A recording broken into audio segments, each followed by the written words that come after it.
Well, push buttons. Wow. Good morning. Oh, well, wait till we're all here. $5. Good morning, El Dorado County. Today is Tuesday, June 18th, 2024, and it's my pleasure to call to order this regular meeting of the El Dorado County Board of Supervisors. Thank you all for being with us, whether you're here in the boardroom or online. Glad you're here with us. With that, we'll start with the invocation with Pastor Chris Scott. Well, good morning, Pastor. We're delighted you're here with us. Yes. This is the first time. Well, we're delighted. Nice. Thank you so much for helping us start our day off correctly. Oh, I got to push a button. Okay. Good to know. Will you please join me in prayer here? We're going to do a little bit of a reflective piece here at the beginning, and then we'll transition into a formal time here. Sounds great.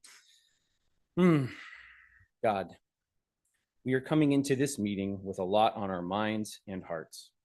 The emails we need to respond to, the heavy conversation we had with our loved one, maybe last night, or the one we need to have with them, the frustration we have with the things that we want to get done, but are stalled for one reason or another, and our ever-growing list of things we need to do.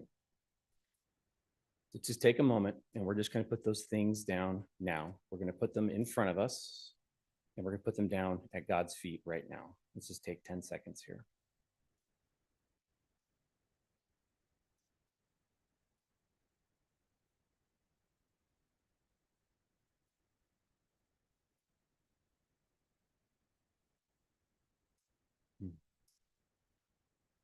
God, we choose now to lay all of these things down. We put those things down now and any other distractions so we can be present here. We entrust every task and detail of our lives to you, and we trust you will show us the right time to pick them back up again. God, come before us and guide us this day. Jesus, we ask for your guidance today, and we pray your victory would be in our minds as we listen and discuss today's agenda.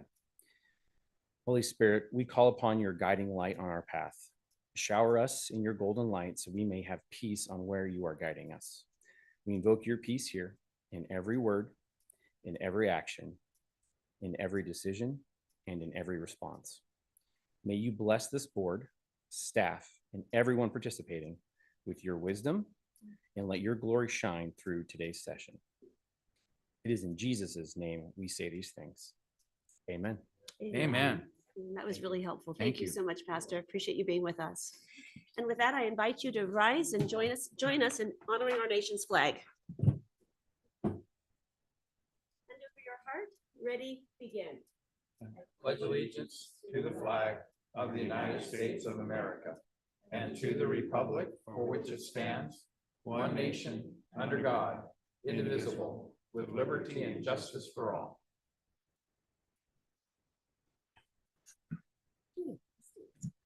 We move into the adoption of our agenda and approval of the consent calendar. I will start with my Vice Chair. Vice Chair Heidel, do you have any changes or comments? No changes. Supervisor Turnboot? No changes. Supervisor Parlin? No changes. Supervisor Lane? No changes. All right, and I don't have any changes or comments either. So at this time, we will take public comment on the consent calendar only. Kim, if you could open that up, please. Now taking public comment on the consent calendar. Individuals will have 3 minutes to address the board. The timer will notify you when you have 30 seconds remaining to comment, and again when time is up.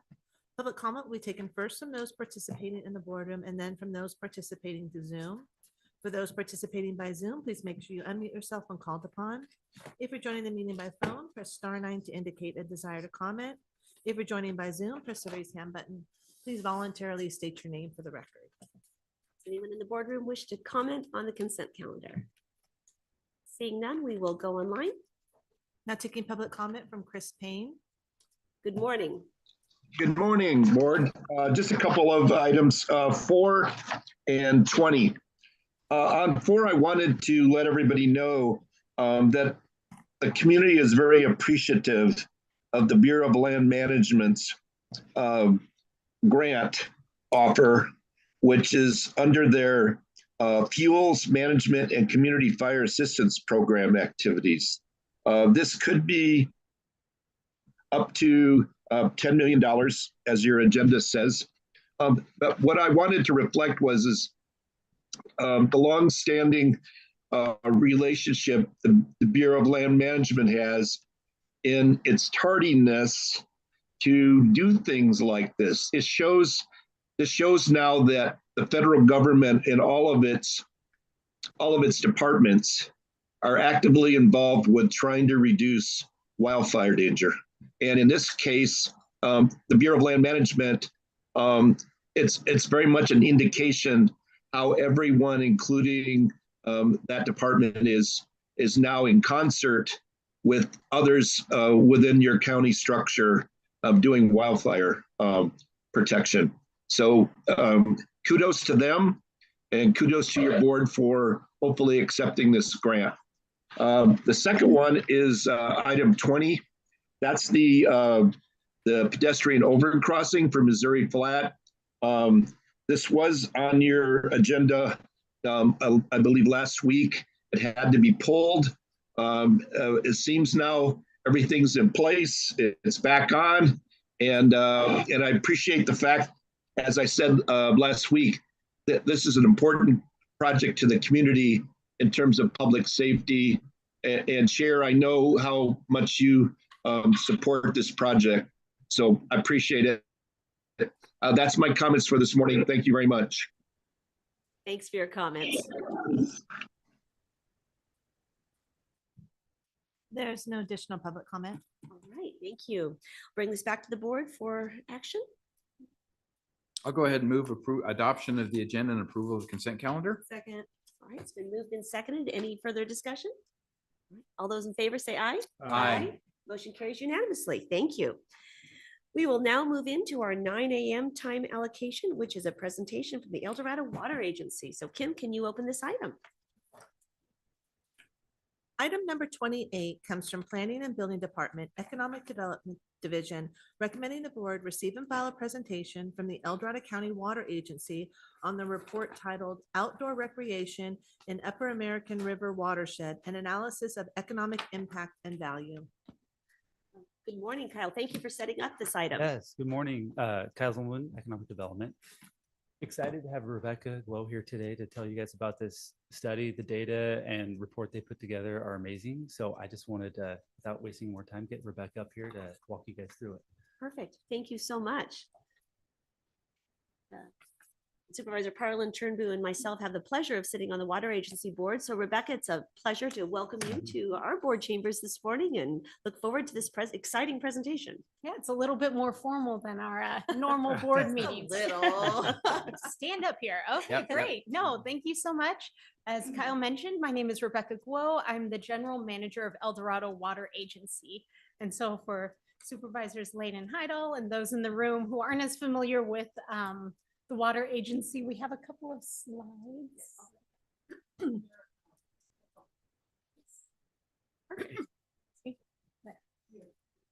Okay.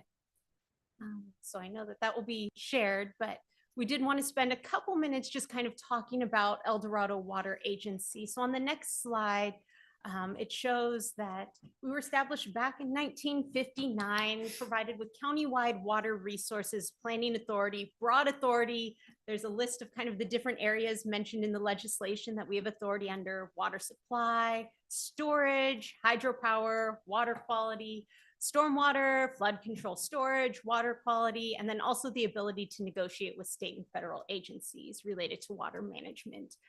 So really the intention is we support the realization of the county's general plan, but we are not to be confused. We don't retail water. So that's left up to like El Dorado Irrigation District, Georgetown Divide, South Tahoe, and Tahoe City PUDs.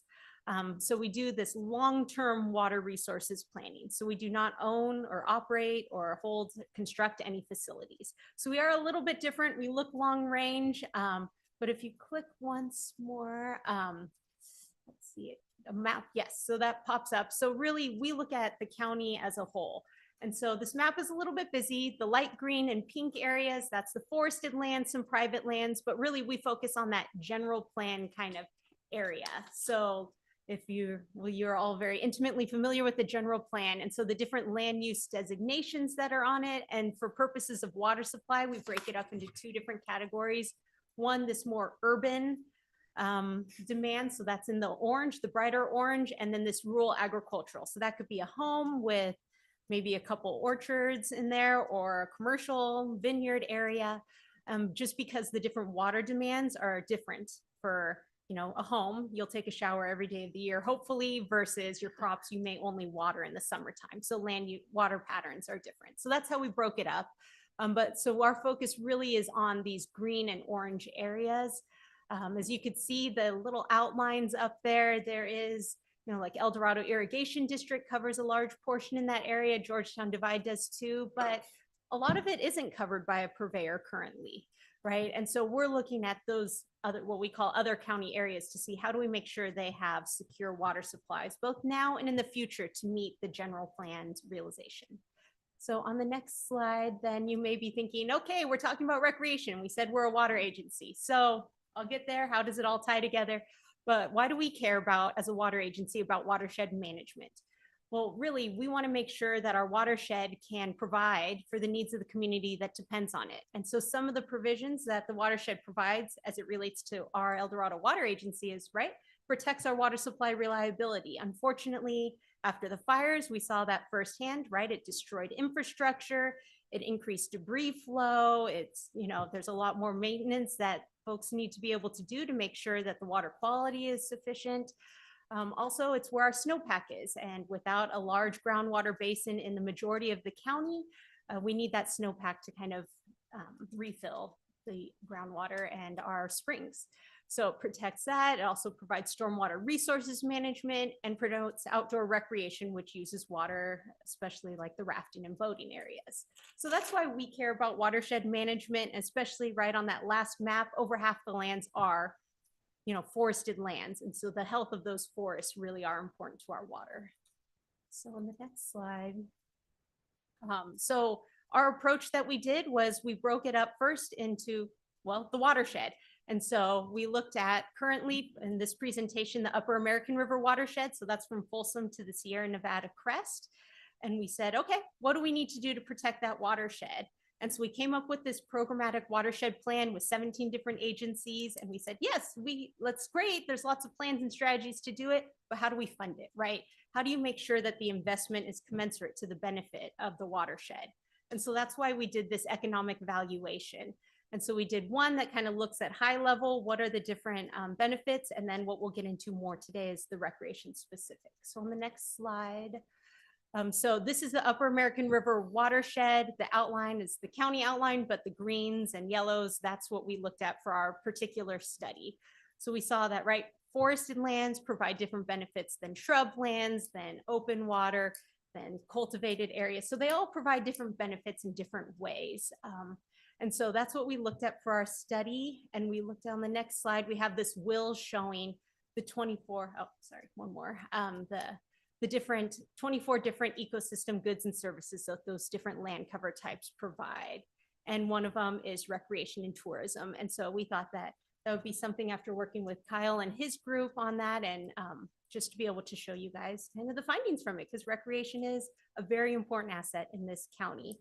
And so want to click one more. So recreation and tourism, that's what we'll be going over today. And then I'm going to turn it over to our consultant, Johnny Mojica, who is from Radbridge Consulting. I believe he's online and is able to talk. Yes, I'm online. Can you hear me? Welcome. Yes, we sure can, Johnny. Welcome. Okay, great. Thank you so much. And we can move to the next slide, please. Great. So it's been a really great opportunity to work with Rebecca and Kyle and the folks down there and on this project. And one thing that I'll start off by saying is that one of the great and interesting things about this watershed is that it is so much more valuable than we would have kind of ever imagined.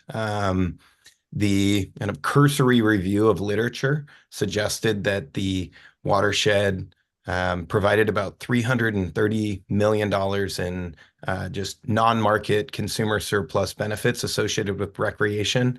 And In our study, we actually found that it was about double that, so $660 million of recreation. So it was quite surprising to see that the watershed had such an immense amount of value. We knew it was very valuable. We didn't know that it was going to be twice as valuable than what kind of a cursory look at the research would show us. So I did want to kind of lead off with that to say that this was a really exciting study, and I'm very appreciative to have been able to work on it. So at the outset, some of the goals of our study were to really just to understand outdoor recreation use and the economic impacts of visitor spending that are stemming from the Upper American River watershed. And then also to look at some of the non-market benefits, so the social welfare gains that we receive from outdoor recreation, that enjoyment, something we call consumer surplus that is provided to people that use the recreation lands for free of charge. And then really something that it's going to lead into is to inform decision-making and resource allocation, and so that we can be smart about the investments that we're making in the watershed. Next slide. So some of the key concepts that might be useful for you all to know in this with this study is we use mobile location data to understand where visitation is occurring in the watershed.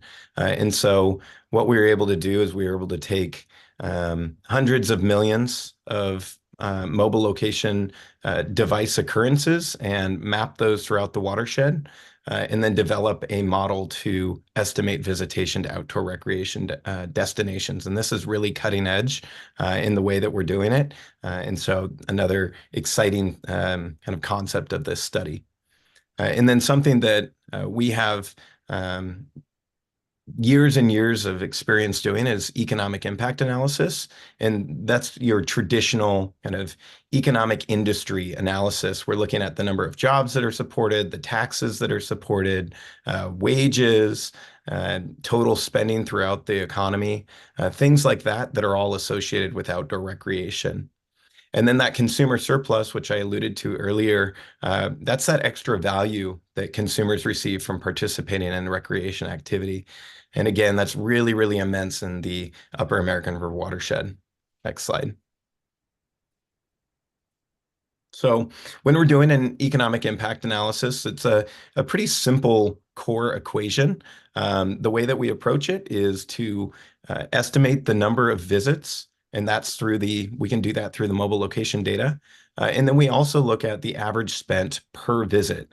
And so with help from Kyle's team, we got some spending profiles there. We also used the existing literature to develop spending profiles, folks at state parks, the U.S. Forest Service to understand what an average visitor spends per visit.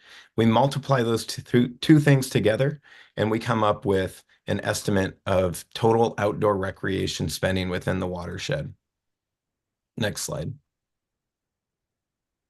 And some of the things that we want to look at and understand to kind of provide a little more nuance in that core equation is understanding where the visitor lives.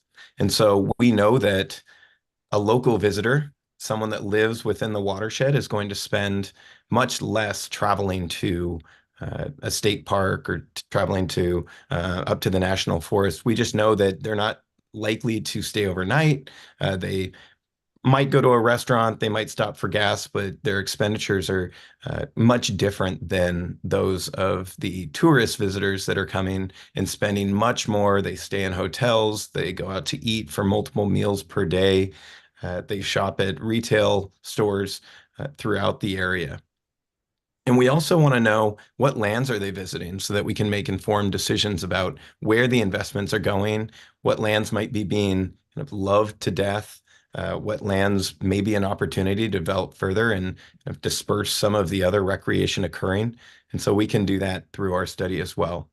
And then the third thing that we want to know is what do they spend their money on? And so that's getting into the idea of, okay, we know local visitors and tourist visitors spend much different, but what are the actual distributions of spending across the different sectors like accommodation, food, and equipment? Next slide. And some of the things that we were challenged with at the outset of this study is that we've really got sparse and inconsistent visitation data. This isn't something that's irregular for any sort of recreation location. State parks does a pretty good job of counting people. National parks do a pretty good job of counting people. But other than that, lands are often kind of this Swiss cheese of access areas where you can come and go from many, many locations. And most of the time you don't see somebody sitting there counting the number of people that are coming and going. And so understanding how many people are actually visiting the lands is important. To overcome this challenge, I mentioned that we used mobile location data. We also collected other big data sources. We grabbed weather for every single day at every single weather station throughout the watershed. We looked at rainfall and high temps, low temps. We looked at the land cover that was present. Just a lot of advanced data analytics that went into this study. And then we used machine learning, an analysis to kind of help us predict what visitation looked like throughout the watershed where we had limited information. Next slide. So I love this map because this is a little highlight of the visitor origins of where folks are coming from to visit the watershed. You can see that they really come from all over the country, and there is a high density of the Bay Area, folks coming from the Tahoe area, but really throughout the nation and across the world, we see this pattern of folks coming to visit the recreation lands. It's helpful that we have really iconic sites for outdoor recreation, Rubicon Trail, Desolation Wilderness, to really push up those tourism numbers. Next slide. And this is just a look at where folks actually recreate within the watershed. The different colored dots on the map represent different land ownership types. So we've got federal lands, county lands, state lands, et cetera. And we were able to map where the recreation is actually occurring in the watershed. Next slide. So what did we learn? We learned that there was annually $350 million spent, and that was in 2022. That $350 million entered the economy, spun around and produced a total spending estimate of $552 million of economic output. So every dollar that is spent in the watershed actually generates $1.59 in economic output. And that supported 3,100 jobs and $136 million in wages throughout the region. And state and local tax contributions from outdoor recreation totaled $17 million. Next slide. And then we actually can break down the consumer spending on outdoor recreation by visitor or by manager type. And so you'll see that certain areas have a significant number of more of tourists like agritourism and state lands, federal lands. And then as you would expect, county and city lands have much higher resident populations. It's also worth noting that there's a huge amount of dollars that are going into the federal lands. And I think that that's important, just given that that's where a lot of our water comes from. And so investments in water infrastructure kind of can have duplicative effects and benefits in recreation. Next slide. And then again, the total consumer surplus value associated with outdoor recreation in the Upper American River watershed is $660 million.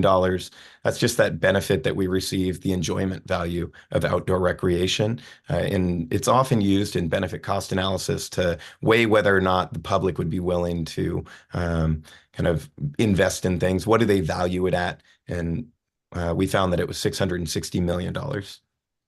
Next slide.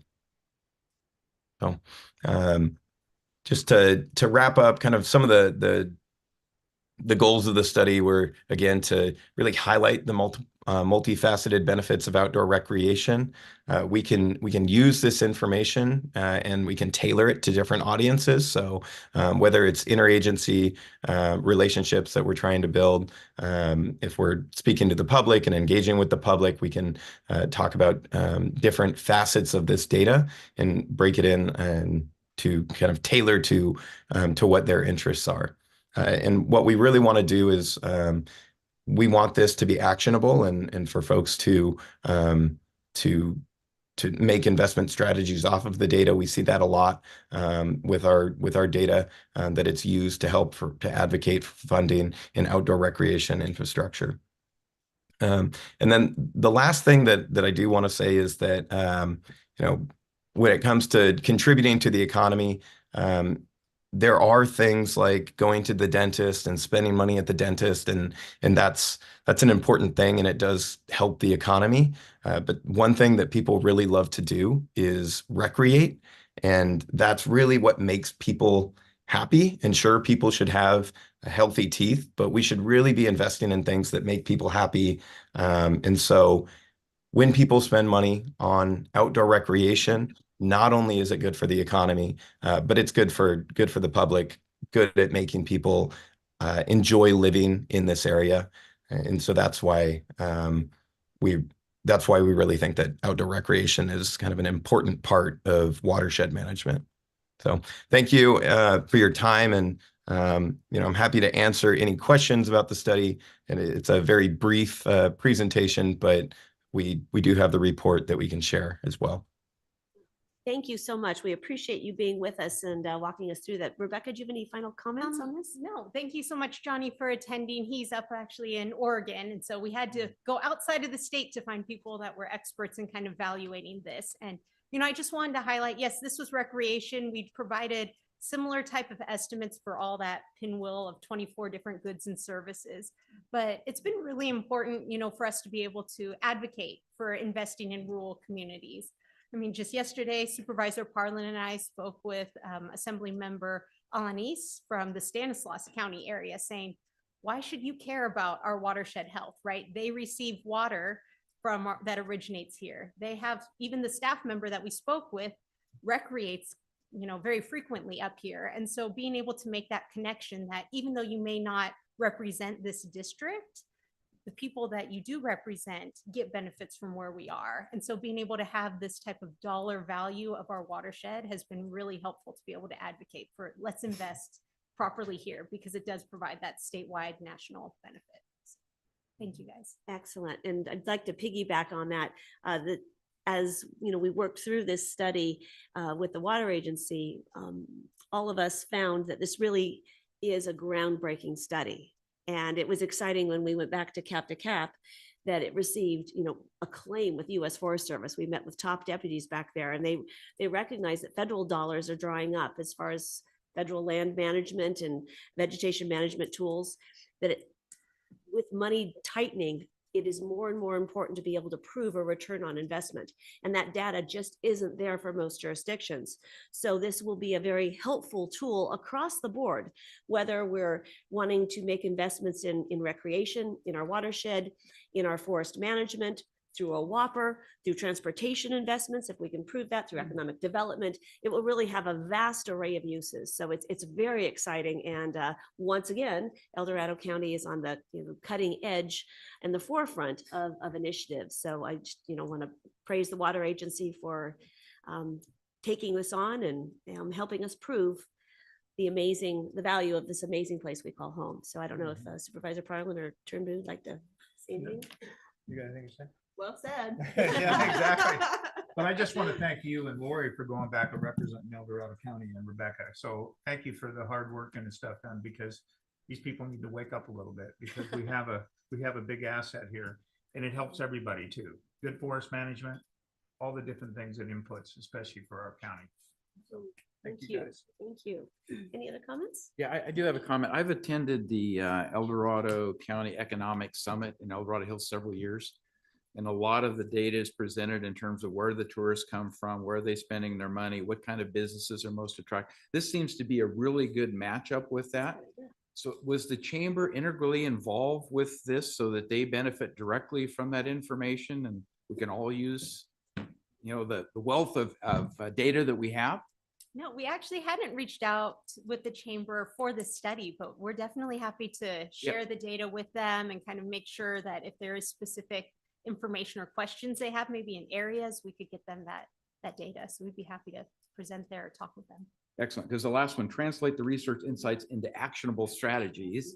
That's our strategic plan, right? That the county is going to put together. But I've always looked at the chambers having a major role in that tourism activity and coordination and trying to help businesses understand where the targets are. Where can you be successful in opening a new business, a small business, given the information we have, and have pretty good confidence that if you're offering the right kind of products or services, you will do well, as opposed to let's just try this and see if it works. So hopefully with the additional data, we'll be able to get to that point. But thank you very much for the presentation. Thank you.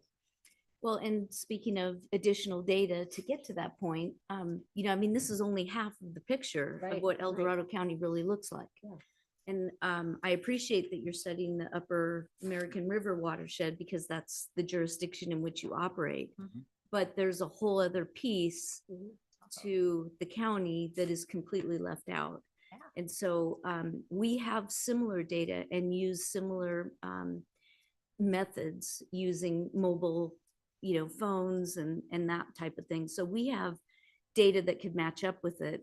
And when we talk about attracting federal and state dollars, if you put your study together with the basin and gave a real picture of what El Dorado County brings to the table, that's where I think we're going to really gain some momentum. But we can't just, you can't just draw a line right up at the top of Phillips and say, this is the county, because it's bigger than that. Oh, yes. Yeah. And I believe Johnny is still on. I don't know if he's. Yeah. able to talk, but do you want to give an update? We have some exciting stuff about that. Yeah, an exciting update would be we're currently in negotiations with the state of Nevada to conduct a statewide study of outdoor recreation. And the good people at, well, various folks in the Tahoe Basin have advocated for including the entirety of the Tahoe Basin in the study. And so we are going to be looking at the eastern portion of El Dorado County as part of that study. And so that's a really exciting component that we're going to be able to kind of pair together with this and combine the lessons. Then hopefully Supervisor Lane, we could kind of use the information that you have also to maybe support or validate that study, because that was what we had also used as part of ours is, you know, working with Kyle and his team, seeing what type of data they have to and making sure we're consistent.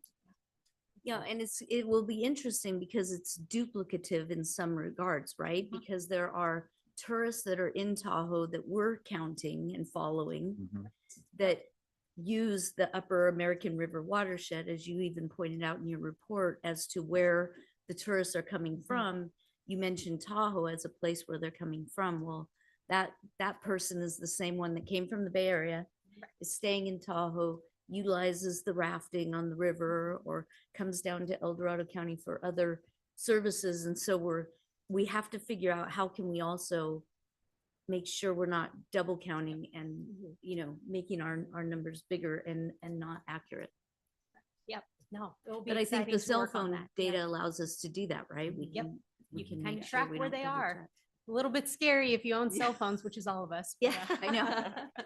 Great. Helpful for us. Yeah. Well, really important start and more work to be done. But thank you so much for presenting this to us. We really appreciate that, Rebecca and Johnny. So let's go ahead and take public comment on this item, Kim.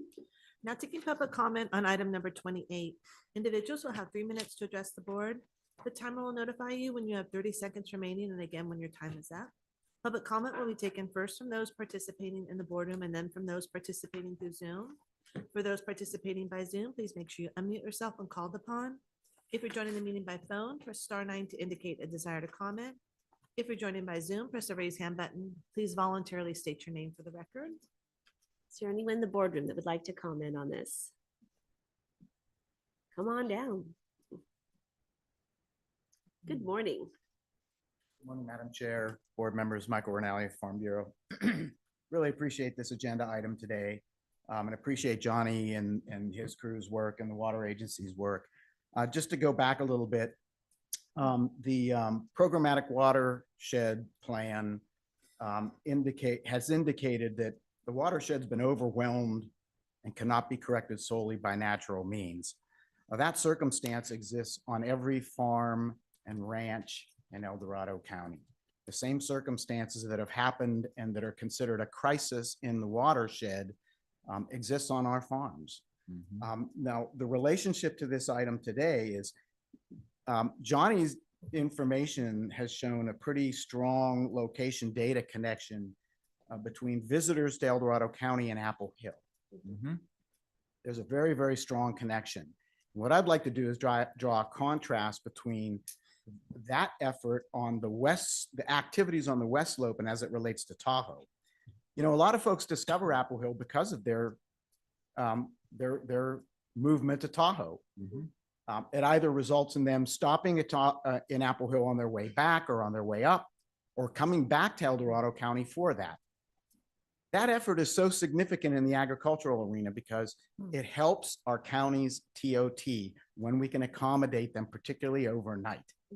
That TOT, and we've known for years, there's consistent pressure between the equity in the TOT and how it's spent in the Tahoe region. This is an opportunity to support agriculture using this data in order to create more independence on that TOT and taking the pressure off how you all have to battle that TOT argument every single year.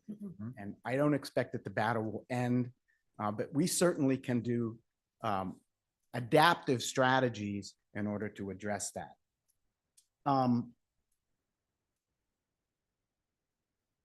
I think I'm going to leave it at that because there's a couple of other items today that might relate to this. But thank you for having this item and appreciate the efforts of the Water Agency and appreciate their consultants and experts who have participated and contributed to these studies. It's very, very significant. Thanks. Thank you for your comments. And as a former supervisor, you understand the the battle with TOT, so and the importance of it. Thank you, Michael. Any other comments in the boardroom? All right, let's go online, Kim. Now taking public comment from Chris Payne. Good morning. Good morning. Would it be possible to bring up slide 6 of the 18 on the PowerPoint? Just go ahead and make your comments, Chris. We've got it. Yeah. I'll continue to make my comments, but if you could bring up that slide Nope. 6, please. No, we're not going to do that with public comments. Thank you. Well, I'm sorry to hear that because I'll reflect then what visually you would have saw if you would have brought it up. You're going to see it's a wheel that she identified, that is Rebecca identified as tourism. But all of the other segments on the wheel that creates the overall study is also important to your board. And therefore, I was hoping someone would bring that up that I see that no one has, and you're not willing to show it. So I appreciate the fact, Kyle and Rebecca and Johnny bringing this important information to the Board of Supervisors. I have talked to both Laurel Bretbaum and Debbie Manning about this overall presentation, not just the tourism portion, that reflected on the fact that there were questions at the Taxpayers Association when we brought Rebecca as our guest speaker a couple of weeks ago on tourism. There was a focus on tourism, but also, as Michael Rinaldi, former supervisor, says, you know, agriculture is also an important aspect of this overall use of transit occupancy tax, but more reflective of the fact that that wheel on slide 6 that you won't allow to be shown is also the overall study and includes agriculture in its presentation. Supervisor Heidel and Lane, kudos to you today for identifying those parts of this tourism aspect which are important to your own areas. And Supervisor Heidel, as we've talked about before, last night I saw Top Gun Maverick again for about the 7th or 8th time. And certainly we realized at the end when the credits were given, El Dorado County wasn't given its due, but at least the forests were shown up there in the Sierra region of the Tahoe. The other part of this is ranch marketing, as Michael Rinaldi has says, and wineries also are reflective as important contributions to our tourism. And I think that the overall presentation has made its mark. And thank you very much for this time. Thank you. There's no additional public comment. And I appreciate you understanding that if this is a public comment portion on any agenda item, and if we were to have various folks ask our staff to pull up different slides, that is just making too much of a demand on staff. So I appreciate you understanding that public comment is for public comment, and certainly want to, if anyone does want to reflect on any of those imagery, they're certainly included in the presentation online. All right, so with that, we'll bring this back to the board. It's not an agenda item, so any final comments or? I do have one for the water agency. We've heard a lot of comments relative to cannabis applications and groundwater depletion and wells going dry. And is there an effort underway to try to do a better mapping of where those local rock structure, fractured granite aquifers exist and where we have, because the county, this is the Planning Commission Board of Supervisors, needs some kind of guidance to understand, is this going to be the growth that's going to deplete the water source or not? That's a difficult task, but is there something underway to try to get better understanding of what that data should tell us? I will say amongst our staff, we have been talking about it a lot because we have gotten public comments or folks just inquiring about that, because I think it has come up in the planning department before. So it's difficult to do fractured rock. I think having a larger aquifer, people are a lot better at being able to do the monitoring well, see how everything connects, but we are looking into it to see if there are, people with that specialty that could help us do that. I think there might be one consultant that we might be able to look into and talk with, but we are trying to see if that's possible. Great. My understanding is environmental management records when an initial well is put in what the yield is, right? Yes. And if you look at that yield over a period of time, you would think you would get a histogram of what's changing. And if you look at where new wells are, I can see where you could tie all that data together and start making some at least preliminary determinations of what's happening to a given source of water when added users come on board, and particularly if they're ag users, which is going to use a lot more water than our normal residents. So I think those kind of things can be mapped out and understood in a very localized area that will at least help us when we get an application from a given area to better understand, okay, this is a very limited source of water that's out there. It's been proven in these areas. So that's something that has to be considered, or no, there's never been a water shortage anywhere out there. So it really looks good. That's the kind of thing I'm looking at, not fidelity of, yeah, this is going to yield 4.5 gallons per minute. I'm not looking for that. It's just, where do we have adequate supply versus where do we have very sparse supply? Yes, yeah, and we recently received that information from Environmental Management Department. We've been Excellent. working with Jeff and team and trying to see what are the trends, where are there decommissioned wells, when did they happen, was it drought related and whatnot, but That's a of course, whole it's always mapping unto more itself. complicated, but we're trying. They are. Excellent. So maybe It one is. day we'll get an update on that. Thank you. Appreciate that, Thank Rebecca. you for your comments. And Yep. as you just pointed out, the water agency is a tremendous collaborative partner with El Dorado County. So appreciate all you and your excellent staff do, and appreciate Johnny being with us. I just want to make one more comment. The Western Natural Resource Committee is already looking into water storage and what they can do to help El Dorado County. All right. Thank you all. Appreciate it. With that, let's move into item number 25 from DOT. Kim, can you open that item up, please? Of course. Item number 25 comes from the Department of Transportation, recommending the board, 1, adopt and authorize the chair to sign a resolution to adopt the 2024 Capital Improvement Program. 2, include the new project Intelligent Transportation System Control Center. And 3, include new project Latrobe West Connector to the 2024 CIP. Good morning, Raphael. Good morning, Madam Chair. Board of Supervisors, Rafael Martinez, Director of Transportation for El Dorado County. Here with you today with my staff to ask for adoption of DOT's annual CIP program. Every year, the Department of Transportation comes before the board to adopt the CIP with its changes that happen on a year-to-year basis, primarily due to CIP increases that happen throughout the year, but as well as any little minor improvements and or projects that not only have been brought to our attention, but have been analyzed and have been confirmed by the Department of Transportation that it meets our criterias for state and federal standards, meets the warrants, for projects that should be in the CIP and also sometimes have TIF oriented funding that can be implemented for those projects.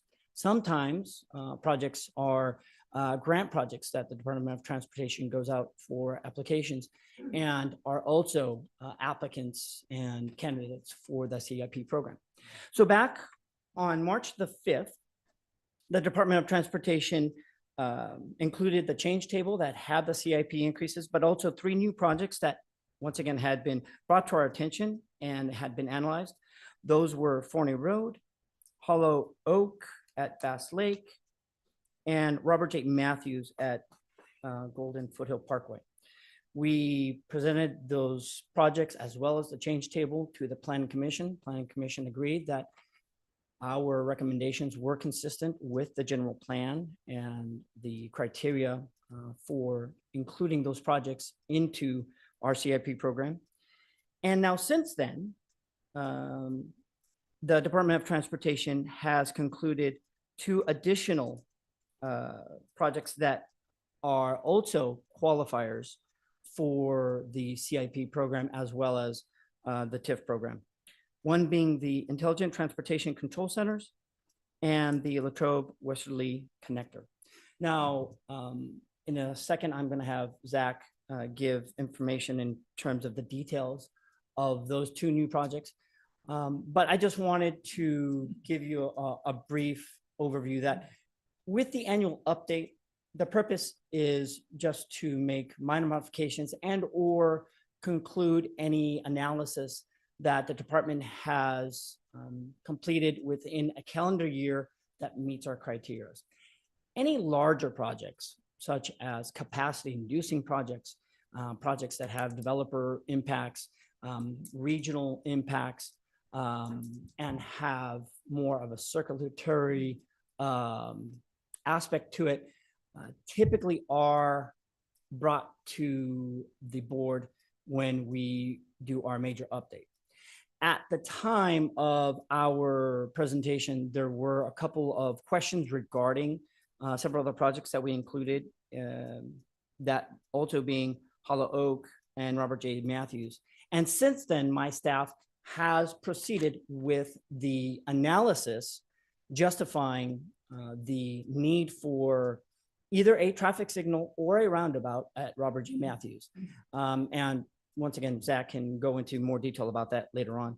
And then why those projects were part of the TIF. And we hope to bring that back to the board here within a month when we give you the major update presentation. In about a month from now, we are going to be giving the board a presentation, the next workshop, as part of the major update that we hope to conclude this year.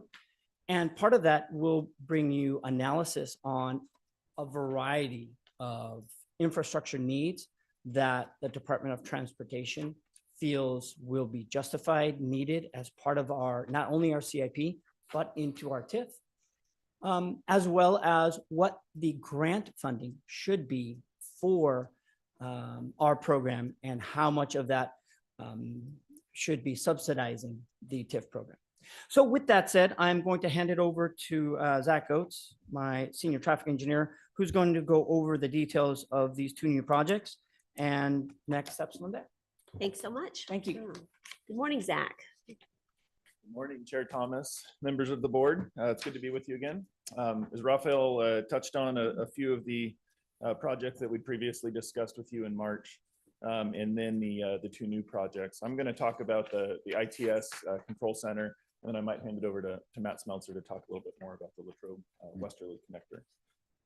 So there were a handful of projects down, development projects down in the El Dorado Hills area over the past few years, prior to our adoption of our ITS program, that contributed funds into an ITS account.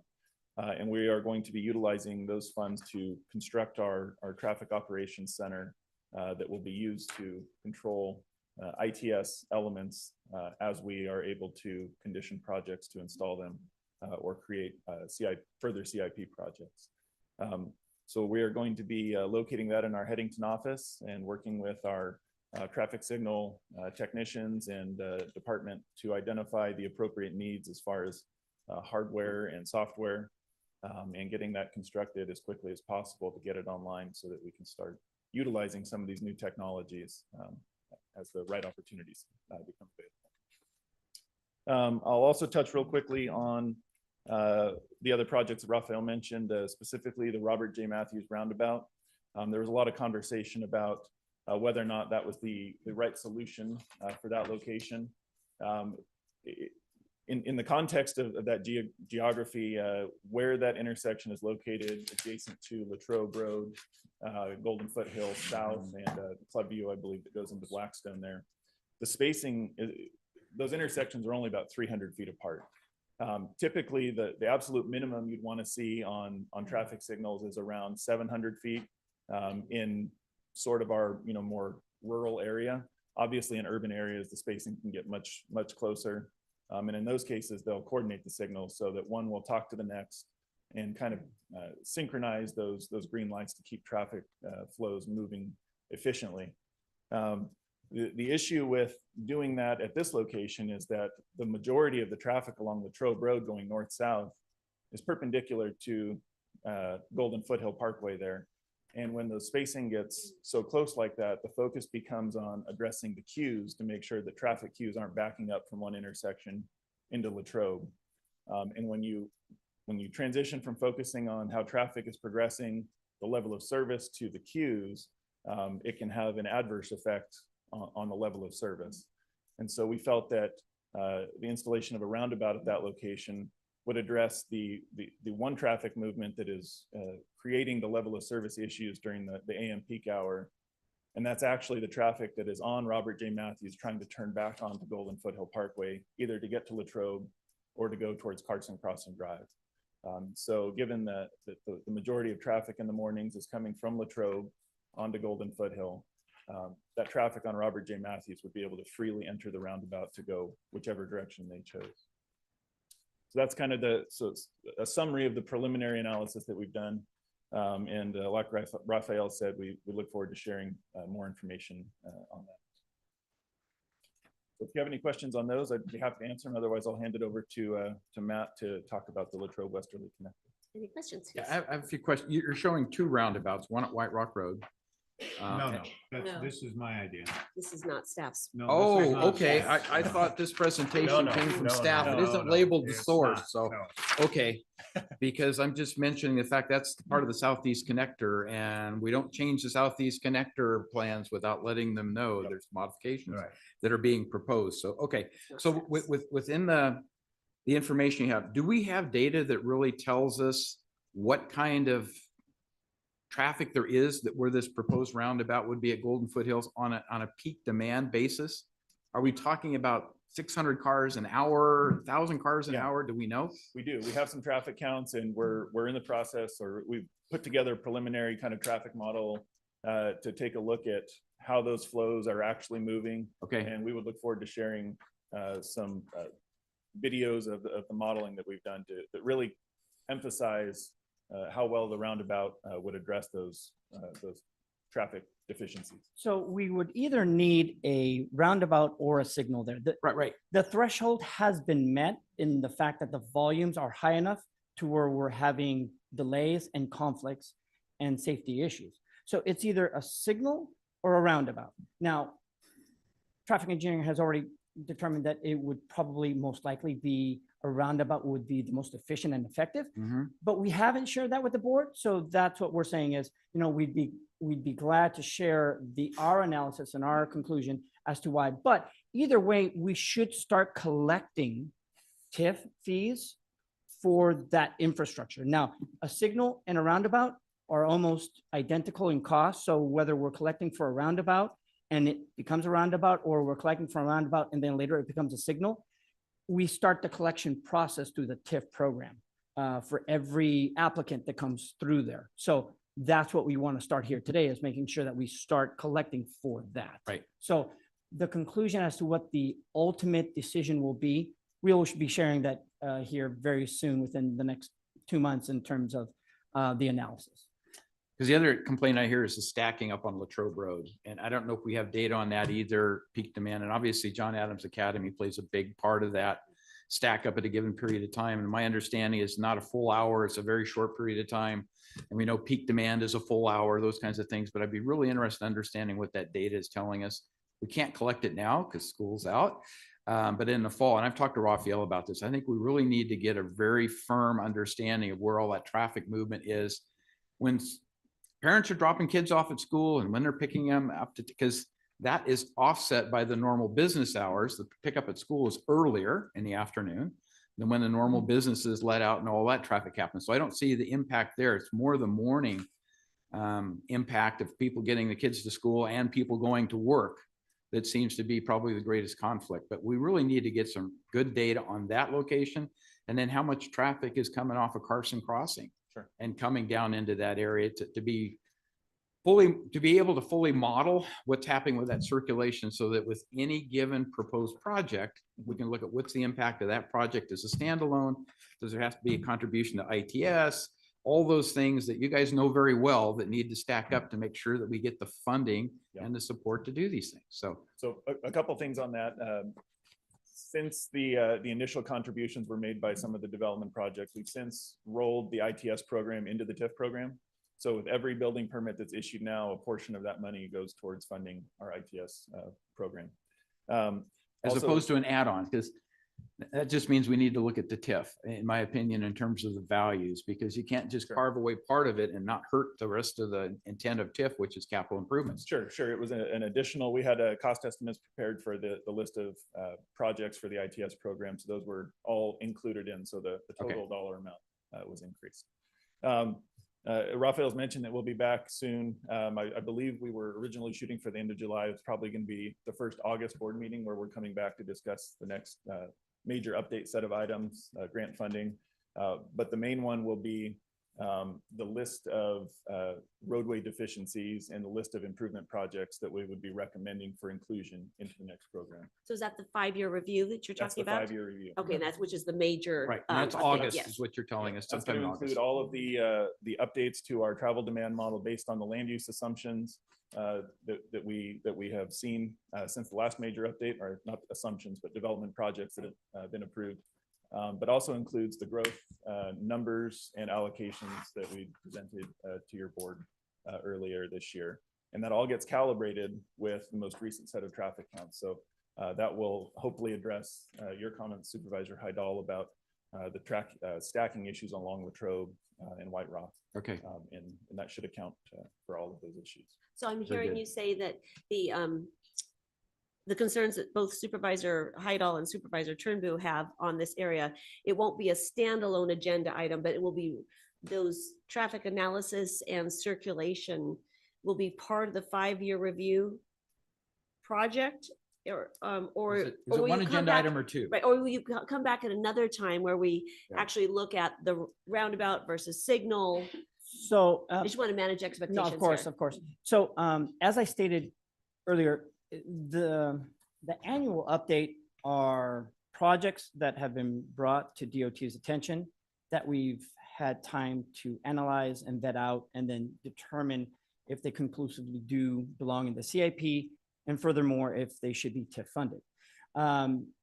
I was just informed by Supervisor Turnbull of these 2 new projects and suggestions. Now, one of them actually, the intersection at Carson Crossing and Foothill, that one is already slated for improvements. So it's just a matter now of, okay, it doesn't meet the threshold of needing full signalization or roundabout implementation.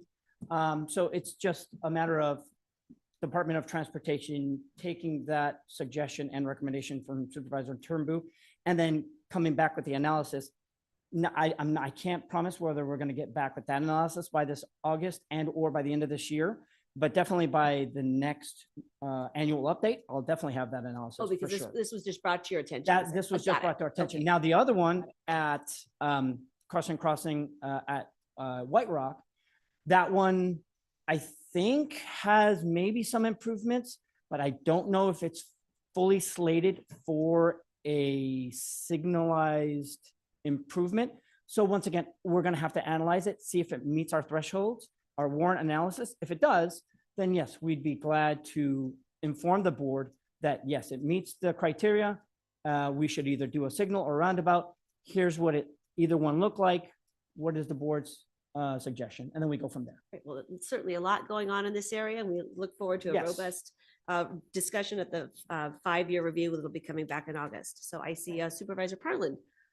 That's her Yeah, button I pushed. have two different questions. On the ITS app, help me remember, because I think we talked about this a while ago. What all signals are going to be attached to this system? Because, you know, Caltrans has a lot to do with our interchanges, Sure. which in my mind are our biggest problems. Sure. So what's being connected to this? So, yeah, so the initial ITS program was focused on the Latrobe Road up to, I believe it was either Saratoga or Serrano Parkway north of the highway. And then the White Rock corridor from the highway down to west of Latrobe. So those, you know, basically all of the signals along through there would be included in the program. We were also going to include dynamic changeable message signs to help alert drivers of issues along Highway 50 in coordination with Caltrans and Sac County and City of Folsom. We were going to have wayfinding signs so that if there was an issue, we could have signs that turned on that were, you know, directing people on the roads to detour routes or those kinds of things. So there were several aspects, but it was essentially that Latrobe, El Dorado Hills Boulevard corridor to just north of the highway, and then the White Rock corridor are kind of initial segments that were included. Okay, and then, so that's kind of where we're starting, and then it can grow from there. Yeah, and then we'll 'cause be able to. I know that the whole Highway 50 corridor and the interchanges. Yeah. And I think we've Caltrans is working on something with that. They are, yeah. And we've correct? had some preliminary conversations about them as they extend their fiber facilities east. Their Right. goal is to get it from where it ends now, which is, I believe, right around the Prairie City exit on the west end of Folsom. Their goal is to get it all the way to the basin up in Tahoe. And so Okay. we've had talks with them about when they do that, reserving some room in those conduits and in those spare fibers for us to tie into to connect our traffic operations center Oh, great. with the rest of the county. So that'll be really, okay, so looking forward to that. And then back to this whole Robert J. Matthews area. And I did call Raphael yesterday to try to explain, I think, my thought, how challenging this is. And I think part of the problem is that the public isn't being informed along the way with this analysis. And so, and I know there are, you know, APAC has meetings, I think Supervisor Huddle, you have some Yeah, community council meetings, yeah. But I just think that because this is such a, what's the right word? Maybe contentious topic, that, you know, you guys, I hear you guys saying, you know, you're gonna keep the board informed. I really think the public, this is a hot Right. topic issue. Mhm. And the public needs to see these modeling also, and the options that were considered, because, you know, just given this little handout we got today from Supervisor Turnbull, I think that folks that travel there often, they have their own idea of what may or may not work, and it may not jive with what you guys are saying, but without showing us something, you know, then you kind of like are skeptical and all that. So I think the more that you can present it to the public down there, you're gonna have a large audience, probably could use the school facility, quite honestly. You know, because that school is really impacting the traffic down there, and probably the parents and, you know, the people that use that a lot would really want to know what's going on, I would imagine. I will say that we are planning on attending the July APAC meeting and presenting on various July issues 10th. and- Okay. July, yes, thank you.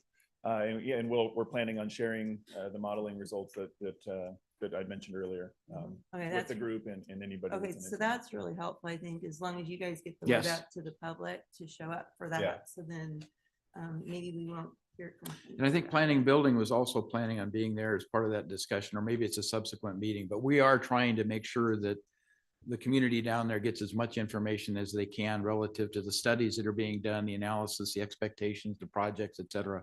Yep. So we're, yeah, I think making a reasonable effort to try to do that without putting stuff out daily, right? Yeah. And the frequently asked questions, you know, that's another way that people, when they hear about a brand new subdivision and stuff, East Ridge, what the heck is East Ridge, you know? You can go into the mapping and understand, okay, that's where it is, and this is what it's gonna do, and if I live in Blackstone, it's probably gonna impact my traffic levels. but it was approved 30 years ago. So hopefully we've done the proper designs to not have issues with respect to level of service on the roadways, right? And that's part of the general plan. So that's what we're trying to march to and make sure that that doesn't happen. But we do know on occasion, for short periods of time, at least it does until we've had some corrective action. So Very good. Do you have any other questions or comments, Supervisor Parlin? No. All right, very good. Supervisor Turnbull. Yeah, just the reason why I brought this attention, because actually that intersection where J. Matthews Parkway is, it doesn't make any sense. It's way too close to the Trail Road to put a stoplight or even a roundabout. It needs to be moved down to actually Carson Crossing, because the new project gateway that's being proposed right now, there's going to be a road that's going to be adjacent going through that project and intersect into the top area of Latrobe Road. So it makes more sense to put that roundabout there, because it's going to be, you're not going to relieve the congestion, because it's going to even be worse is what it's going to be, especially if you put a roundabout or a traffic signal there, because people are still going to be backed up. This makes more sense moving it down. And then also on White Rock Road, that intersection with Carson Crossing with another roundabout would be better, especially for the people trying to get out of Four Seasons, because it's a cluster up there too. They have a hard time getting out of that area, especially getting on White Rock Road because of the traffic and congestion. This is the reason why I brought this to your attention today. And it just doesn't make any sense to me to put that traffic signal or roundabout right there, especially when it's, I mean, you're coming off of the Latrobe Road and boom, you're right there to that intersection with Matthew, that parkway. Robert, yeah, exactly. And it just way too close. It needs to be moved down farther. I think that's the best aspect. but I think what we heard is it has to be a stoplight or a roundabout. They can based put a upon the roundabout- warrants. They can put a roundabout right there. They don't have to put it there. Well- It would be better to be moved down farther. It makes more sense. is what it does. And I completely understand where the logic of the traffic is having to stop and or be impeded by other traffic, and that having an implementation there would then potentially cause a delay, and which what a signal would do exactly that. But it's similar to all our other requests that we get throughout the county, where if it meets the threshold that we need either a stop sign, actually, it's going to meet the threshold for a stop sign here very soon, within the next few years. And if the Department of Transportation doesn't make this implementation of either a stop sign and or a signal and or a roundabout, now we're liable because we've met the threshold.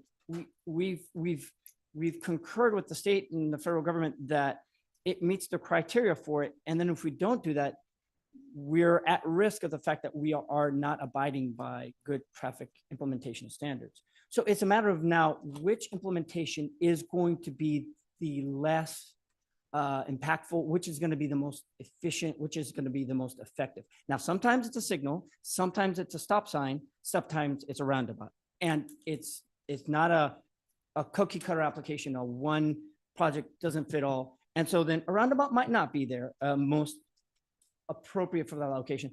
But that's where, and I agree with Supervisor Paulin said, I need to share that information. Now, it comes easy to Zach and myself because this is what we do day in, day out.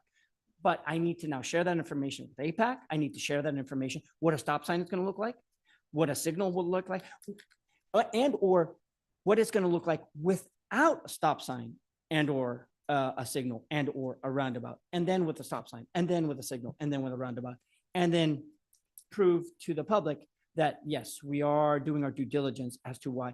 And you're right, Supervisor.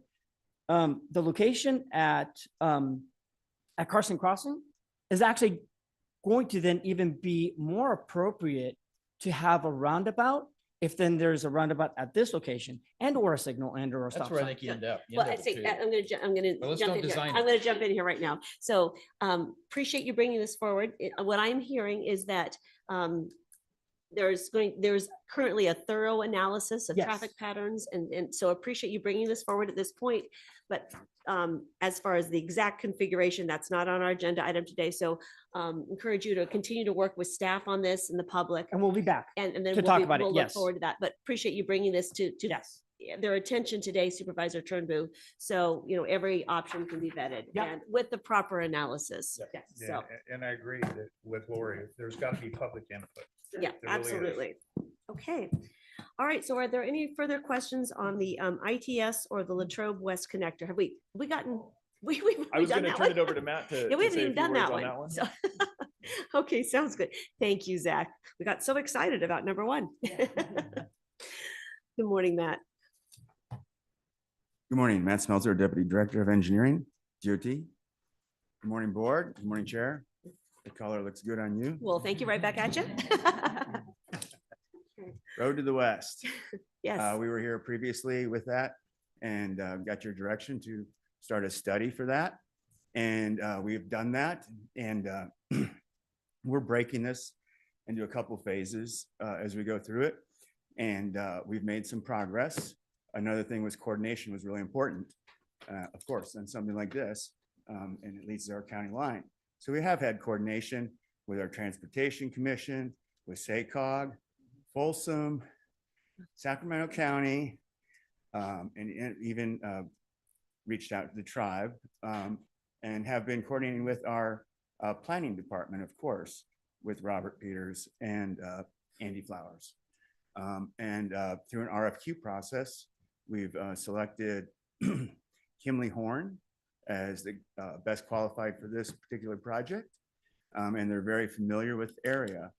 And when I talked about phasing, the first thing we need to do is make sure we have the purpose and need for this road, that it meets the general plan policy. So that's the first step we'll be doing with Kimley Horn. Then we'll see from there, and is there a nexus to get in the TIF program? And of course, Zach will be doing his wonderful, talented work on that, if that is justified to do that. There's a nexus for that. So trying to think of anything else. We will be back to you.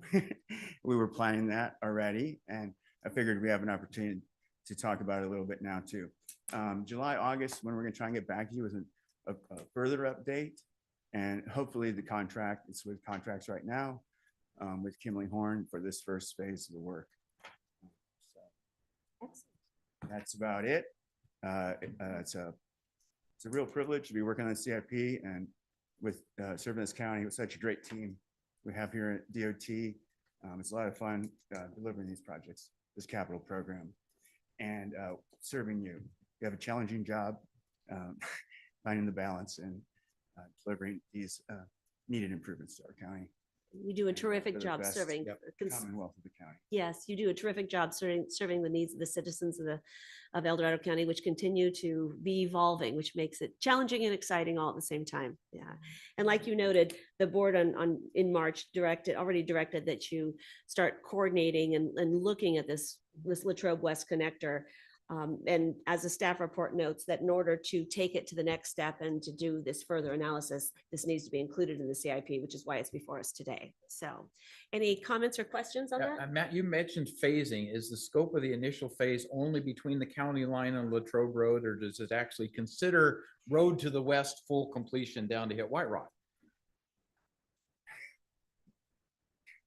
Of course, we will analyze ultimate, what could be that connection Okay. to the freeway. And that's what we envision is that we get across the county line and then we're working with our partners at Sac Right. County. Yep.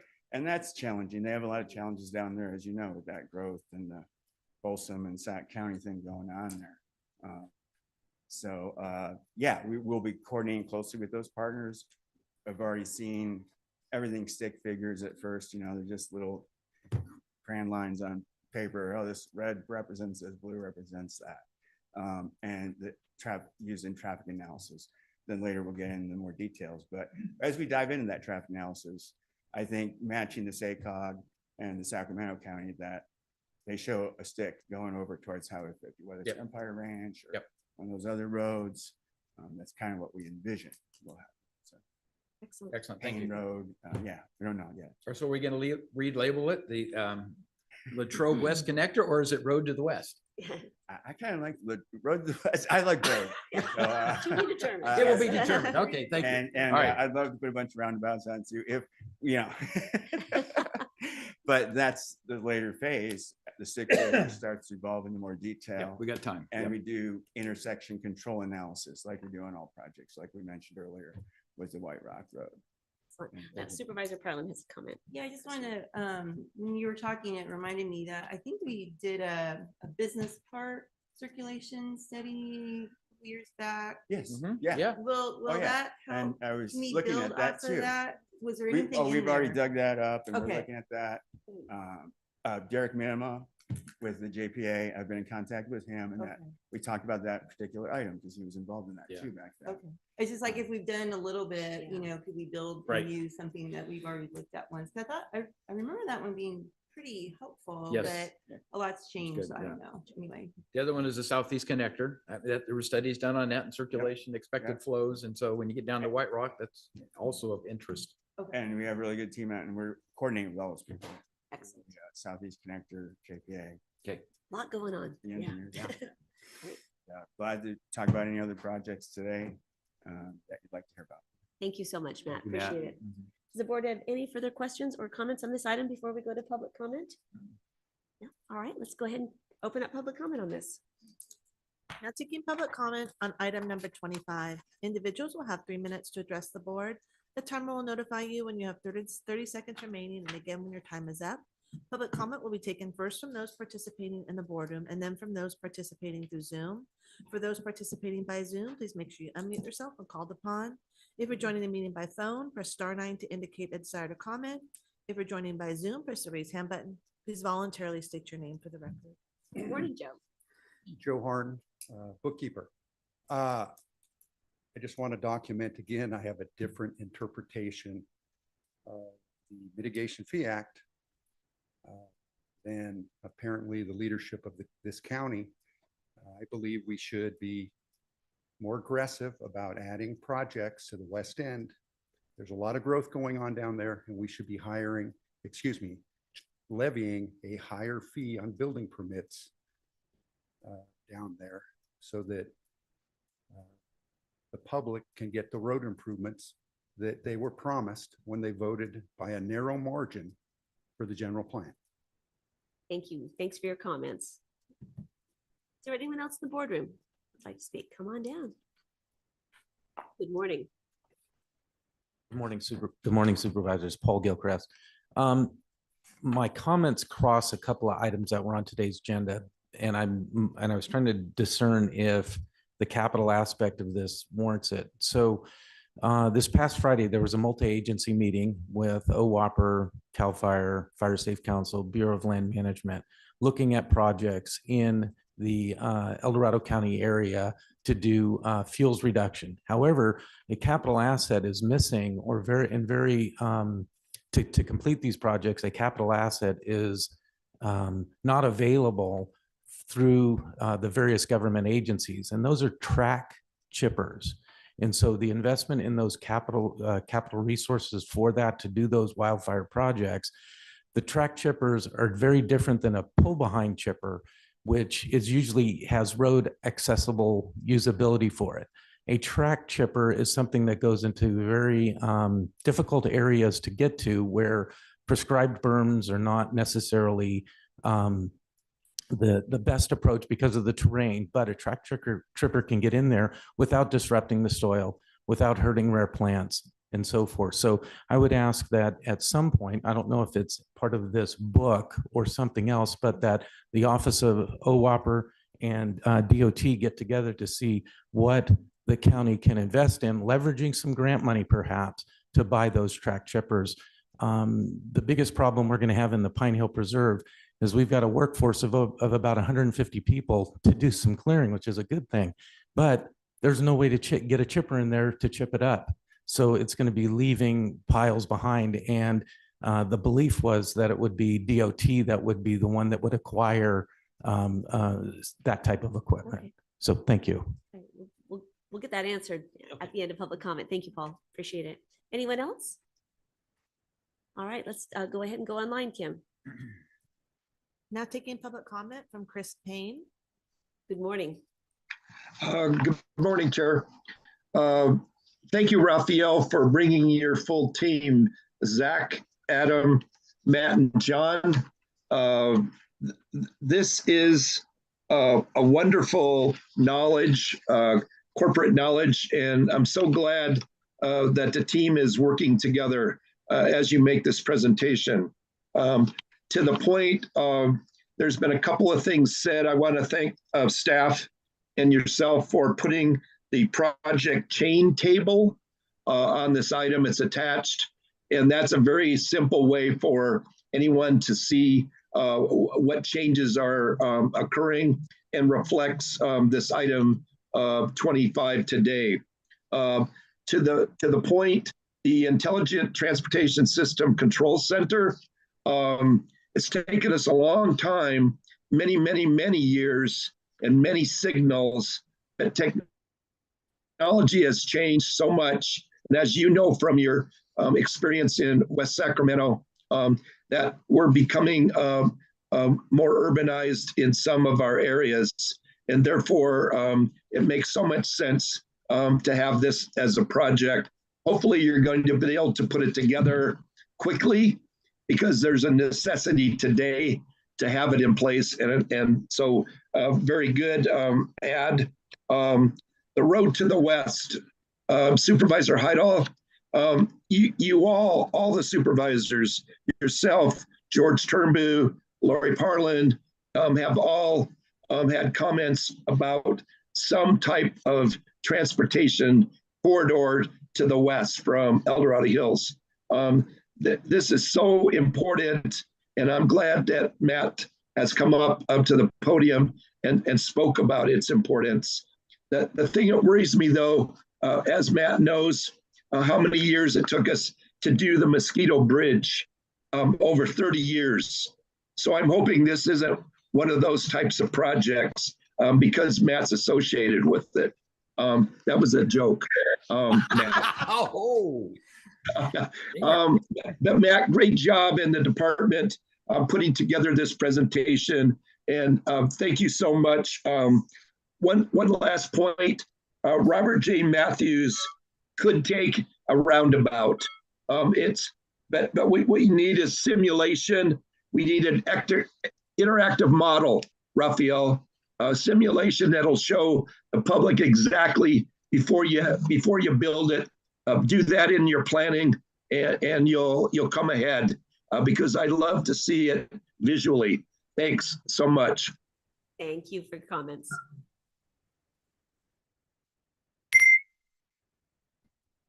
Now taking public comment from Kelly N. Good morning. Good morning. Oh, sorry. I thought the timer was going to start and I was waiting. Good morning, everybody. I hope everybody is recovering from what seemed to be a very successful fair weekend. I know I am tuckered out, but loved every minute of socializing with people who stopped by to say hi. And it lets us know how amazing we are. Lots of conversation at the booth that I was working at over the fair weekend. And obviously we know development and traffic and fees and costs of living is on the top of the majority of people who came by to visit the GOP booth and how we're going to maintain the climate and how we want to live in El Dorado County. I'm still so confused on all of the SIPs and whatever that means. But what I would like to say is thank you, Lori and George, for saying public input is crucial.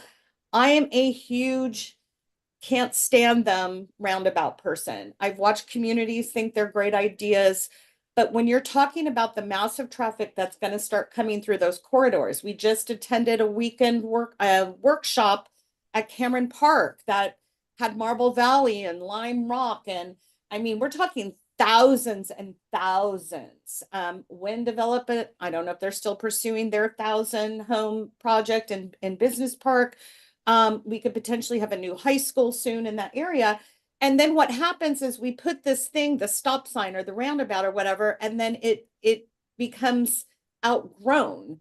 And we have to go to the next thing that costs a lot of disruption in the traffic, whether it's stop signs where there should have been stoplights all along to project the growth, such as the corridors along Serrano Parkway with the high school, middle school, and elementary school. What kind of engineer didn't project that that was going to become a corridor that was going to have tremendous amount of traffic needing to move and not utilize, stop signs every couple of blocks? Just do what's in the projection. So I hope they really review all of this projected development on Robert Matthews Parkway and the Latrobe corridors, especially. As for intelligent transportations, I'm going to have to research that because I don't really get what that means. So I hope there'll be more discussion and information about that. Thank you. Thanks for your comments. Now taking public comment from Linda Campbell. Good morning. Hi, everyone. This is Linda Campbell. So I want to talk first about the road to the west. Just a general thought as a reminder, the analysis should be based on current zoning and traffic, not with assumptions that projects down in that area are going to be approved that are going to rezone. And I guess I have concerns with connecting into something that Sacramento County is doing because I'm not sure that their planning totally aligns with ours. One question on that is Latrobe Road at Wetzel Oviatt actually going to be expanded? Because I believe that's just 2 lanes right now. Or is it just the connector heading from there to the county line? Ultimately, hopefully we can make sure we're prioritizing things that we need in our county right now with roads, because everybody knows, I think that's one of the largest issues that people tend to bring up is the roadway stuff. And then also in regards to the roundabout idea, I realize it's kind of a cool concept generally, but we're not Europe. There were roundabouts that were done near my parents' home in Arizona, and I can't tell you how many people end up getting stuck in the roundabouts because they don't understand the flow. And then, of course, there's accidents that still occur regularly. So I would say also keep in mind the familiarity of the drivers with the function related to a roundabout in comparison what they're used to, which is typically traffic signals and things like that. So that's what I have. Thank you. Thanks for your comments. There's no additional public comment. All right, thank you all. So Raphael, let's just get this question answered then on the ability to fund other mechanisms like chippers with capital funds in order to protect communities.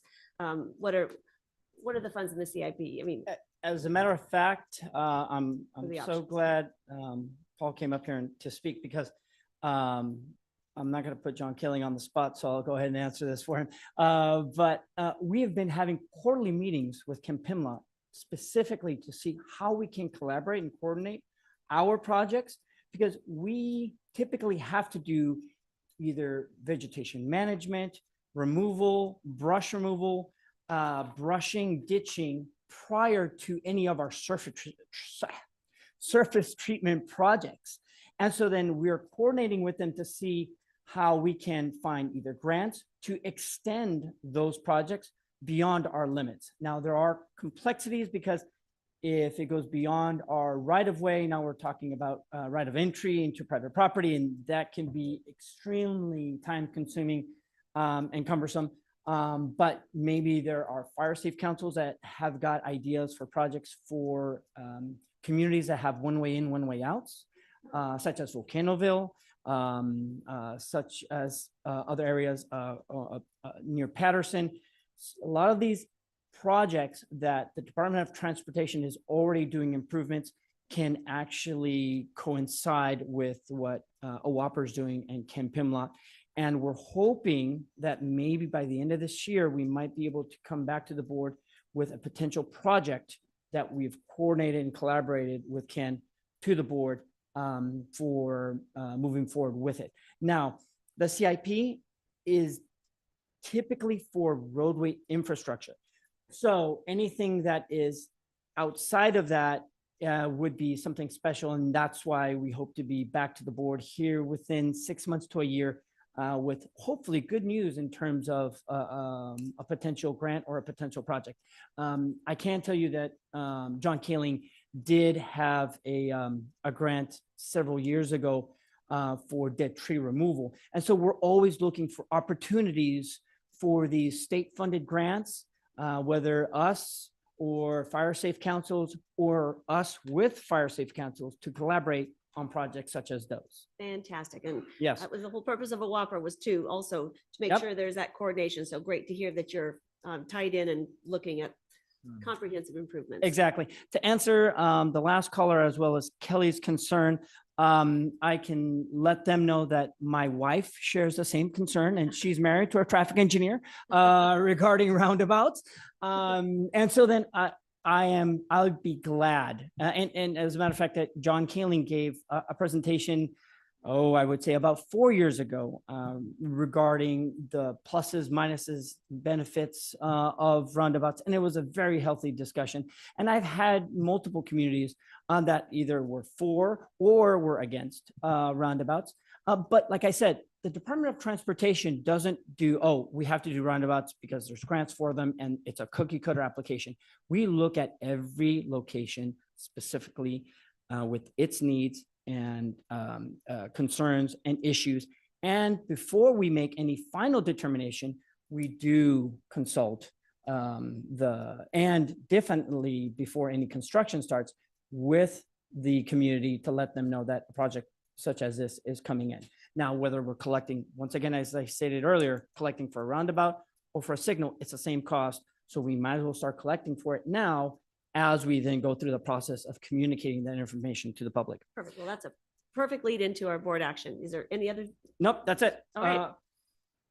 So the item before us today is to adopt the chair to sign the resolution to adopt the 2024 capital improvement program as presented in attachment E, to include the new project, the ITS system, and the Latrobe West connector for further study and analysis. So I just want one comment. You said that traffic analysis has been done. Is it done now? So the warrant analysis for a signal at that location has been done, has been completed, and it is justified for that location. Now, whether a roundabout is more appropriate or a signal is more appropriate, that data will be coming to this board in August, as well as to APAC on July 10th. Okay, can you send me that traffic analysis? Yes, on we the- can, sir. I'd why don't you appreciate two it. coordinate on that? Yeah. Yes, exactly. definitely. So what is the will of the board? Madam on this Chair, I item? move staff's recommendation to approve this. Thank you. Is there a second? I'll second. Excellent. Any further discussion? All those in favor say aye. Aye. Motion carries unanimously. Thank you so much. Can I want the record to reflect, I'm supporting this with the understanding that when the 5-year review comes back, we're going to be looking at adding projects back in. Because that's been Yes. a bone of contention, Yep. and I want people to understand that we need to do that. And that's why I'm supporting this today, because we've been promised we're going to look at it in the 5-year review. And Madam Chair, for the record, I am saying yes to Supervisor Parlin that as I am still in this position, we will look into that. It is on the record. And Yeah. we look forward to that. Super duper on the record. Yeah, Excellent. super duper All on the right. record. And one more thing, you are gonna talk to APEC, right? Yes, This we are year's going to be sharing that simulation as well as the warrant analysis Okay, for that location at APAC on July 10th. okay, I'm gonna hold it. That's on the record too. That's on the All record right. also. We got a lot on the record this morning. All All right, thank you all. Great. With now it's 10:30 and we will move into our 10:30 time allocation, which is a hearing. So Kim, can you open up item 29? Item number 29 is a hearing from the Auditor Controller recommending the board adopt and authorize the chair to sign a resolution for the appropriations limit for fiscal year 24-25. Supervisor Thomas, could you please open the hearing? With that, I open the public hearing. So good morning again, Joe. Good morning, Chair Thomas. This usually isn't a very controversial item, so I would request you take public input first. All right. Does the board have any questions on that robust presentation? No. All right, let's take a public comment on item number 29. Thank you. Now taking public comment on item number 29, individuals will have 3 minutes to address the board. The timer will notify you when you have 30 seconds remaining and again when your time is up. Public comment will be taken first from those participating in the boardroom and then from those participating through Zoom. For those participating by Zoom, please make sure you unmute yourself when called upon. If you're joining the meeting by phone, press *9 to indicate a desire to comment. If you're joining by Zoom, press the raise hand button. Please voluntarily state your name for the record. Would the boardroom like to speak on this item? Seeing none, let's go online. Now taking public comment from Kelly N. Welcome back.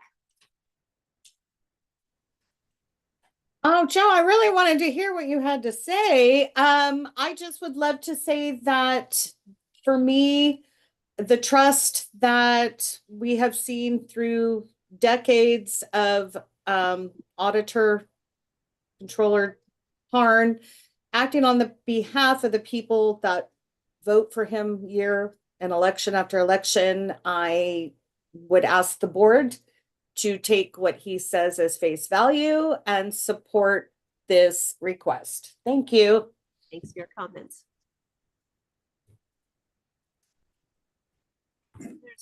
There's no Kel- With Kelly, that, I will close the public hearing. Kelly, I must say, when you said the trust that the auditor has earned over the decades, there was a great look of puzzlement on the part of the Board of Supervisors. The California Constitution requires that we compare our revenue limit to our actual appropriations, and we are in, this is a public hearing where we're documenting that we're in compliance, and if anyone wants to poke holes in our computation or our statement that we are in compliance, that's the purpose of the public hearing. And we I'm not appreciate on your the diligence. I'm not on the board, but I call for the question. We appreciate your diligence. Does the board have any comments or questions before I call for the question? No. All right. What is the will of the board on this matter? I'll move. All right. It's been moved and seconded. Any further discussion? All those in favor say aye. Aye. Motion carries unanimously. Thank you, Joe. Have a good afternoon. All right, let's go to item number 27 before we tackle item number 26. So, Item number 27 is a hearing from Emergency Medical Services, a division of the Chief Administrative Office, recommending the board, 1, conduct a public hearing to consider public comment on the annual written report of benefit assessments for zone of benefit within County Service Area 3 for emergency medical services, and 2, adopt and authorize the chair to sign a resolution confirming the annual written report. Supervisor Thomas, can you please open the hearing? with that, I open the public hearing and welcome you, Christine. Great. Good morning. Thank you, Madam Chair, members of the board, Christine Guth, Acting EMS Manager. And the public hearing for this item today is for the County Service Area 3 benefit assessment, which supports ambulance services in County Service Area 3, which is the Basin and East Lobe of the county. So the benefit assessment was adopted prior to Proposition 200 or 218, and at the time, state law, along with county ordinance, required that a report be filed annually that listed the number of parcels by use code, the basic rate per parcel, the risk rate per dwelling unit, as well as the total to be collected. So I would like to note that the exhibit attached to the resolution is preliminary and the numbers are still being verified. So once the columns are updated to reflect the actual counts, the assessment rate has remained the same for several years. Those final counts will be submitted to the auditor controller for inclusion in this year's tax roll. Excellent. Once again, this is a routine matter. Important one. Any questions or comments from the board? I just have one quick comment. It's interesting to know the history that in January 21st, 1963, CSA3 was established for the purpose of mosquito abatement. That was its beginning. And then on August 10th, 1982, the Board of Supervisors amended to include this current level of activity. So the message is things morph over time, right? You start with a purpose and then things change. And that's kind of what's happened with CSA3 and many of the other CSAs. So thank you. Well said. Yeah. Yeah. All right. We'll take public comment on this item, Kim. Now taking public comment on item number 27. Individuals will have 3 minutes to address the board. The timer will notify you when you have 30 seconds remaining and again when your time is up. Public comment will be taken first from those participating in the boardroom and then from those participating through Zoom. For those participating by Zoom, please make sure you unmute yourself when called upon. If you're joining the meeting by phone, press *9 to indicate a desire to comment. If you're joining by Zoom, press the raise hand button. Please voluntarily state your name for the record. Boardroom? Seeing none, let's move online. There's no public comment. All right, great. We will close the public hearing then and bring this back to the board for action. I'll move approval. Second.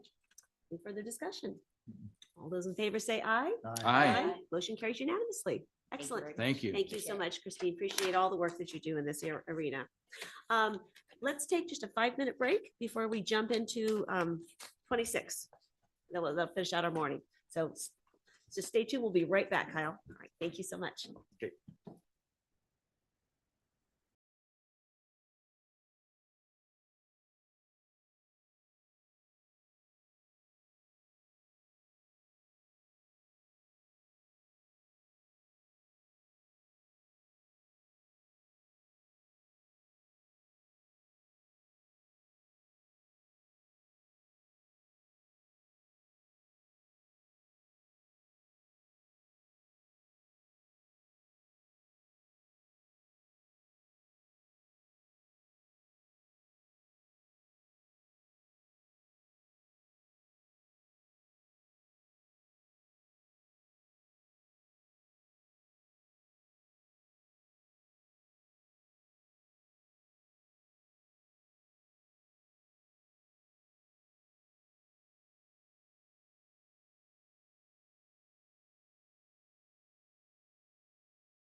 Well, the board is back. Welcome back, El Dorado County, and we will now move into our last item of the morning, item number 26, Kim. Item number 26 comes from Planning and Building Department, Economic Development Division, and the Board of Supervisors Community and Economic Development Advisory Committee Reorganization Ad Hoc Committee, recommending the board, one, review and approve the proposed bylaws created for Strategic Economic Enhancement Development Committee, and two, adopt and authorize the chair to sign the revised resolution, and three, direct staff to bring new applications to the board for appointment and begin work on the Economic Development Strategic Plan. All right, so good morning, Kyle. This has been a long time in coming. It's a pleasure to have you before us with the work of the ad hoc committee and see what you've been up to. Thank you. Yes. Kyle Zimmerman, Deputy Director of Economic Development. I'm just going to go through a couple intro points on it, and then we can get into the discussion. I'm here today to address the direction given to economic development on how SEED could best support our efforts in Can implementing. you move your microphone closer? That microphone doesn't Is it pick up bad? real well. Just hold it up. Is that better? Much Yay, better. I Thank like you. that. Yeah. Bob Barker. So we're here today to address the direction given to economic development on how SEED could best support our efforts in implementing the countywide strategic plan, especially in relation to the direction given to economic development staff to create an economic development strategic plan in coordination with the countywide. There are a few main points in the bylaws and resolution that I want to point out. The overall purpose of the revisions and creation of the bylaws is to focus efforts of SEED on creating a countywide economic development strategic plan. This will be the main and only focus of this group for this iteration of the committee. This is not a permanent proposal for the makeup of the direction of SEED. In our view, this is the ideal setup of this committee to assist staff in creating the strategic plan. And once the plan is complete, implementation may necessitate a different makeup of this committee. This item includes the creation of bylaws and a revision to the current resolution that establishes it. The creation of the bylaws was a result of former CAO Don Ashton's report, and we needed to revise the resolution to align with the bylaws and to maintain consistency in focusing on the strategic plan work. There's a few major points that I want to highlight here that which will likely require further discussion. So one is membership is now based on industry sector experience and expertise according to the industries listed in the resolution. This will be listed on new applications for applicants' consideration. The membership is proposed to consist of 5 members who are appointed by the entire board. This group will be utilized to engage with the community while not needing to necessarily have the entire community on the committee. We're going to utilize them to go out into the community and gather that info. And there's a few other points if you guys want to, if we need to talk on that, on why we think that's the best path. And also, since the purpose of this iteration of SEED is to focus on creating the strategic plan, the term of membership has been reduced to 2 years, knowing that this effort shouldn't take that long to get this plan in place. So those are the kind of the major highlights that I wanted to point out and that in discussions I've heard feedback on. But I'd like to leave it up for discussion with the board and see where we want to go next. Perfect. All right. Well, thank you, Kyle. And I'd like to just kind of set up our board conversation because I think there's going to be a robust discussion. And as I was reading this agenda item over the weekend, I know we were all really curious to see what the work of the ad hoc committee was going to bring forward. I did not understand that the bylaws and the resolution before us, the only purpose of these is to create a strategic plan for economic development. And I was trying to reconcile, I didn't see that in here. I was trying to reconcile, well, okay, the focus is to create a strategic plan, but what happens after that? How many members will you need then? And so in talking to Kyle yesterday, it was really helpful for me to understand that the only purpose is that these are really interim bylaws or an interim resolution.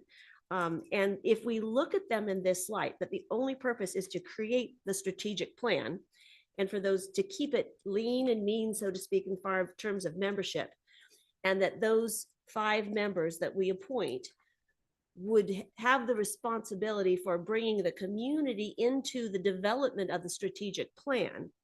And then once we know where we're going with an economic development strategic plan, then we'll know what the makeup of this committee needs to be, what sectors, what industries, if we're wanting to do that. because we need to know where we're going in order to determine the structure we need to get there. And that was an aha moment for me, because I didn't really see that in the staff report, and I didn't, so that, if you look at the bylaws and resolution in that point, I really look forward to the discussion with everyone and the public. I think if that is the purpose, we need to have some language in the resolution that's to that effect, and I have some ideas for that, but just kind of wanted to set up is there anything you'd like to add to that, Kyle? Because I think it helps frame where we're going today and sets us up for a productive conversation. Yeah, apologies for not maybe explaining that specific purpose of the group, but I think the direction at the end of the last board meeting was, Kyle, tell us what you need to make sure that you can implement the strategic plan. And this is the most practical way I see in making that happen, is just getting a small focused effort with this committee to assist us in that strategic plan work. It's not entirely on them to come up with that strategic plan, but working in conjunction with our team, I feel it's the best setup that we can have to get that input and that feedback loop from them. Well, my interpretation is slightly different. Strategic plan is phase one, but the purpose of the overall seed is defined in the bylaws. So the immediate focus with the membership that's going to be appointed initially is strategic plan.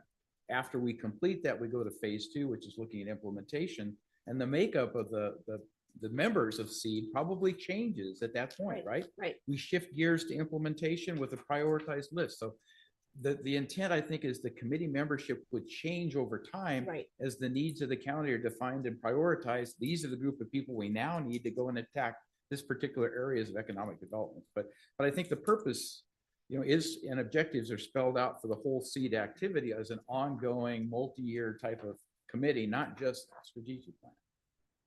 I think you're both kind of saying the same thing. I think this is focused on the strategic plan piece right now, but in the future, it's going to be the implementation and revisiting and relooking at what that makeup should be. Right.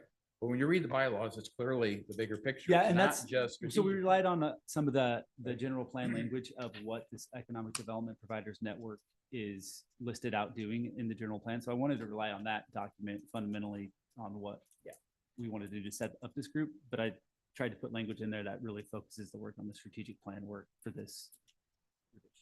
Let me just throw out what my thought was. Sure. So because it's kind of confusing. So I agree with you that the bylaws also show the longer term strategies. So perhaps what is needed and what would be helpful in the resolution, the last whereas on page 1, and I'm going to read that. Okay. Right now it says, whereas the changes in this resolution are due to the adoption of a new county-wide strategic plan that includes direction from the Board of Supervisors to create a new economic development strategic plan. That's what it says right now. Right. I would propose that we add another sentence after that, and I did give Kim this later, but this resolution is intended to be reviewed and revised upon the completion of an economic development strategic plan in order to address the implementation of the strategic plan. So that this resolution is not a forever document. It's to get us through this initial phase of the development of the economic strategic plan. And then once we know where we're going, it's intended to be reviewed and revised, whether it's additional members on seed or different industries based on the plan. So that's my thought, and then look forward to your comments and discussion. I'll jump in then. Great. I don't see it. I actually like your addition, Supervisor Thomas, and the reason why is because, and maybe to what Supervisor Heidel said, I feel kind of like the resolution is more defined, and I feel like the bylaws are broader, and so I almost feel like there's a conflict between the two, and it just doesn't, it's not feeling right, the clarity. And so, and that's been part of the problem all along with CDAC, is that, we didn't have clarity, and it caused, what's the right word? Well, we had groups going off and doing things outside of the work plan there for a while. And I was like, why is that happening? And it was like, well, the resolution says they can. And it's like, well, wait a minute. That's making more work for staff. So I like the clarity that this is a very specific purpose. And then we'll bring it back to review. So what I guess I'm wondering is, do the bylaws need to be whittled down so that they actually match the resolution better?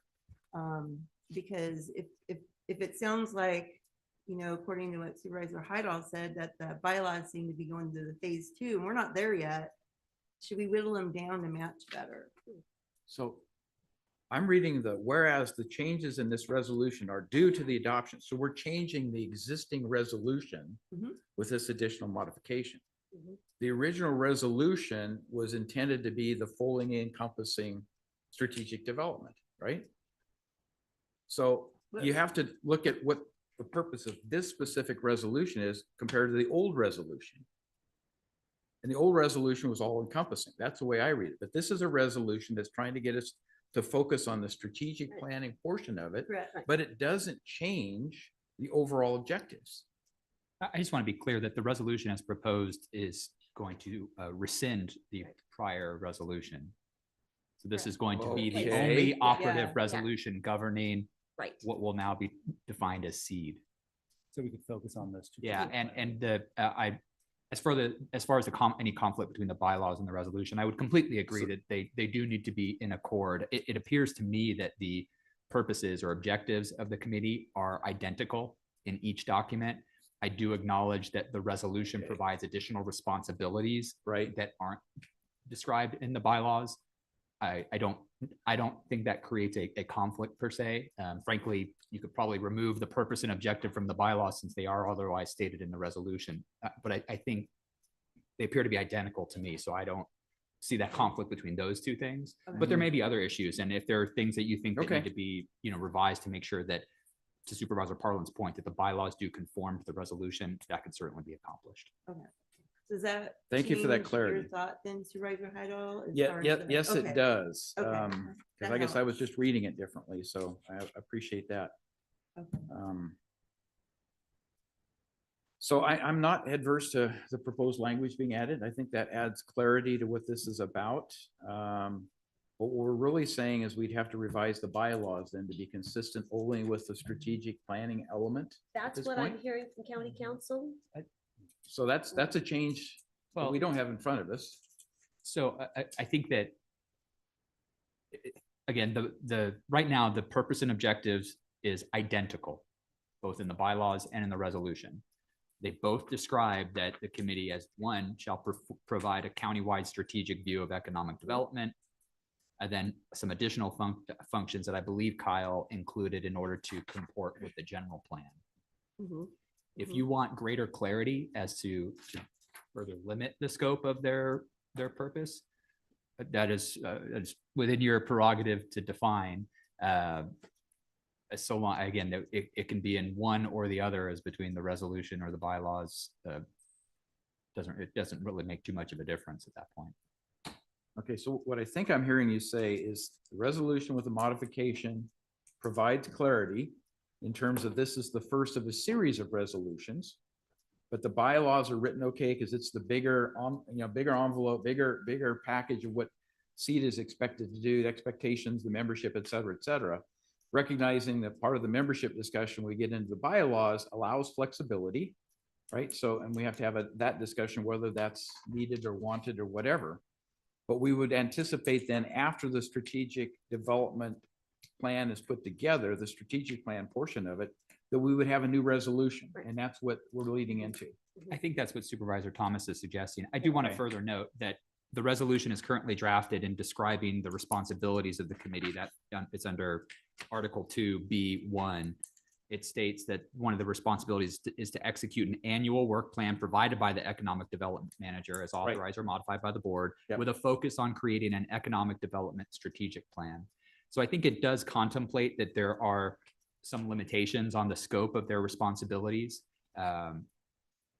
Obviously there are some additional items to be performed, but it does contemplate what Supervisor Thomas is suggesting, that the focus of this initial phase is development of that strategic plan. All right, then I'm good with all that. Okay, great. And Supervisor Lane, some comments and ideas. I do, but I wanted to make a comment on this specific part, that do they really match?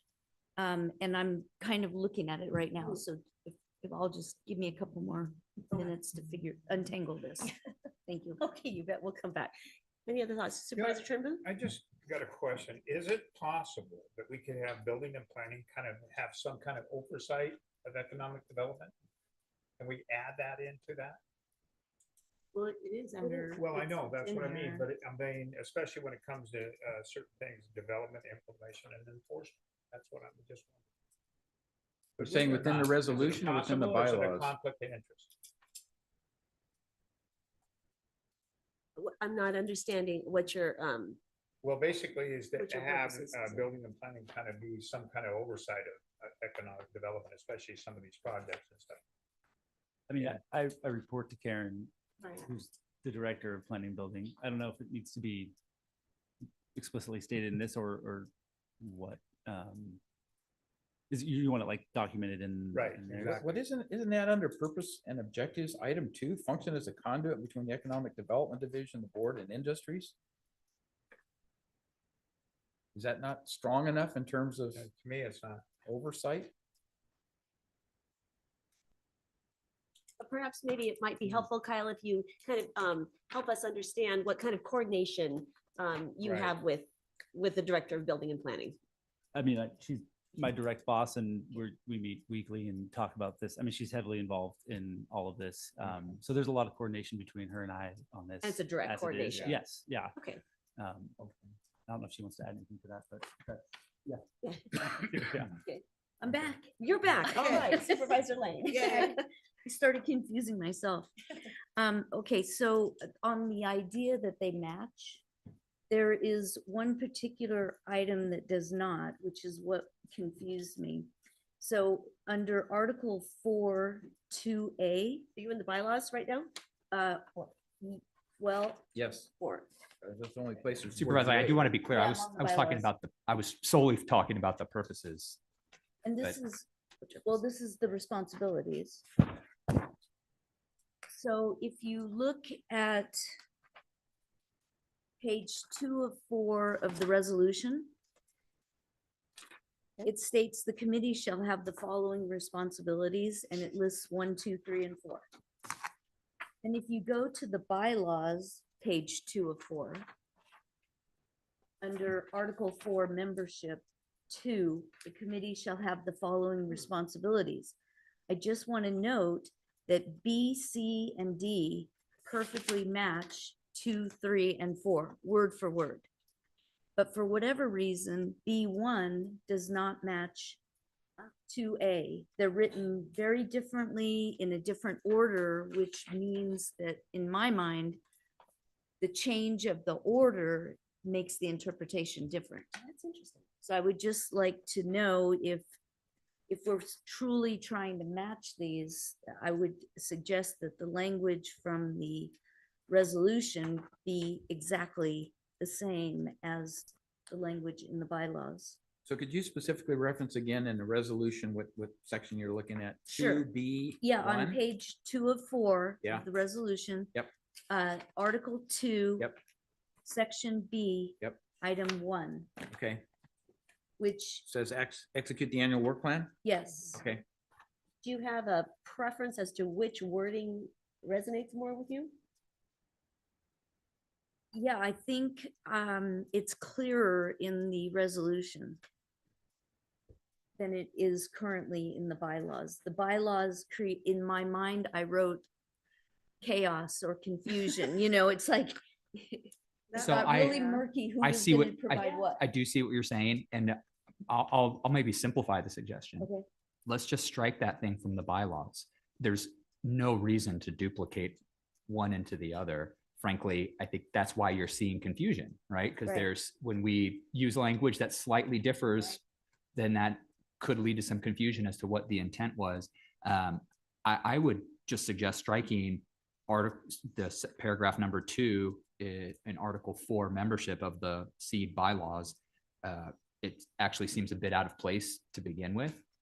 And I think that to your point, it does create some confusion insofar as it differs slightly from the language used in the resolution. I guess what I would say is view these documents as with a bit of a hierarchy. the resolution is intended to be kind of the controlling document that Right. establishes the committee and establishes its purposes. The bylaws aren't necessary except to the extent that the resolution contemplates establishing some bylaws, but they're traditionally focused on more discrete issues of governance and, voting thresholds and things of that nature. So I think that it's perfectly appropriate to omit that statement of responsibilities from the bylaws, particularly since they're already stated very clearly in the resolution. Yeah, thank you for that, because it's, Right, okay. it's basically, one is the program plan and the other is how you're gonna do it, right? So Yeah. there's a proposal or whatever, and then, so bylaws get more to the details of the how as opposed to what. I guess that's the easiest way to phrase it. So I am in full agreement with that, David. Thank you. So can you back it up for me then? I'm looking at the bylaws and I think there's several things that are duplicated, Mhm. which we talked about this last time. We shouldn't have duplicate things from the resolution to bylaws. So like, I'm looking at the bylaws only. And it's Article 3 purpose objectives. All of that is in the resolution, correct? It's listed as roles and Correct. responsibilities, right? So shouldn't we just strike that out? Because Article 2 in the bylaws, authority actually references the resolution that creates this. So in my mind, for clarity, let's not duplicate language from one document to the other with different, I think that's where we're kind of struggling quite a bit. Sure. There's a lot of duplication and if it's ordered differently, it's confusing. So And they have different titles too, so. So you would, Right, so you that's would, true. you would propose removing Article 3 purpose and objectives from the bylaws Right. insofar as that is Defined duplicative in roles and of responsibilities. Article In the 2 roles and resolution. responsibilities in the remove resolution. that whole section. Is there Yes. any Yeah, other see resolution. sections That's that are true. We don't lose duplicated? anything if we do that. Yeah. So probably with Article So 3, what 4. item were you striking? In the bylaws, Article 3 says. Yeah, the whole purpose, thing. Yeah. the Okay. Take the whole thing out. Got it. Because Yeah. that's, It's we don't need, it's duplicative. It's redundant. defined in the resolution. And let the bylaws be kind of the mechanics of the Yeah. commission, not That's what we were the, trying to do. I apologize for. no, not at duplicating all, Kyle. that on it, No. But And then what, is there Yeah. any other sections that's duplicated, you guys, that we could strike out to make this more simplified? Anything else? Because the other point is if we're gonna have modifications by resolution, we want the resolution to drive everything, not have to go back and change the bylaws, right? Right. Right. The bylaws need to be kind of standalone, long-term. It's gonna work for us. in The So, bigger and the picture. bylaws may be changed once we have a strategic plan, for example, membership, because right Yes. now, we're gonna have a, 5 person committee to drive the strategic plan, but once we have a plan, that may need to be expanded. So I I think you don't. just hit on it. yeah. The membership is in both. you should probably Correct. strike And I So- think we need to strike off the bylaws. one in the bylaws, correct? Because that way it would shouldn't take that out be in the the- resolution only? Where should membership lie? Membership, yeah. County council, where should membership I lie? think that's an appropriate subject for the resolution, establishing it. Okay, Okay, so take that out of the bylaws as well? correct. But where is it in the bylaws? I It's don't on see page it. 2. It's They're right different. around, See, that's the thing, is it's titled, I see Article 4 membership in the bylaws, but it is different than what is contained in Article 3 membership Right. in the Right, resolution. which creates the problem again, yeah, right? right. So perhaps the action of the board should be to direct staff to resolve the conflicts between the resolution and the bylaws. Maybe county council, you can be thinking of helping up with some wording rather than relying on us to find every conflict here. Yeah, we shouldn't do this on the dais, should we? Right. With as many changes we're talking about, I agree. We've got to take Right. some time and go through this again. I But didn't recognize they recognizing that were we want so different. the resolution to reflect that it is solely for the purpose of implementing the strategic plan and that it is intended to be revised, but then Correct. resolve the conflicts between the two. So anything that's not mentioned in anything duplicative in the bylaws, remove and just have it procedural on how to run the meetings Right, in the Right, bylaws. and maybe work with county So I council think on that, that.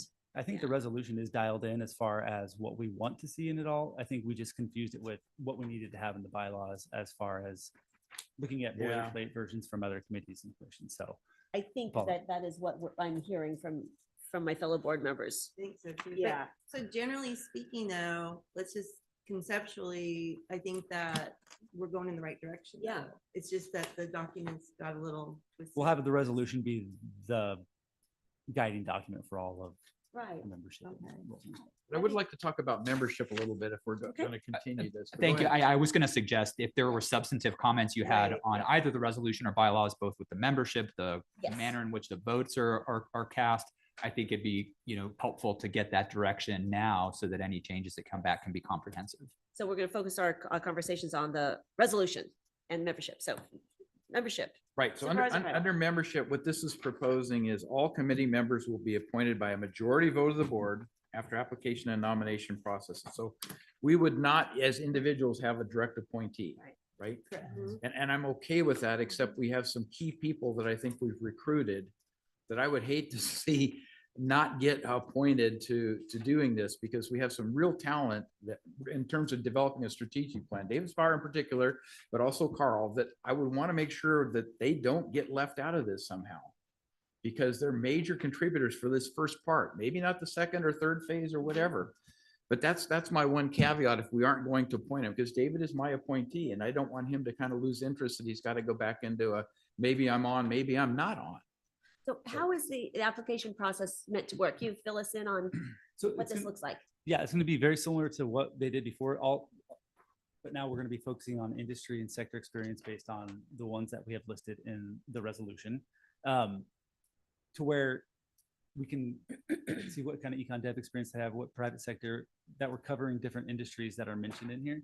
So it's going to be, we're encouraging all the current members to reapply and list out their, I think it's community experience. There's some other criteria that we want to hear back on, but trying to get the most qualified group of people in this mix to help drive this.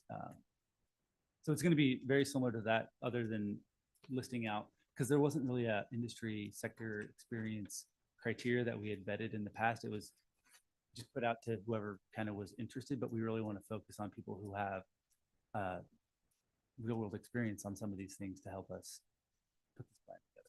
And I think it's really helpful in looking at that the sole purpose right now is to develop a strategic plan so that when the applications come before us, we can look at the applicants through that lens. You know, do they have the skill set, and how many different sectors do they have expertise and knowledge in, and what influence do they have in all of these identified sectors in order to bring those voices into the development strategic plan? So folks that have, Right. tremendous experience in that, I think will rise to the top of that. To the point that the recruitment announcement or whatever, the application form should be specific to what we're trying to accomplish, not the Right. general, tell me what you've done for the county. Maybe that needs to be in there, but we really need to understand what are your talents associated with strategic I plan think strategic development and planning is gonna be a execution. component. Yeah. I want to look at both sides of it, but clearly the plan is what's most important at this point. So I think item is confusing to me because in the staff report, it says, once the board approves the bylaws and resolutions, staff plans to recruit new members. And then in the resolution, it says, when nominating members, blah, blah, blah. And then down below in Article 4, it says candidates shall submit a completed application. So it's, what is it? Which one is it? In my view, it's all of those actually, because we're going to be, you said, what was the first thing you said? The staff's going to recruit. Yeah, so that's going to be getting the applications, and then we're going to be presenting those as part of a board item to your board for the nominating from you guys to nominate the 5 members. With recommendations though, right? Yeah, it's not going to be, we're going to take all of them in and give you guys the applications and the information to digest as far as approving members you want to have. Right. So when you say when nominating members, what does that mean? It means once we get all the applications in, we will put the board item together with the qualified applicants. So maybe that nomination word is confusing. Or it needs to say when staff is nominating members, or some clarity to it, because it looks like we're back to the old way where we nominate directly people. It's more of staff bringing those applications to you guys. Maybe it's just presenting that. Where's that listed at on the? That would be Article 3, item G, and then Article 4, item A. I mean, actually, item 4, Article 4, item A is very clear. but it's confused by the one above. Denominator, okay. That's where I was going. I'm also concerned with regards to the basin that I think is a key player in the strategic plan for the county. Ability to attend meetings in person at the primary location. Part of the reason why it's so difficult to get members of the basin to participate is that the full requirement to travel is on us. And so I kind of would love to hear your thoughts on that.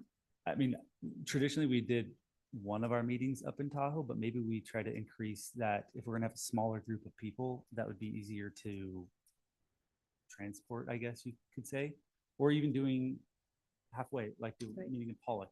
So it's everybody's. Pollock's not halfway. Well, whatever the halfway point would be. Kybers. Kybers, yeah. Yeah, there's a bunch of Kybers. Well, I think I'm concerned about that because it's a limiting factor to who you would ultimately, use. And I'm not sure that Zoom is an option because it's very strict on how we can apply that. And certainly the winter months are, so I don't know how you do that. So what we have done in the past is if you notice the area, and Kim can correct me if I'm wrong, notice the area where they're meeting up in Tahoe, they can participate in Tahoe. Oh, that's So true. If they, You notice the location. if you notice the location, yeah. So if the rep from up there wanted to maybe come to our office up there and just put something on the door, we've done that in the past. So I think that's our way. We can do that if we post. So should this be removed or modified or something? Because it does kind of. Says at the primary location. Yeah, and I get what you're saying. Does this need to be in here, or how do we clarify that? I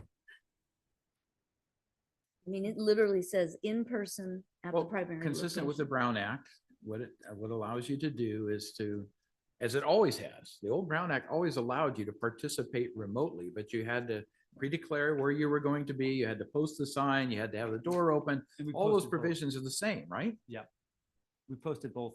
Right, so I think that language needs to be massaged because it's very specific in person, which Zoom is not. And at the primary location, But he which would be in- Zoom is not. Right. So he would be in person at that location, or she. I think this should be stricken because this is a board, this is a county appointed committee. It must follow the Brown Act. So, I mean, they're either gonna be in Yeah. person or they I will think, be. I think we need to seek at a- council's help in getting this Yeah, or straightened they'll be out. at a teleconference Right. public location. There's no option, like they can't Zoom from home because this is a No. Brown Act required Right. meeting. Right. Um, We could actually quote the section of the Brown Act that allows you to have meetings via Zoom or whatever, as long as you do the proper posting, participate. You can actually do it by phone too, but we would want to use Zoom so that we can determine and see the individuals participating, whoever the committee members are. I shouldn't say we, but we colloquially. But it seems like county council needs to help us in making sure that we stipulate that, either attend in person at a meeting to be held or remotely consistent with the Brown Act section, blah, blah, blah, whatever it is. I think we just put the reference in there. Are you trying to take my job, Supervisor No. Heidel? Is that, you just did such a wonderful job Absolutely right not. there. Okay. Supervisor Barlow is trying to lead us down that path. I was just trying to get us over the hill. So once again, in our final motion for something about revise and clarify language around meeting locations in Yeah. accordance with Brown Act or something, and yeah. So good catch. Okay. Yep. And then What else you got? Supervisor Heidel, I think you were starting to talk about kind of the composition of this body. And I had spoken with Mr. Zimmerman yesterday. We talked about the number, 5. When you look at the fact that there are 16 identified industries and you're considering a body of 5. So technically 5 of the 16 would be represented, a third of what makes up our economic makeup of the county.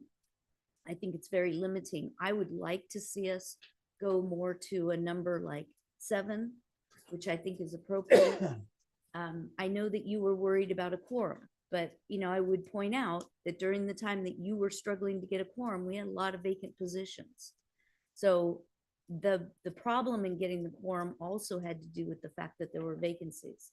So it put even more onus on just the few that were left. And it was, I will use my word, kind of a chaotic time. So I think 7 is a more appropriate number. I appreciate your summation of the fact that this is all we're asking him to do at this point, is to come up with this strategic plan. But also in the resolution, it says the committee shall conduct comprehensive research and analysis of economic trends, demographics, and market opportunities to inform the development of the plan, and that they'll also facilitate meaningful engagement with the diverse range of stakeholders. That's going to take a few people. 5 is not a whole lot, especially, as all of you know, we've all been on committees. There's doers and there's talkers. Right. So if you only have 5 people and only 2 of them are the actual doers, it's going to put a lot of pressure on them. So I'd like to see us consider opening this up to a little bit broader group without making the quorum issue a total burden. I mean, if you went to 9, you'd have to have 5. But if you go to 7, you have to have 4, and that is a relatively low number in and of itself. If you have 5, you only need 3. I mean, we're starting to get down to the fact where you're not going to get a lot of good input if the quorum is your concern. All these members should be at every meeting. That's how important this is. So I feel like the quorum argument is a little bit less important, and the fact that we involve more of the economic makeup of the county when you outline the various industries is more important to me than your concern of whether or not you make the quorum. You get the right people in the room, the quorum will go away. Won't be an issue. Yeah, and I think to your point, this is a very focused effort. And so I would hope that anyone that is appointed to this is doer. Right. I mean, That's good for- there's They no have to be. room for non-doers on this. That's true. And you're right, things were chaotic before, and that's why it was confusing, but this is so focused.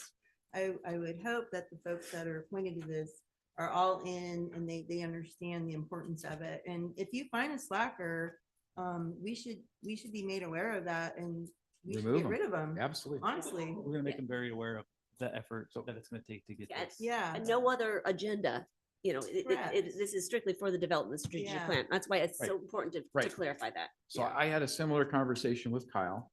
The impression I had is, since the resolution defines 5 for the strategic plan, his input to me basically was he wants a group that is well-organized, structured, has a common purpose, and gets it done. And when you go to 7, you're now adding a little bit more training, confrontation. Somebody misses a meeting. Now they got to be, it would be nice if we had 5 really dedicated people to get this part done. Then with the subsequent resolution, when we get into the implementation part, then look at what do we need to do? Does it need to be 7? Does it need to be 9? Does it need to be 11? But once we have the plan, we'll be able to look at and say, these are the priorities that we believe need to be focused on. This is implementation phase 1, and this is the mix of people we need for that. You go out for a new recruitment, and some of it will obviously change over from the 5, and some of it may not. You may have 1 or 2 continuing members, but always bring the people in that are best suited to do the work. Yeah, and I'm wondering if, excuse me, to your point, Supervisor Lane, if we did stick with the 5, there's nothing preventing, or maybe I should word it differently, but we may encourage, one of those 5 to go out and reach out to other industries that aren't specifically on the committee, but we do want to hear from them all. So I could see that direction from staff, like, hey, you guys, you're in charge of this industry, go gather, come back. So Yeah, does that help? I still respectfully disagree. And I look back on the vacation home rental committee that we just got together, of which there were 13 members, 13. They came from the West Shore all the way, to the top of, all the way to Pollock Pines. So, and we met over the winter. And when we asked these 13 people to join this, we made it very clear how important it was that they attend every single meeting, that there were going to be 6, they were going to be 3 hours long, once a month. You had to commit to that. And we did not have a member miss a meeting. That's impressive. It really is. So if it's an emphasis, then I think it's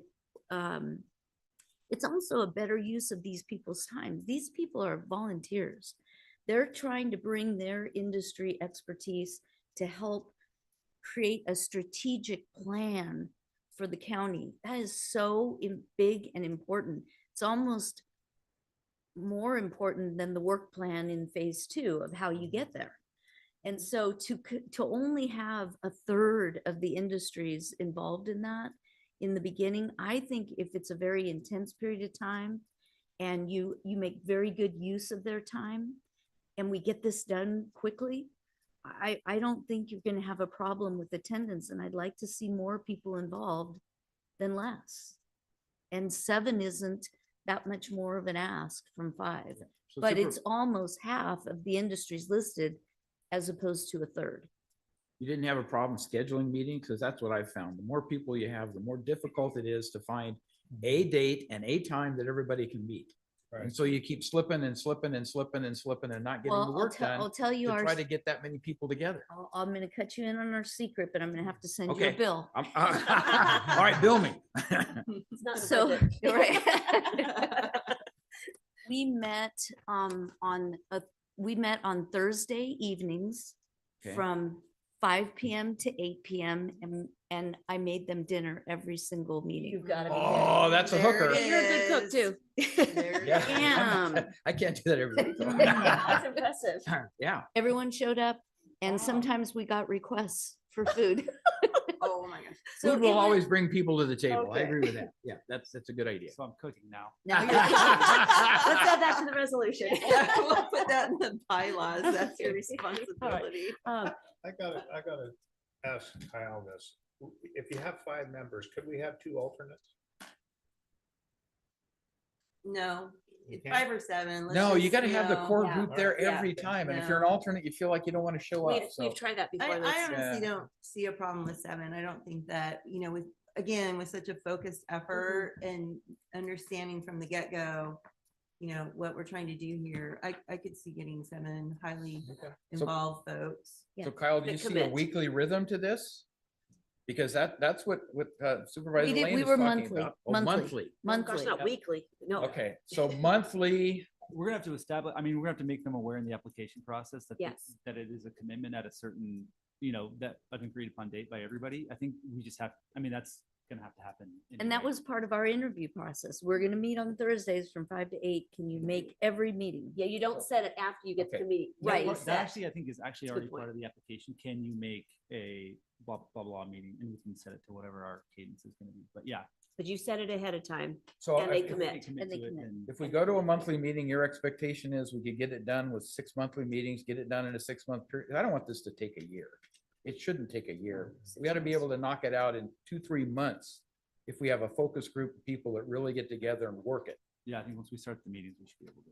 So- And it's not just it's staff and this committee. We're working, it's not just gonna be on them to do all this work. We're You're responsible anticipating for- yeah. monthly meetings? Is that kind of your Yeah. thought as opposed to every I 2 think we have weeks or something? at a minimum bi-monthly, but it's gonna have to be at least monthly to get this done. By monthly, yeah. And I did have a follow-up question to Supervisor Lane's question, because I had the same thought on, under roles and responsibilities, where it does say the committee will have the responsibility to conduct comprehensive research and analysis of economic trends, demographics, and market opportunities to inform the strategic plan. I can see how those are really essential, that we have that data to inform the strategic plan, so we know where we're going.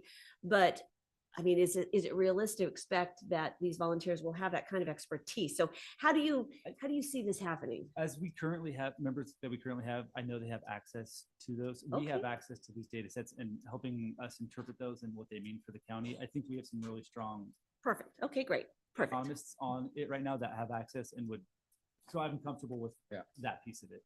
That's really helpful. So once again, I would hope that our application for this will be able to flesh out that. So this board knows that the applications that are coming before us have those skill sets.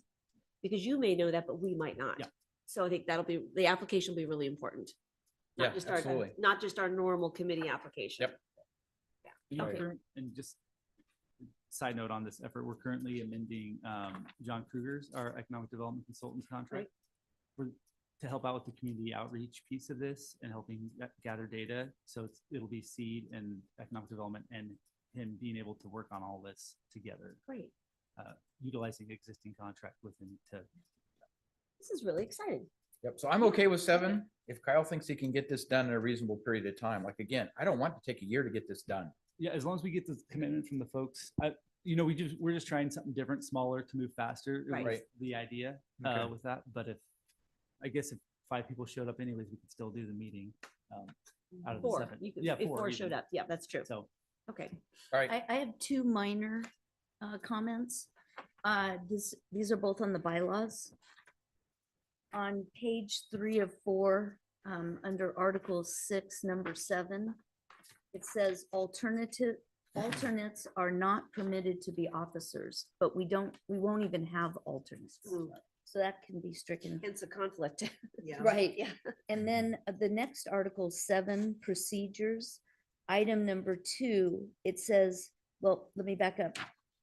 Above, it says the officers consist of the chair, the first vice chair, and the second vice chair. Then down here on Article 7, procedures number 2, it says meetings will be called to order by the chair or vice chair in the absence of the chair. If neither is in attendance, the committee may select a chair pro tempore to conduct the meeting, but they kind of leaves out the second vice chair. They're out. Yeah, I don't think we need a second vice chair at this point, is my point. Yeah, and so then A smaller strike it group. up here, and then this one works. Good catch. Yeah. Good catch. All right. Well, at this point, really great discussion. I'm excited where we're headed with I think this. Kyle wants I had more one direction. more You bet. correction that I got feedback on. It's in the bylaws, procedures, Article 7, that is, number 5, at the last sentence, an abstent, I should be able to say that. Oh, yes. Abstention vote acts just like a no vote. We just wanted to remove that sentence so it doesn't, Yes. it's not a no vote necessarily. It's just an abstention. Thank you for that. That was on my list too, and I forgot to mention that. Perfect. Okay. Great. All right. Well, let's go ahead and take public comment on this, and then we'll just bring this back to the board and Yep. put this together in one nice, neat package. Let's take public comment, Kim. Now taking public comment on item number 26. Individuals will have 3 minutes to address the board. The timer will notify you when you have 30 seconds remaining and again when your time is up. Public comment will be taken first from those participating in the boardroom and then from those participating through Zoom. For those participating by Zoom, please make sure you unmute yourself when called upon. If you're joining the meeting by phone, press *9 to indicate a desire to comment. If you're joining by Zoom, press the raise hand button. Please voluntarily state your name for the record.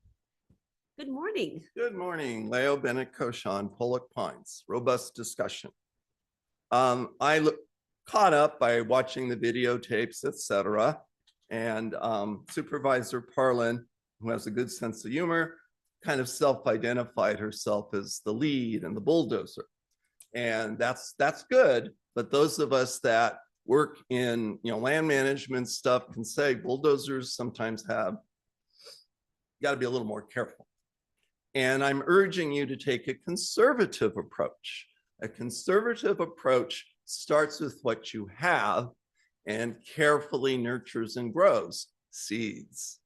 You have an excellent committee in place, 7 dedicated folks, and yet your committee, based on Dawn Ashton's report, has struggled even before when they met every month in 2022. They maintained a quorum. Only 2 of those people remain. So a lot of these past issues have attritioned out. But Dawn Ashton, when you gave them the mandate, it's a shared responsibility.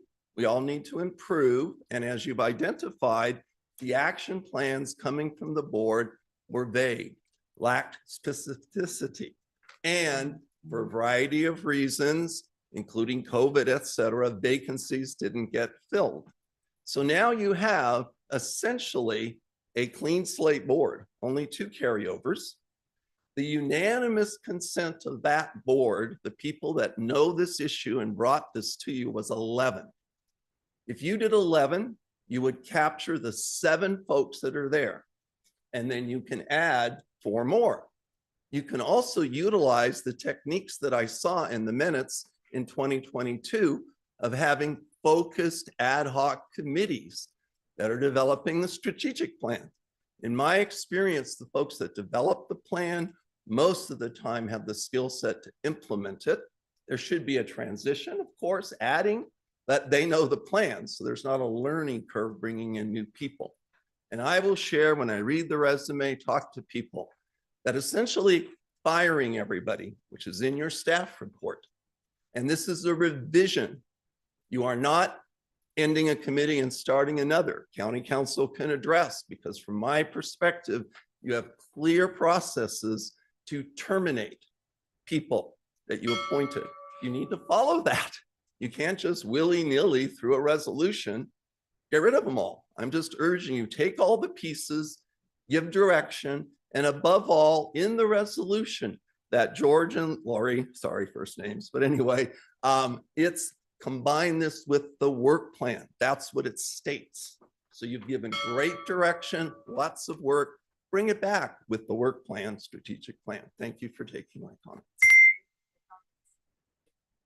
Is there anyone else who would like to speak?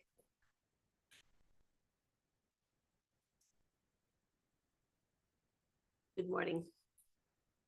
Good morning still. Thank you, Chair and board members, Michael Rinaldi, Farm Bureau.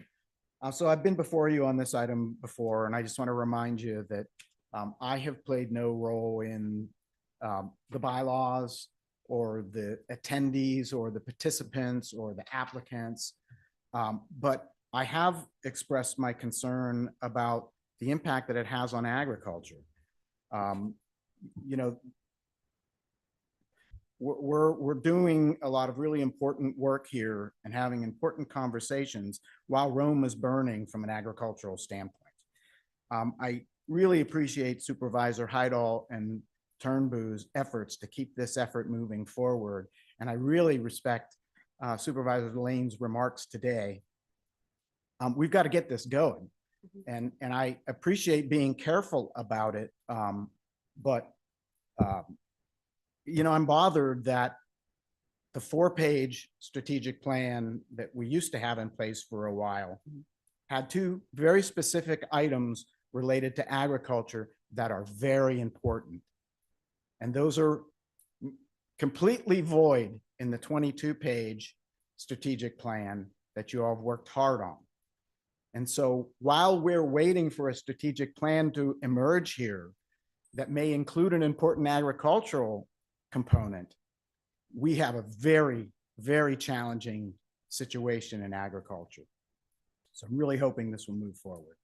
And, you know, lastly, I want to caution the board on its attitude towards certain committees. You know, your attitude is really important in getting the public to participate in this committee and any committee. Any disparaging remarks about the committees or its members, it discourages participation. And, you know, the public, it was mentioned, they're volunteers.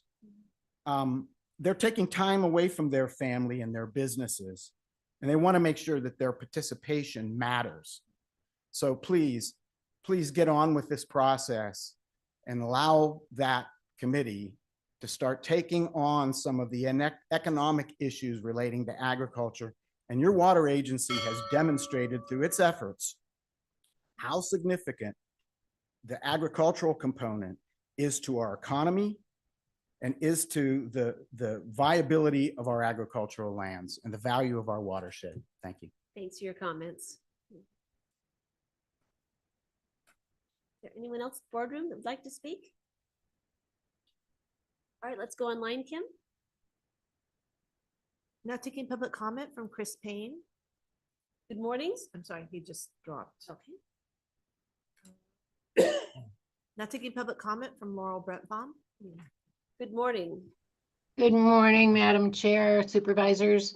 Again, Laurel Brentbaum. First, I want to commend and congratulate Kyle on the heavy lifting that he's done to get this to the place that it's at.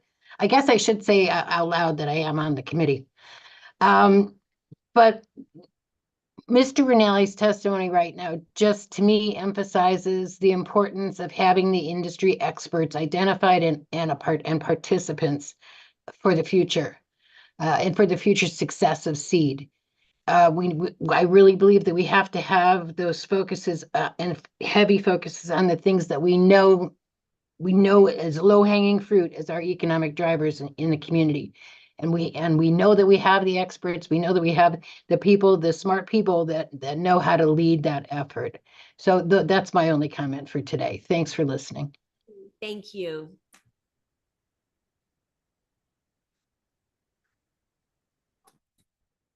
Now taking public comment from 168. Good morning. Good morning. How are you? Dave Spar, Welcome. District 1, Madam Chair, members of the board. Thank you for your consideration and discussion on this item this morning. It is hugely important. And really like to thank Kyle and his staff for building the direction here and the philosophy that this work needs to get done. I'd just like to say I support where the Board of Supervisors is going with this morning and would look forward to your vote as recommended by both county council changes and the input that supervisors have put into this morning. And I wholly support the direction you're headed in. Thank you. Thanks for your insights. Appreciate it. Now taking public comment from Chris Payne. Welcome back. Thank you, board. My notes have been changed immensely from the beginning of what you were discussing today to where we are right now. And thank you, Chair, for recognizing that you needed to make an adjustment of which you've identified very clearly. This item is going to be coming back. Obviously, it's not ready for prime time right now. And each and every supervisor has made comments as to how it can be improved. The public waits for the final document. It can't be dependent upon what was provided with today's agenda. Obviously, based on what I'm hearing, you're making the right decision on allowing this to nurture and to come back. Now, to the points of the other commenters, the public, I totally agree. And I would say on behalf of the Taxpayers Association, of which I'm a president, your bylaws and your resolution have to be together, meaning item for item, they have to be consistent and agree. And in this case, I'm sure when this item comes back, that will be in place. The second part is, I believe that 11 members is the appropriate amount for this committee. I have 15 with the taxpayers, and I know the trials and tribulations of trying to bring everybody together. But if you have a consistent date, if you provide dinner and you make it attractive, then you can capture the group and have them be very participatory. So make sure that that's included in your recommendations to staff. The second part, or the next part that I want to say, is leadership. Leadership is so critical. You can have individuals who provide industry information, but you got to have somebody or a couple that know how to lead. And that can't be at staff level. That has to be on the participatory level, the people that you pick. That's pretty much my comments. Thank you for the deliberation today. And thank you for the consideration of bringing this back with full transparency for the public. Thank you so much. Thanks for your comments. There's no additional public comment. All right, well, thank you all. So I will bring this back to the board. Kyle, do you have any additional comments before we? No, I think we just need to clean up those bylaws and adjust the membership and Those are a couple comments. edits and then get this back ASAP.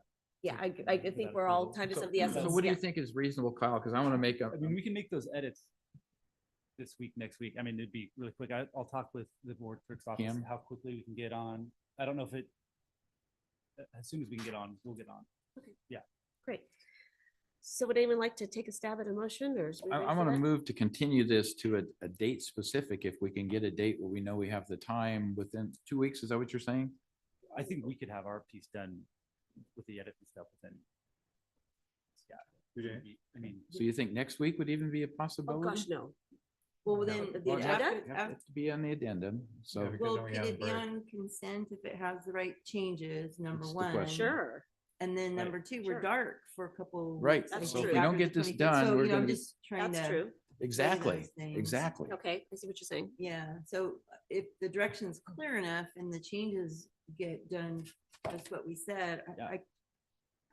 County council's saying something over there. I want Could we do July 16th, just to give all staff an opportunity to be able to take a closer look at it? So, and then would it be okay if I read into the records some of what I've captured? So I could Yeah. get feedback from Kyle, because I know Supervisor Parlin has been, very consistent with wanting the direction to include in the motion. That's So, been helpful, yes.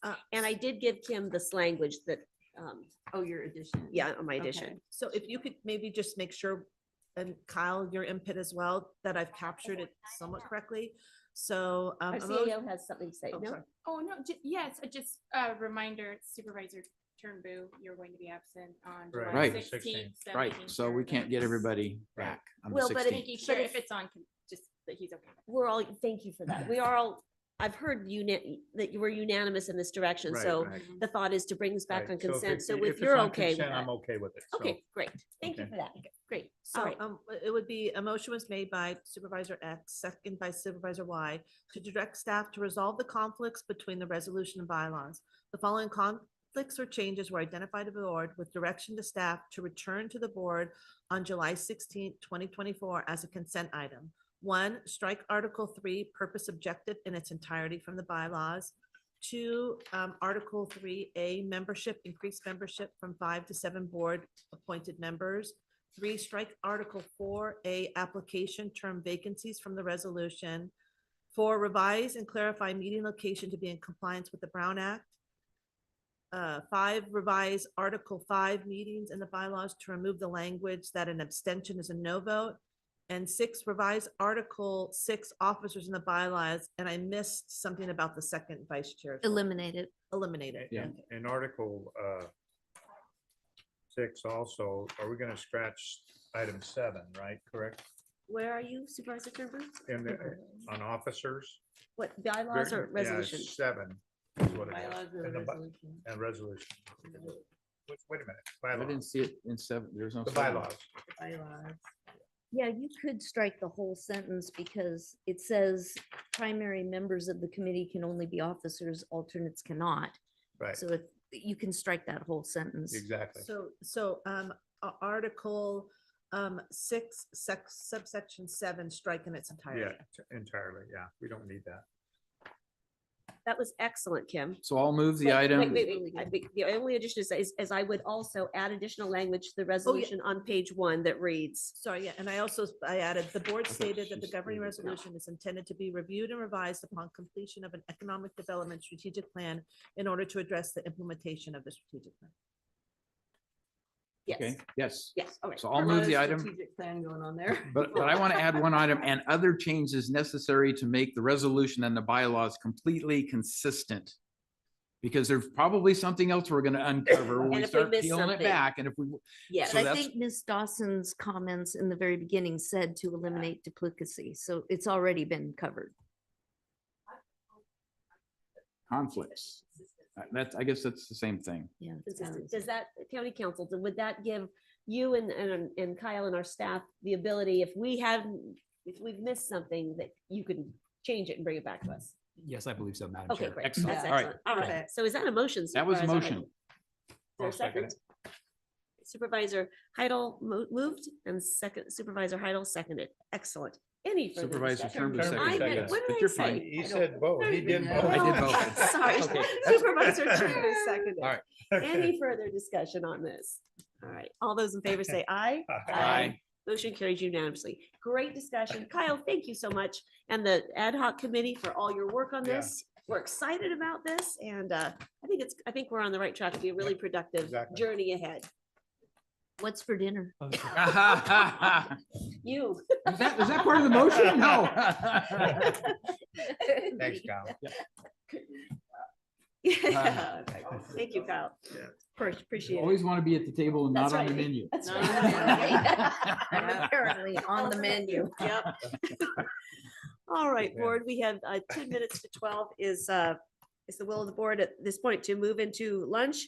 Have a few more minutes, or do you want to tackle any of closed sessions? Looks like there are, Well, it's a half an hour for our the least one. closed session is a Yeah, half so it's hour. Could we do the half-hour one, do you think, or not?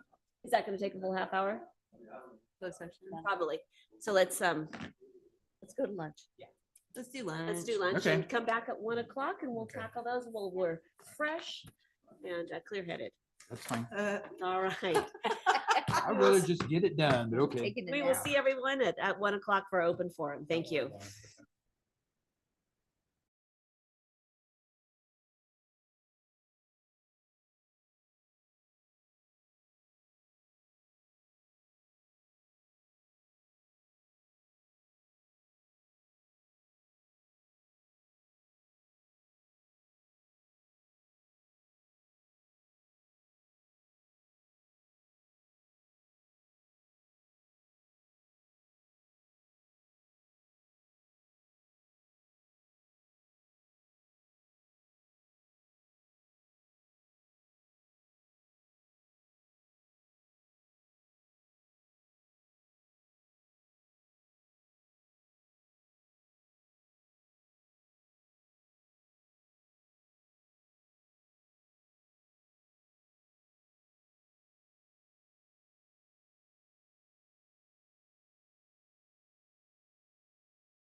right, good afternoon, El Dorado County.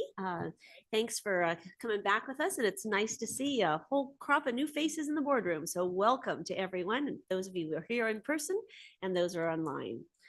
So with that, we will now move into our open forum portion of the meeting before we get to our afternoon's agenda items. So Kim, can you please open forum? Now taking public comment on open forum, individuals will have 3 minutes to address the board. The timer will notify you when you have 30 seconds remaining and again when your time is up. Public comment will be taken first from those participating in the boardroom and then from those participating through Zoom. For those participating by Zoom, please make sure you unmute yourself when called upon. If you're joining the meeting by phone, press *9 to indicate a desire to comment. If you're joining by Zoom, press the raise hand button. Please voluntarily state your name for the record. Anyone in the room like to address the board on something not on our agenda?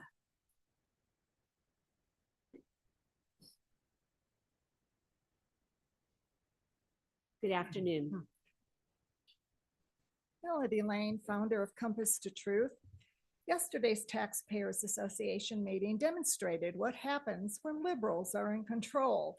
Once again, Chris Payne demonstrated his Democrat ideology, inability to abide by the law, and blatant disrespect for a senior evangelical.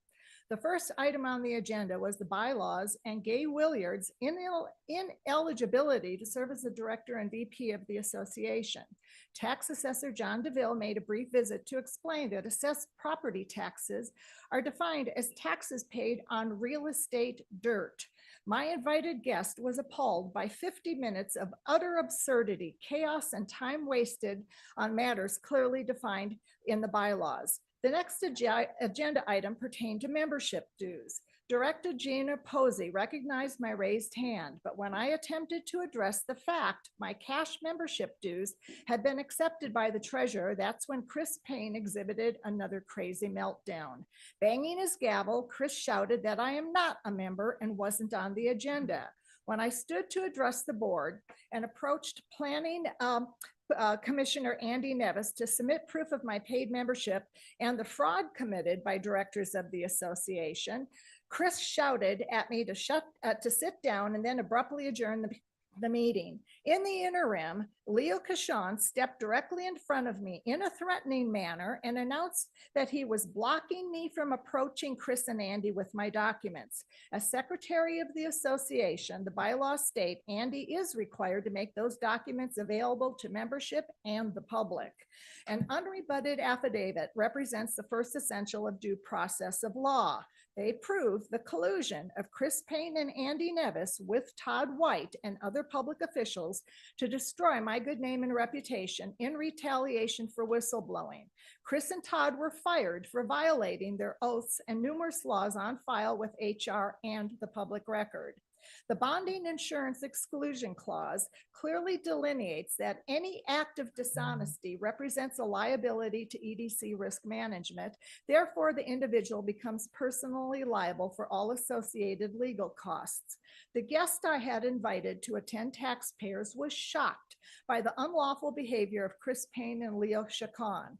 Last night, he vividly described to our team of Christians, several who aspire to run for public office or are members of the RCC, about the chaos he witnessed during the taxpayers meeting. He also reminded us of the significance of the Pledge of Allegiance.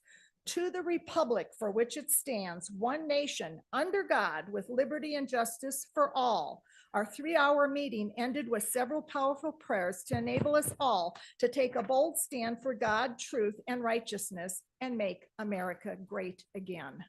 Madam Clerk, please enter this into the public.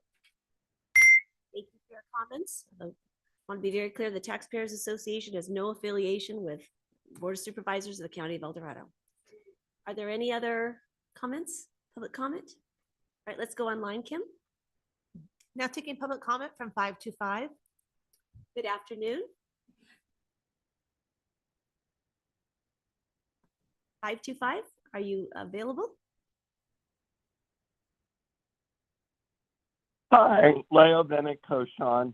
Just very briefly, since Melody chose to mention my name, first to the board, I do believe that you don't have to listen to things that aren't in your purview, but that's your judgment call.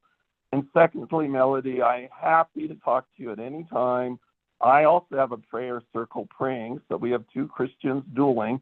And what I did was the standard peacekeeping intervention, which is to try to engage you in conversation. Sorry you saw it as threatening. You did stand and you did talk to me, and I appreciate that. I think more conversation is better. To the board, I want to thank you for having this opportunity to address you from home. I was able to be there in the morning, but it's great that you give us options as we juggle our busy schedules also. I wanted to urge you to consider enlisting the help of COPE. I understand in open forum you can give a general direction to staff, and COPE is the Coalition for Overdose Prevention and Education.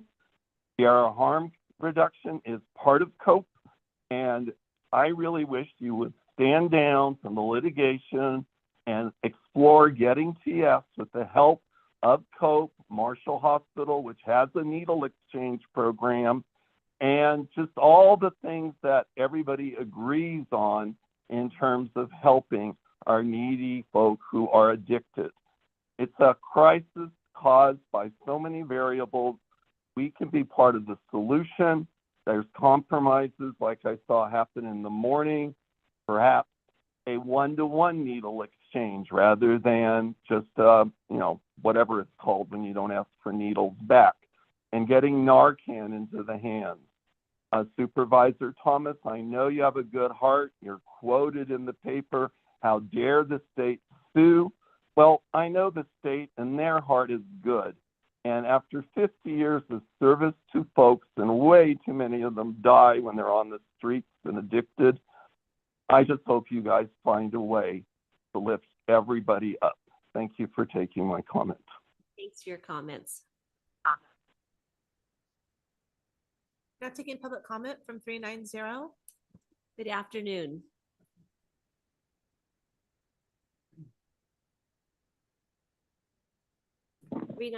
Well, good afternoon, board. Ken Greenwood, I'm out here in the middle of nowhere or the Triple Junction.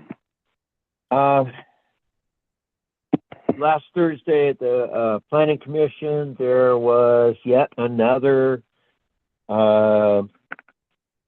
bad project, WTF, wireless telecommunication facility application before the Planning Commission. Thankfully, the Planning Commission denied the project on aesthetics primarily. Finally, we are recognizing that these things, no matter how much lipstick you put on that pig, it is still a pig and it is still a tower. And you can't sell your house when you need to sell your house, but some fool will buy it ultimately. And that's the response to the property values going down.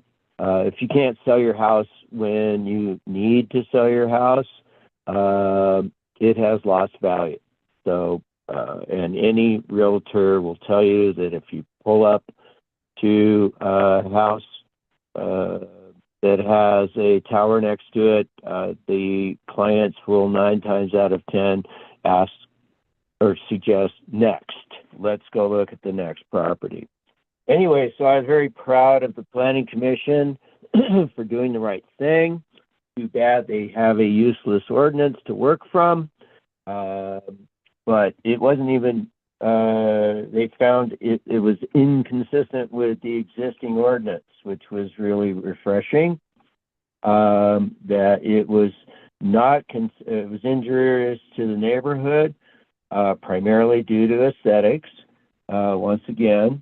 But also the meaningful alternative analysis was once again lacking.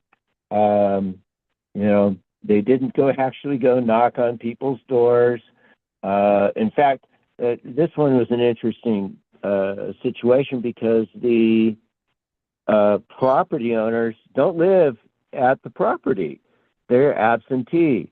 And they were essentially the only people that would actually entertain their application or their lease offer, which I found rather hilarious.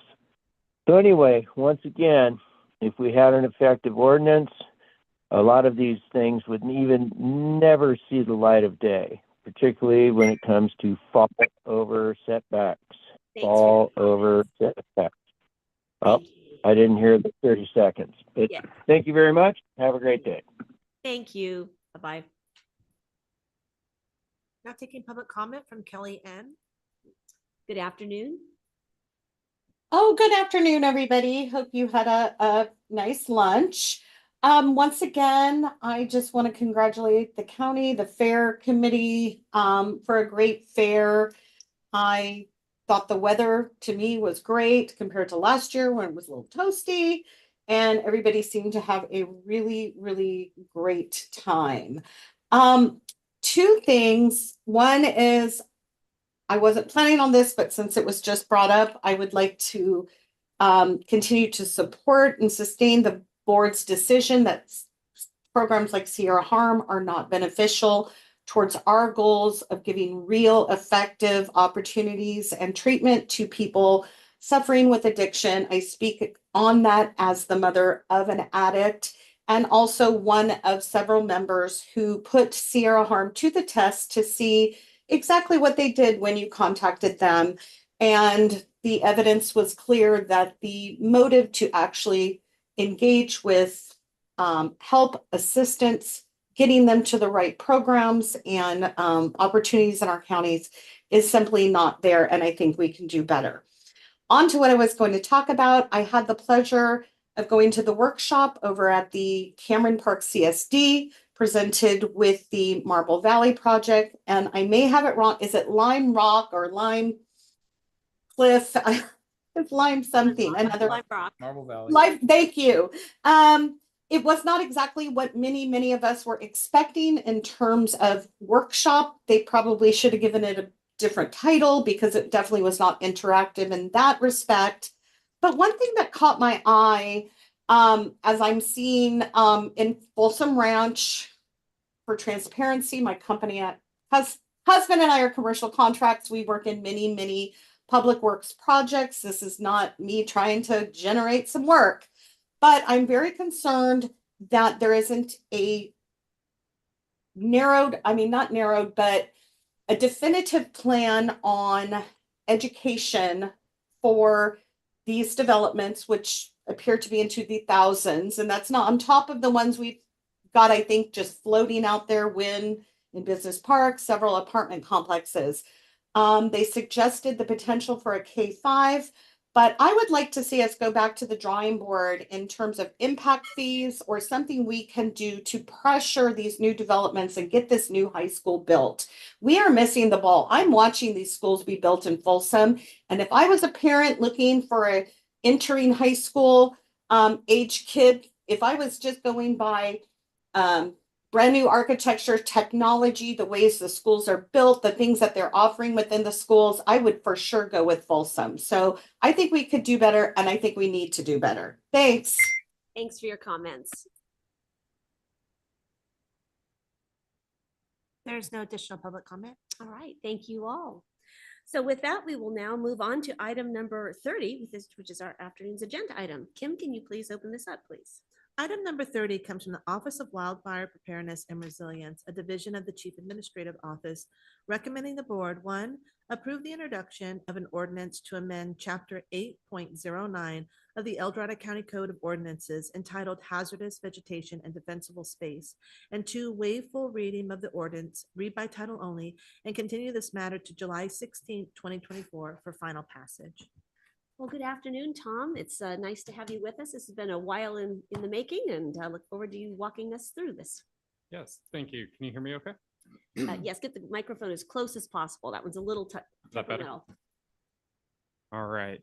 Good afternoon, Madam Chair, members of the board. Tom Meyer, Program Manager for the Office of Wildfire Preparedness and Resilience. So as Kim indicated, the purpose of the item before you today is to revisit the first reading and public hearing that was conducted back in December of 2023. And this is for the purpose of proposed amendments to the county's existing vegetation management and defensible space ordinance under chapter 8.09. Before I get started, I would like to recognize the members of the Defensible Space Working Group, both for their significant contributions and commitment throughout this ordinance update process over the last coming up on 2 years. Wow, So has it been that long? it has. My goodness. So not everybody could be here in person today, but joining us are Sue Henneke, our Chief Administrative Officer, Captain Lucas Shepard from El Dorado County Fire, and also the chair of our Defensible Space Working Group, Chief Jeff Hogue from CAL FIRE, the Amador El Dorado unit, Hugh Council from the El Dorado County Fire Safe Council, Ted Wood from our county council, and then also staff from my office. So the plan for today, I do have a presentation to run through with a quick background on the ordinance, some of the key proposed changes, and then some of the updates that were made to those changes after our December public meeting. And then discuss any changes or concerns or answer any questions that you may have. Excellent. Next slide, Kim. All right. So I won't go through all of these in detail, but as you can see, as a refresher, the slide highlights the primary existing laws and regulations in California related to defensible space. And these really serve as the basis or foundation of the county's defensible space ordinance, the existing version, and then the proposed ordinance updates before you today. So defensible space laws have been around for a long time and were first enacted at the state level back in 1965 with the primary goal of protecting the wildland and watershed areas from fire risk presented by increasing development. So these requirements have continued to be modified and refined over time to update the criteria and responsibilities for property owners for maintaining defensible space. And just as an important reminder, local agencies such as El Dorado County do have the ability to adopt and administer defensible space requirements at the local level, but they cannot be less restrictive than state law. Next slide. So background of our county's defensible space ordinance, similar to existing state law, the county has had defensible space requirements in place at the local level, currently under chapter 8.09 that was adopted with ordinance 5101 back in 2019. With the goal of implementing a more proactive inspection program and enforcement that was consistent with our county's current code enforcement processes, so civil rather than criminal enforcement. So Ordinance 5101 was created following a review from a board-appointed ad hoc committee tasked with evaluating existing code enforcement processes and an evaluation of the vegetation management issues within the county. It was later amended in 2020 to clarify definitions of inspection areas, so county emphasis areas and wildfire risk areas, and then also to clarify the roles and responsibilities for enforcement. So you'll remember the terms investigative official and enforcement official. So the board also directed the CAO as part of the amendment or the item to amend the ordinance to further develop and implement a vegetation management program. And at the time it was under CAO and the EMS division. Jumping ahead a little bit, during the Caldor fire in 2021, and as part of the early efforts to establish the Office of Wildfire Preparedness and Resilience, the board also directed the CAO to convene a vegetation management and resiliency working group.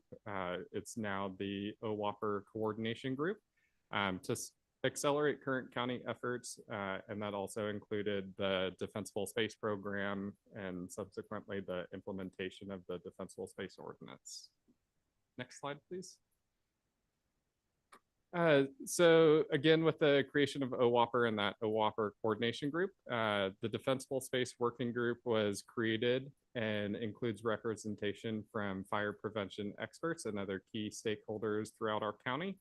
And just you'll see a list of those agencies. We have CAL FIRE, both the Amador El Dorado unit and the Office of State Fire Marshal, both the cities of Placerville and South Lake Tahoe, El Dorado County Council, the El Dorado County Fire Chiefs Association and Fire Prevention Officers, the El Dorado County Fire Safe Council, OWOPR staff, the county's Planning and Building Department, the Tahoe Resource Conservation District, and the Forest Service Tahoe Basin Management Unit. So this group had a set of main objectives, and with those, it was to conduct a review of the county's existing defensible space ordinance for consistency with existing state law, an evaluation of the defensible space inspection methods, identification of issues and challenges that had been experienced so far with implementing the ordinance, and then recommendations for new and or revised implementation strategies or ways that the ordinance could be enhanced through updates to language contained within. Next slide, please. So here's a general timeline. As I mentioned, going back about 2 years, in September of 2022, the Defensible Space Working Group started meeting bi-weekly to update the ordinance and then further develop the Defensible Space Program. In September of 2023, the final draft of the proposed changes was completed, and the group conducted stakeholder and community workshops. December 2023, we conducted the initial Board of Supervisors public hearing and first reading. February through March of 2024, conducted additional public workshops. April through May, our group evaluated feedback and comments received during those workshops and determined additional changes or modifications could be made to kind of clarify some of the sections. And then June 18th today, here to revisit the proposed changes. And then if approved today, would come back, as Kim mentioned, July 16th for final adoption, which would put us at a mid-August effective date. So 30 days after final adoption. Next slide, please. So to revisit the previous board direction from the December 12th first reading, the board approved continuing this matter off calendar with direction to staff to 1, develop an implementation guidelines document that included an intent, preamble, and table of contents. So that version is available in Legistar as attachment 2E. And it includes the preamble, intent, brief section on enforcement and the purpose of the ordinance, really emphasizing our goal of voluntary compliance through education and outreach. The county does maintain the ability to exercise enforcement for some of those real egregious situations where the conditions of the property present an imminent threat to life and safety. But our goal is really working with property owners through the inspection process to get them into compliance. And 2, as part of that direction, was to conduct the additional public workshops by the end of March 2024. Next slide, please. So here's just a quick summary of workshops that have been conducted for or throughout this whole defensible space ordinance update process. So prior to the December 2023 hearing, we conducted 2 workshops with the real estate industry, 1 each on the West Slope and then the Tahoe Basin. And then also additional workshops with stakeholders and the general public, and again, 1 each on each slope of the county. Following the December 12th hearing, We conducted a public workshop on February 13th in the Tahoe Basin at the Myers Elementary. And then an additional workshop in Cameron Park on February 29th, and another workshop in the Georgetown Garden Valley area on March 12th. Excuse me. In general, comments and feedback received during those workshops and following were very similar to the comments and questions and feedback that we've received throughout this process, including the ordinance is too restrictive or too onerous on property owners, too costly to implement or create that defensible space. On the flip side, not enough enforcement, and also it took too long for action to be taken by the county. Not enough resources available to help residents, and then some confusion about what defensible space means or where it applies. Next slide, please. So again, I won't go through all of these, but I did want to highlight areas throughout the ordinance and some of the general sections where changes had been made. So under administrative and general, we updated the title of the ordinance to better reflect the intent and purpose. So rather than being misconstrued potentially as vegetation management, meaning landscaping, we really wanted to focus on it being hazardous vegetation.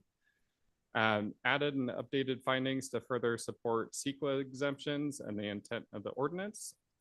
We added a handful of new definitions and clarified existing definitions. And then under the defensible space requirements, added sections to clarify those requirements and roles and responsibilities. And then under violations, clarified what constitutes a violation, roles and responsibilities of both the investigating and enforcement officials, and then added a section related to confidentiality for complaints because they are submitted anonymously. Really wanted to emphasize that. And then for enforcement procedures, as you'll notice in the red line version, there was a lot of red in this section, but really timing was kind of a part of this. So the county did adopt updates to chapter 9.02 for code enforcement in March of 2023. So updates made throughout our ordinance were to coincide with those.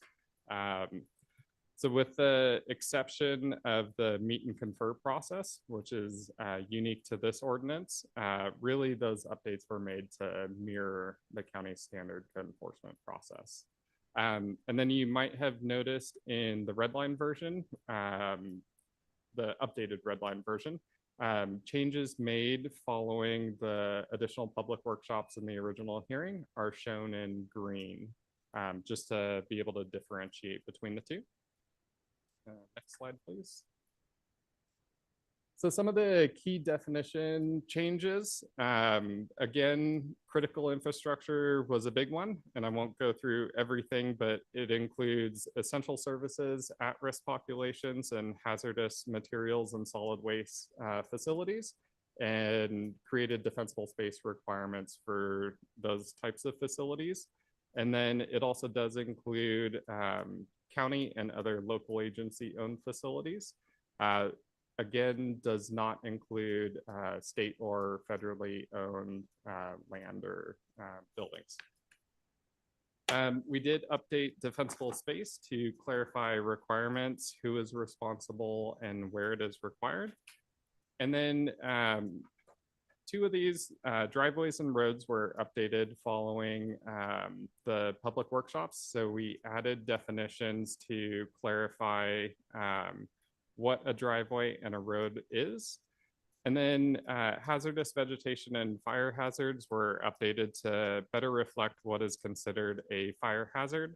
And that includes combustible materials or vegetation such as dry grass and leaves, brush, weeds, green waste, dead or dying trees, low-hanging branches, or otherwise referred to as ladder fuels, litter, or any other flammable materials. We also added the section responsible person to better clarify who is responsible for maintaining defensible space. And that includes any person who, excuse me, owns, rents, occupies, leases, manages, or otherwise has control over a structure or a parcel of land. And speaking of structure, that was updated to provide clarification on what constitutes a structure and to be consistent with the county's building code. So a structure is any building qualified for occupancy classification and excludes any freestanding building 120 square feet or less of floor area. Next slide, please.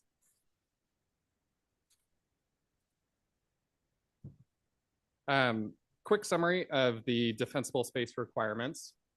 So I did want to touch on real estate transactions. So this section was largely updated to reflect current state law under California Civil Code section 1102.19, which was amended and became effective July 1st, 2021.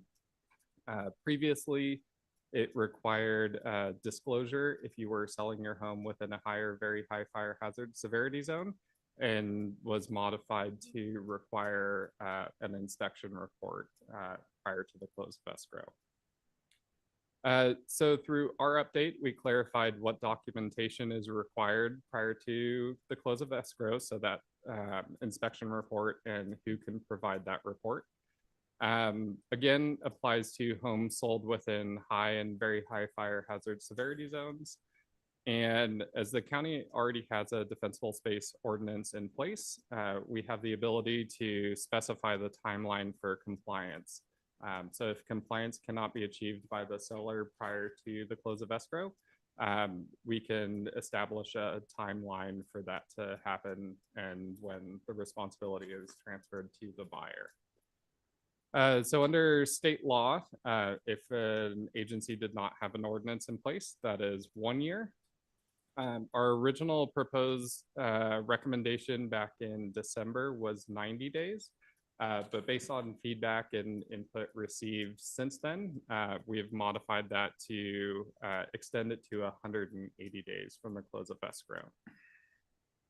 So I mentioned if compliance cannot be achieved or documented prior to the close of escrow, the seller and the buyer are required to enter into a written agreement whereby the buyer takes on the responsibility of achieving compliance, and as proposed, is required to achieve that within the 180 days.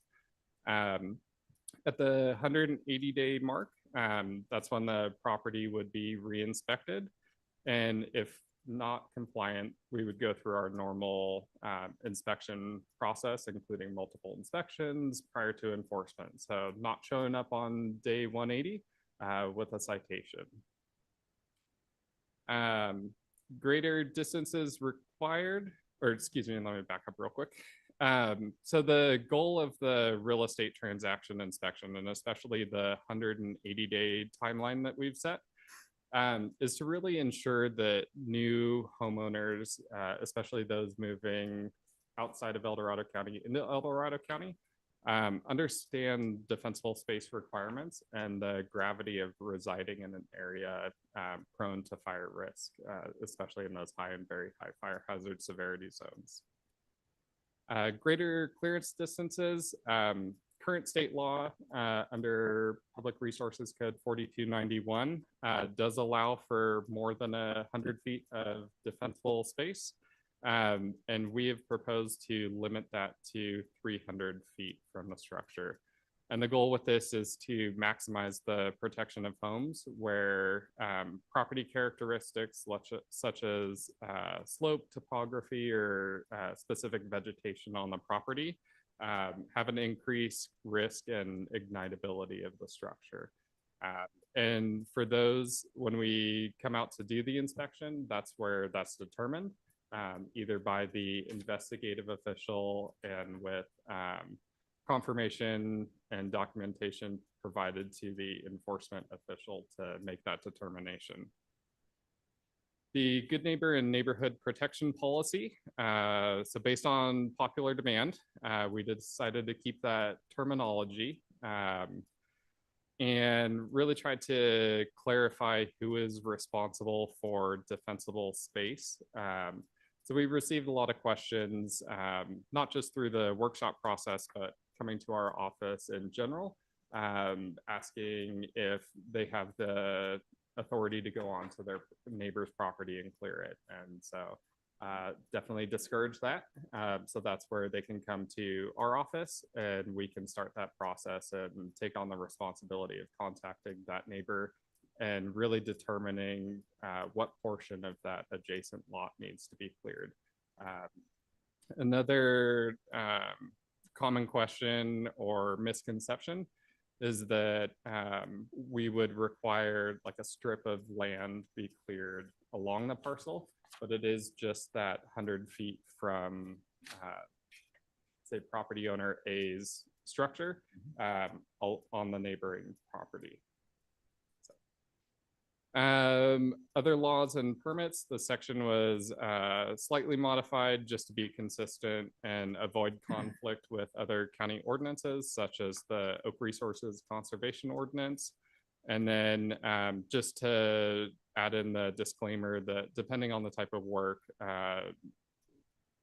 certain permits might be required.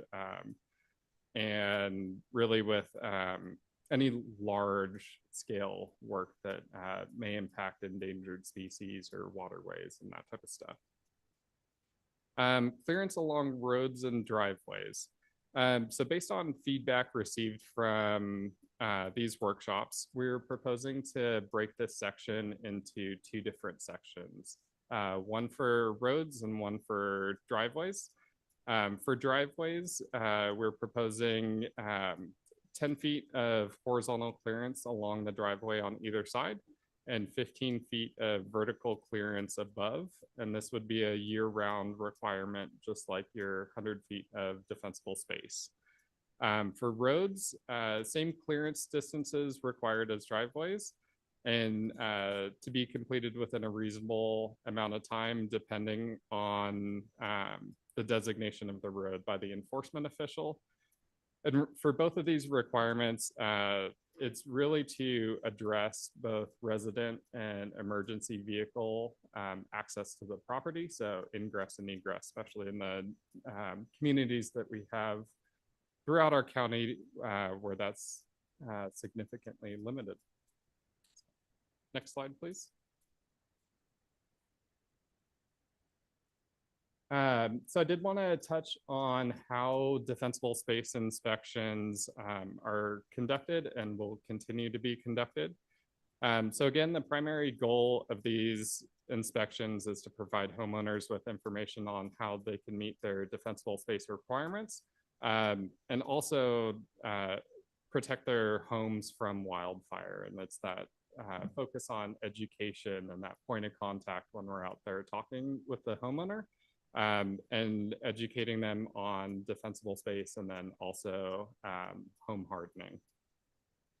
So how these are done, our office or OWOPR identifies county emphasis areas and conducts the inspections for those. Complaint investigations and real estate transactions. CAL FIRE similarly identifies defensible space inspection areas on an annual basis and is also the primary real estate transaction inspection agency for the state responsibility area.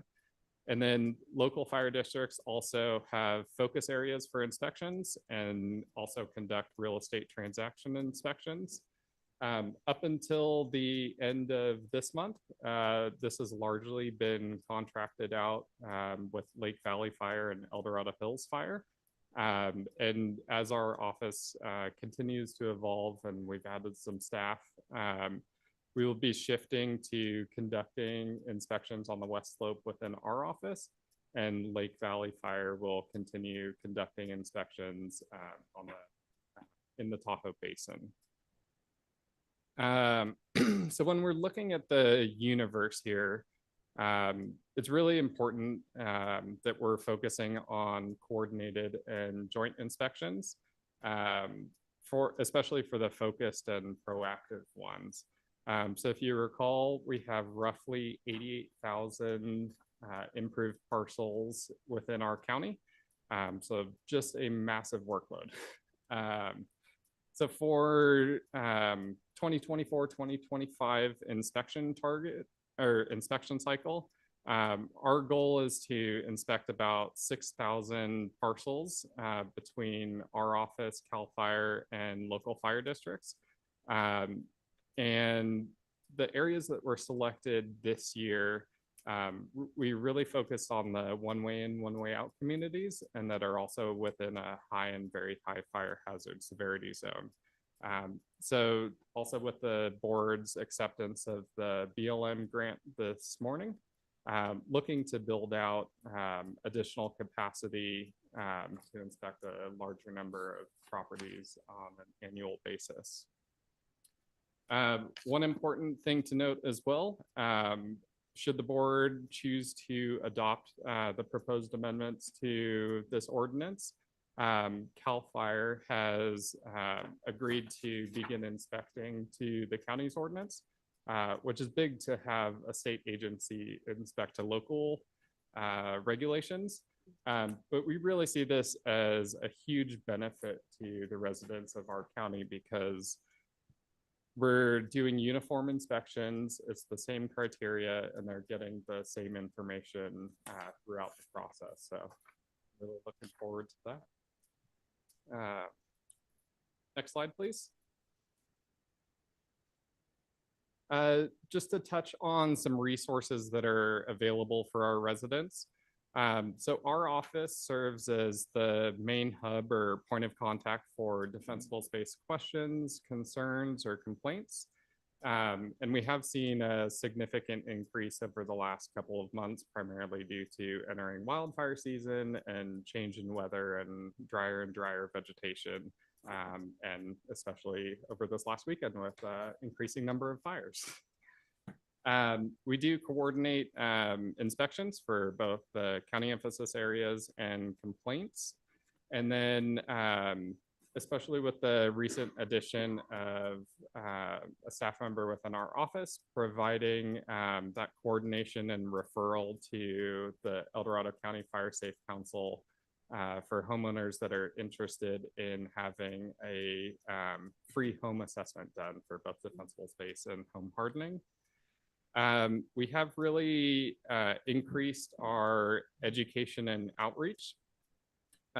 We've updated our FAQs document available in Legistar as an attachment 2F, and this is also will be posted on our website and kind of be a living document on our defensible space page as new questions or concerns come in.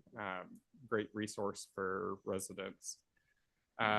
We've also added and will continue to build out additional information on our website. Education is also achieved through the county emphasis area workshops. We conducted our last one, or our most recent one, last Tuesday for the Crystal Boulevard area, and looking to begin those inspections in the coming weeks. We also had a booth at the fair this past weekend. Really well attended and positive feedback, not just on our office in general, but overall fire prevention and defensible space. So happy to help get the word out there and emphasize the importance of it.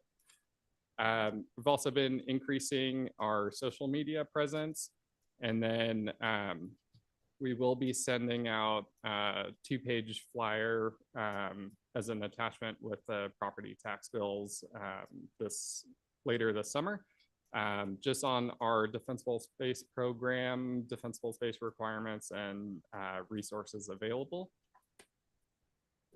Excuse me, let me back up.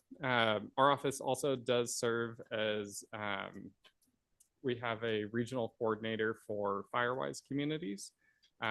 establishing new communities and assisting residents with the annual process to reapply for those.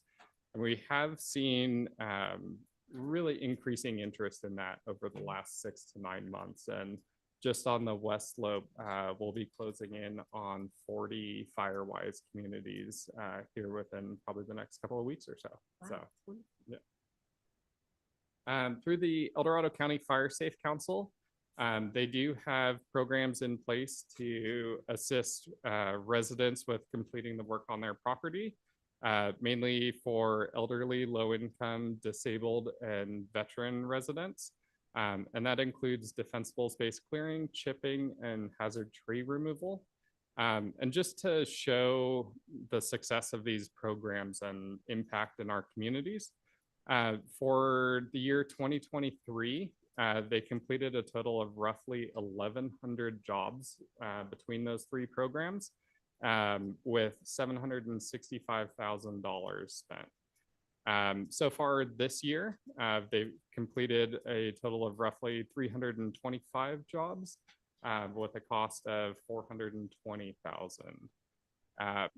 Through the El Dorado County Fire Safe Council and associate Fire Safe Council members, they also have 70 defensible space assessors trained that are able to provide free and voluntary property evaluations.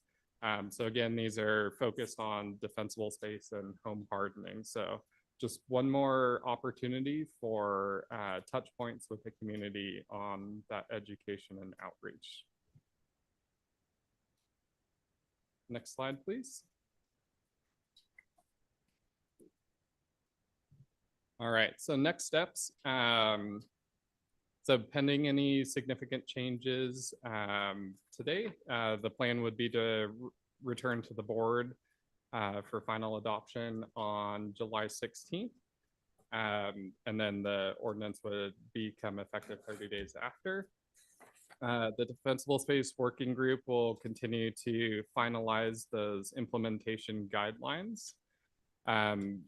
Ongoing and continued public education and outreach for both defensible space and home hardening. Explore options to expand existing assistance programs.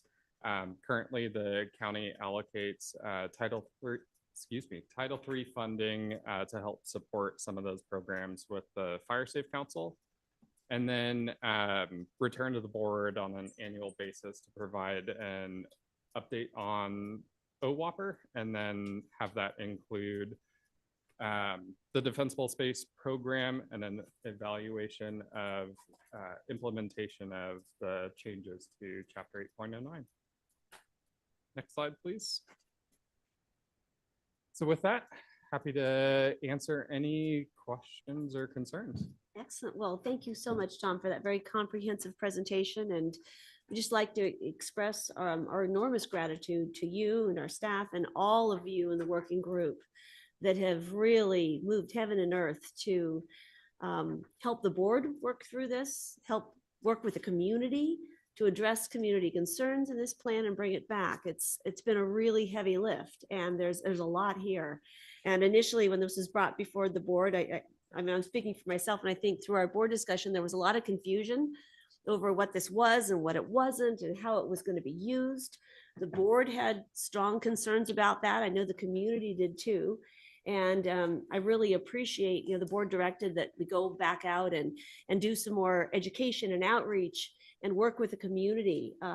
And that really appreciate everyone's efforts in that. And as we, as board members, also dug in and worked with our staff on this. So I look forward to hearing my colleagues' comments and thoughts, and then we'll open it up to public comment. But I just want to express our gratitude for all the work that has brought us to this point. So with that, Supervisor Heidel, you are first. Yeah, and so from a historical perspective, I think the action the board took in 2019 was incredibly insightful. Prior to the Caldor fire, we saw what had happened in Butte County with the Camp Fire. We needed to get something in place that was better than what we had. And I think we all recognized there would be need for more improvements, that we would have to refine it, that there would have to be better definitions. But it was important to get it out there and get the process started. So I just want to reflect back on that part of it, because it's instrumental. it took Caldor Fire, I think, really to light the fire, so to speak, under getting this done.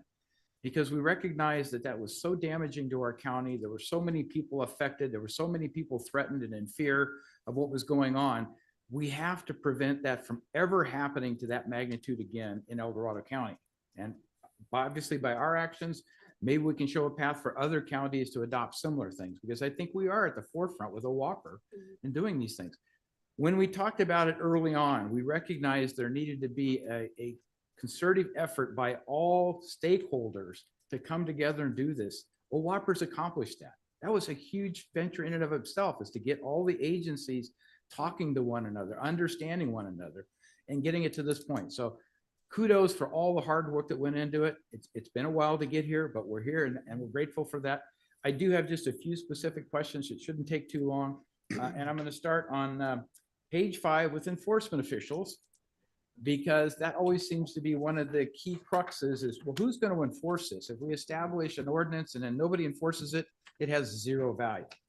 So the way page 5 works, it is our CAO who's going to be out driving around, enforcing all of this, and or his or designees. So I would hope that that pinpoint is somehow designated as somebody under the CAO. That needs to be defined. And we all kind of need to understand who you go to and not have to go through a chain of things.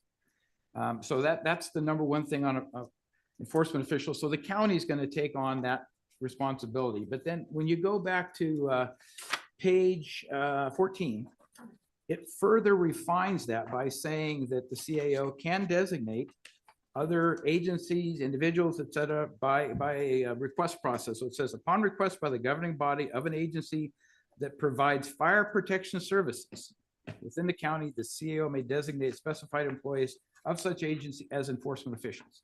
So I would see this as the opportunity for those fire protection service agencies to be a part of this on an integral basis, as opposed to the chain of things that have to respond before somebody really gets about. Because we all know when you enter the fire season, there's a high threat. And if things don't get mitigated pretty quickly and you get all the way into August before anything is done, expecting that's going to take care of it, probably not. So we have enough enforcement capability to really distribute that workload to see that things are attended to on a timely basis, because without that, it'll stretch and stretch and stretch. So that was my first comment, is recognize there's enforcement officials in there, but I think it has to be more than just the county, and ultimately somebody in the CEO's office, I would hope, would be appointed to that. So we don't have to go through the CEO to figure out who it is. I don't Because it think could she move has around. time to do that. Yeah, right. So it's okay for now to put it there, but ultimately I think there needs to be a little bit better definition. Second question is on page 6, when we talk about structures. And my interpretation, having served on a fire board for many, many years, is that fences were considered structures from the standpoint of defensible space. If you have a fence on a property, I'm just gonna pick something. You have a fence that's 50 feet away from a house. When you look at defensible space, you would say, okay, you have to go 50 feet. You have to go 100 feet from the house on defensible space for a neighboring property. But my interpretation was always, when it's a combustible wood fence, it's the wood fence that determines that position. You go 100 feet from that, because if you catch fire to that fence and it sweeps right into the proximity of the house, have you really accomplished defensible space? And most people have wood fences in the communities I'm in. They don't put up wrought iron fence, non-combustible fences. So I just want some attention or some consideration given to what happens with fences, because I think that's always come up in past discussions. And I'm not saying we're missing anything here. It's just, it's not a structure by this definition. So, okay, take that for granted. And then the last comment I had is really fines and fees. And if you go to page 8, page 8 defines what needs to be done with respect to fines and fees. It says collection of administrative fines and fees, and goes on to talk about all of those things that have to be done with enforcement activities, et cetera. But then I looked in here for, okay, where is the fine schedule that goes with this? And so I jumped towards the back, and it looks like on page 26, where it says penalty infraction, where all the fines are defined, they've all gone away. So how do we address fines if they aren't defined what they are? Are they coming from code enforcement? Because I didn't read that. Maybe I missed it, but where do we get the value of the fines if it's not in this document? Thank you for those comments. Yeah. So to tackle the fines and fees first, that is under chapter 9.02 for code enforcement. So it refers back to that. All right. We did include that in our FAQ document. But the main intent with that is if the code enforcement ordinance gets updated again to adjust fines, then we don't have to, again, just to update fines. Got it. And that's consistent with what was in here before, with the exception of the second fine level was 200, now it's 250. So they're consistent. That was the thing I was trying to look at, is did they go substantially up or substantially down from what was originally put in here? And the answers, they're about the same. So, okay, good. For the enforcement official, we would absolutely, unless Tiffany would like to take on that role, look to have that designated, and we can do that in writing outside of the ordinance and just kind of an informal or internal document. And then to go back to your comment on fences attached to the structure. Mm-hmm. Hate to put one of my colleagues on the spot here. All right, we have a volunteer. All right, some Perfect. education. Here we go. Perfect. Well, welcome. Thank you for helping us understand what fences mean. Afternoon. Afternoon. Jeff Hogue, CAL FIRE. Yeah. So this is actually addressed when we go to adopt Zone 0. You know, Zone 0 is this Yes. new law Yes. that's in place under PRC. Yep. We're just waiting for guidance from the Board of Forestry. So once that gets there, that's going to address the scenario that you gave, where the fence catches on fire and goes into the house. So with Zone 0, non-combustible within 5 feet, including fences. So Okay. that should take care of that problem. Okay. Now, as far as like fences being structured, we didn't define fences as structure in the ordinance. Well, if you get to Zone 0 to back it up, I understand that, Yep. because So yeah, that many years should ago, that take was- care of that. Obviously, there's going to be some issues, and we still have a little bit of time before we see Zone 0 fully adopted and enforceable. Right. But the ordinance refers to that, so I think it'll be more in line with what's going on, or it will be more in line with what's going on in state law. It should address that issue. That makes Excellent sense. answer. I appreciate that. Thank you, Chief. Appreciate it. All right. Is that the extent of your comments or questions? That's all I have for now. Yeah. Excellent. Thank you. Supervisor Turnbooth. Yeah, I got some concerns on this whole thing. I was kind of totally against it, especially when we can't get the Forest Service and BLM to come in compliance with their own property. And one of the issues that I have, there was a Supreme Court ruling in 1960. And basically is the Fifth Amendment, was designed to bar government from forcing people alone to bear public burdens. So isn't this kind of a public burden on our public, especially landowners? So I'm very, very concerned about this. And not only that, I am concerned because we already have too much government in people's lives already. And that's going to create more of a problem down the road. We don't need that. And when we're talking about borne by the public as a whole, it should be the RCD and these fire safe councils should actually help these people come in compliance. It shouldn't be out of the property owner's expense. It should be we, the people here, this county should be helping people come in compliance.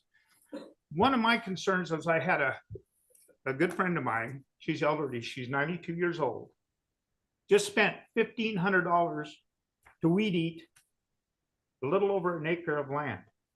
That's absolutely ridiculous. She was put on the spot and she had to get it done right away. And she's on a fixed income. Social Security, is that fair to her? You know, I mean, especially when you're living on $1,200, $900 to $1,200 a month. And I'm sure she owned her house outright, but still that puts a burden on her. What about the people that are still paying payments on their homes?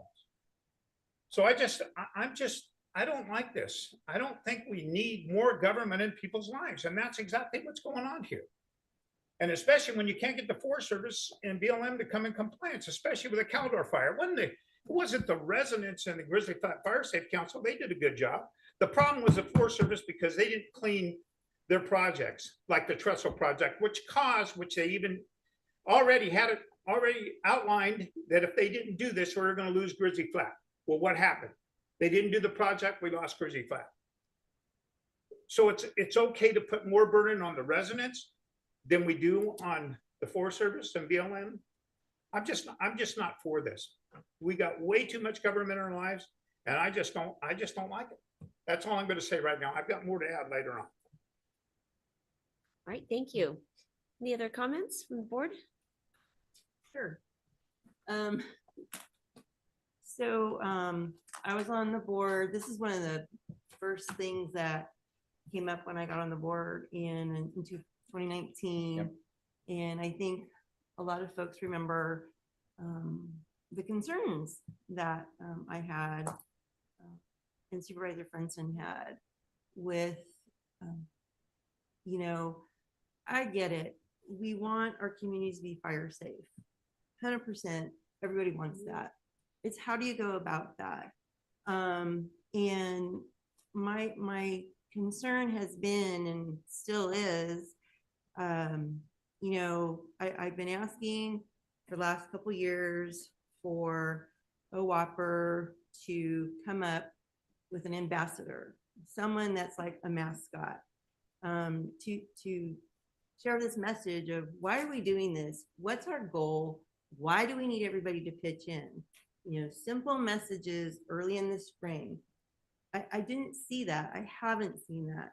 And you're talking about how successful we are being without the enforcement so far. So in my mind, I'd like to continue on that encouraging path, not including the enforcement yet. Kind of the carrot and the stick that we talk about so often. I want to keep going with the carrot. I want the education piece to really ramp up.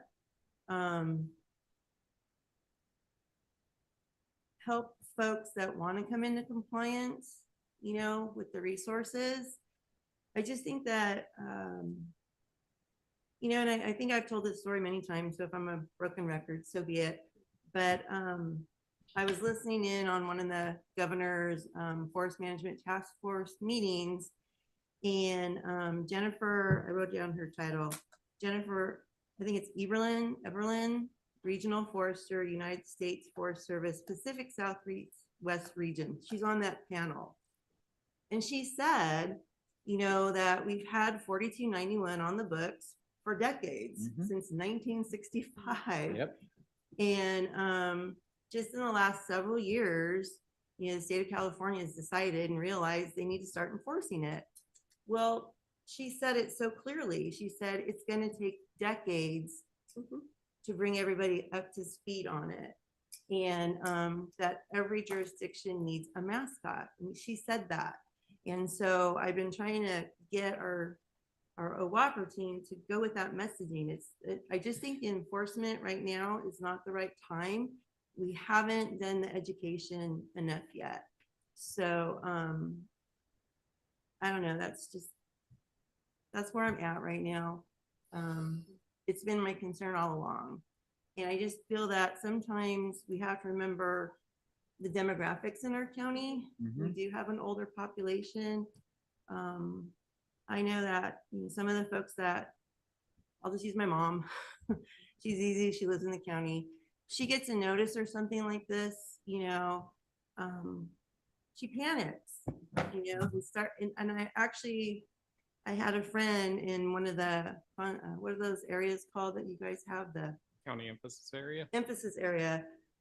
They got the notice and they panicked and they went out and spent a bunch of money that they said they didn't have, but they got the notice and they didn't wait for the meeting, the community meeting. So I just feel like we should still be educating folks on what we're trying to do as a county as a whole.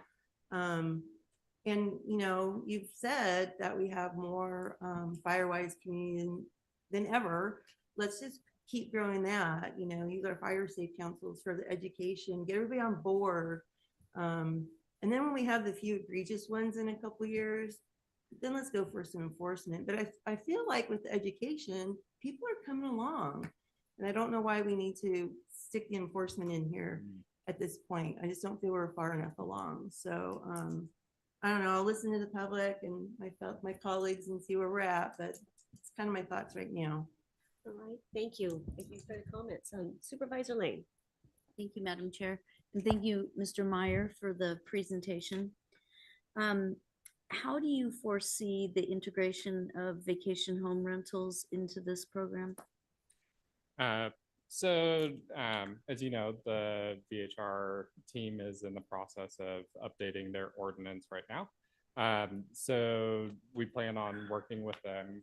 We've had conversations with Mr. Ferry already about integrating defensible space requirements. We do have to still work out some specifics, but the goal is in order to have their permit in place that they have to meet defensible space requirements. And who's charged with doing those inspections?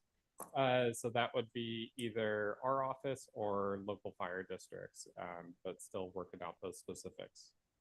And if there was, let's assume that they received their permit, they complied at the time, they let the property go again. We're 5 years down the road, we're re-upping the permit, they're no longer in compliance. Who's charged with enforcing that? So I believe under the VHR ordinance, that our goal is to have a defensible space violation count as one of the violations for the VHR permit. So when they come up for renewal, they would have to have the property re-inspected. And so it would play right into that process. So if they come up for renewal and they're gonna have the property re-inspected and they've allowed their vegetation to get back out of control, do they just not get another VHR permit, or do they get a violation, or is it a combination of both? Potentially a combination of both. I think that's something that we still have to work through with that update to the VHR ordinance. The thing I'm concerned about here, which is why I'm asking these specific questions around vacation home rentals, is because 4291 or 5101 or the one we're updating, 5185, they all apply if you own a home, period. So I'm thinking out loud after seeing this ordinance that if we embed this into vacation home rentals, it's going to get super confusing over who's enforcing, over what the fines would be.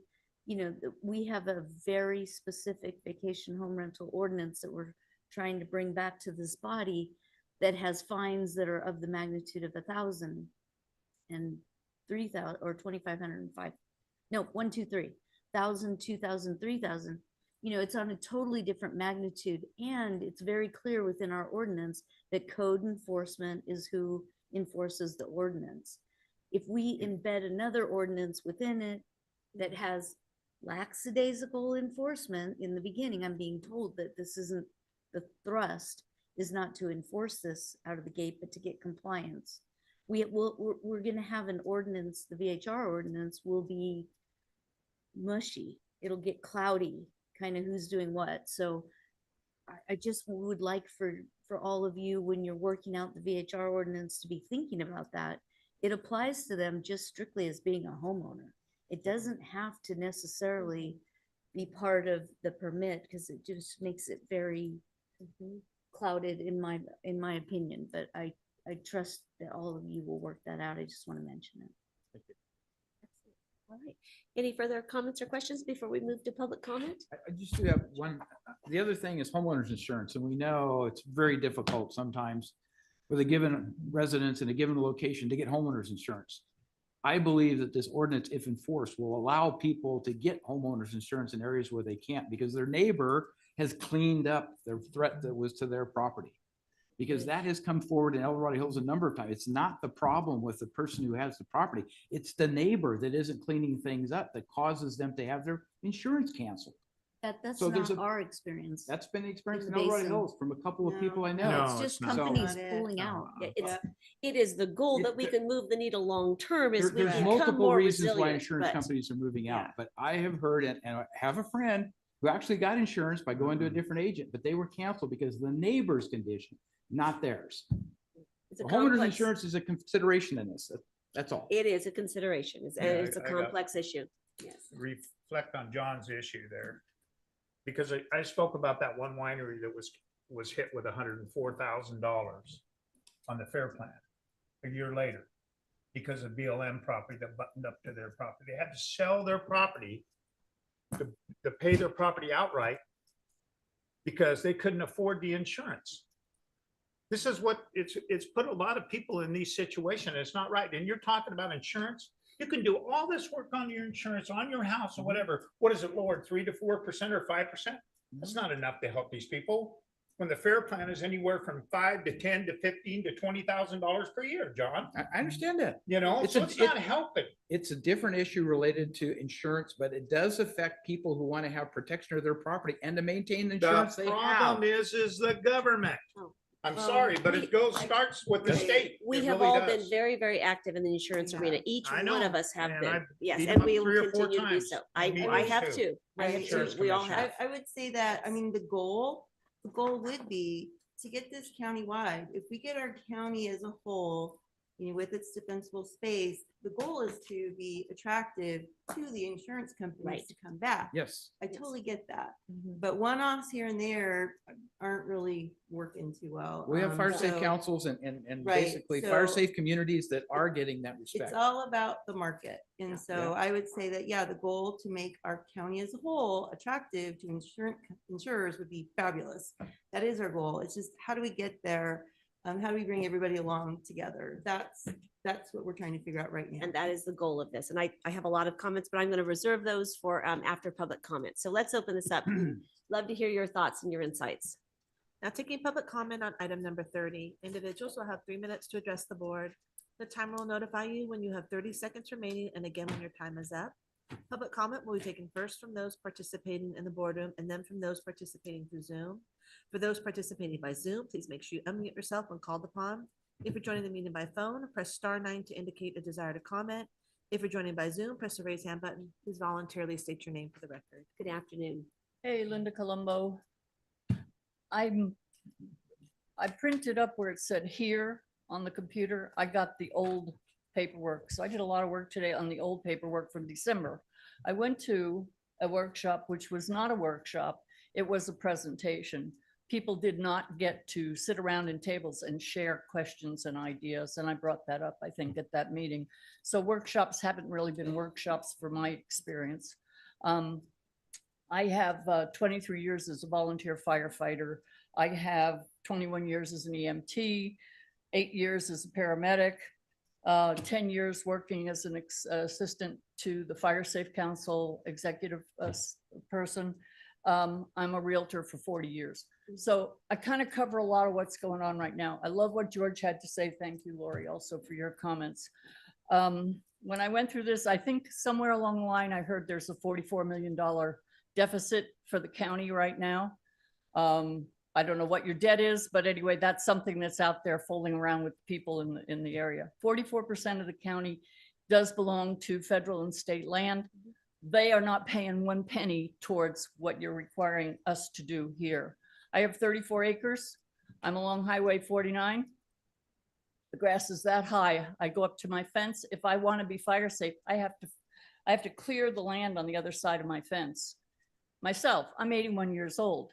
Give me a break. This is a rough world that we're looking at. When you talk about roads and driveways, I have 2 trees along my driveway that really should be cut because 6 inches is that big. That's a decent sized tree.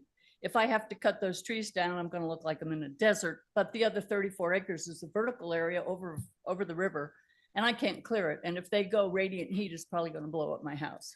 So this is a topographic, geographic, and financial situation for people.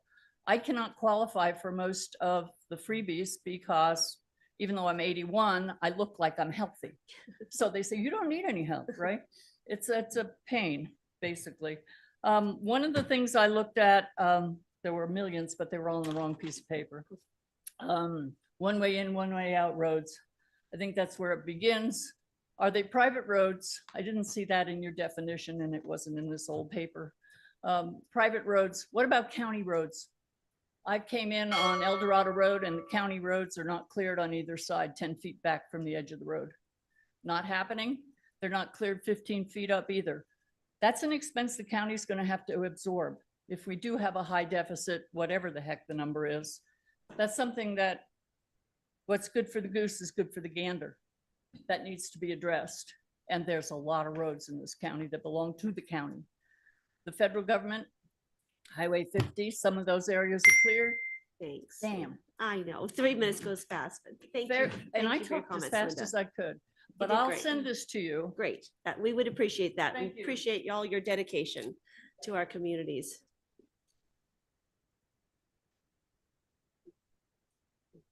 Good afternoon. Melody Lane, founder of Compass to Truth. George, I do appreciate the comments you made about the government. And one thing I can attest to is that government does not make a good neighbor. I live adjacent to the Marshall Gold Discovery Park, and as many of you know, the foot of my property is at Troublemaker Rapid. I live on the wrong side of the river. The Marshall Gold Discovery Park, the area around the park headquarters and the museum and that, they've been working like busy beavers, cutting down trees and storing the logs and everything down there on the park on this basically the south side of the river. However, the grass and the issues that have put the residents who live on my side of the river, the wrong side of the river, it comes into play, especially during a tourist season, which is fire season.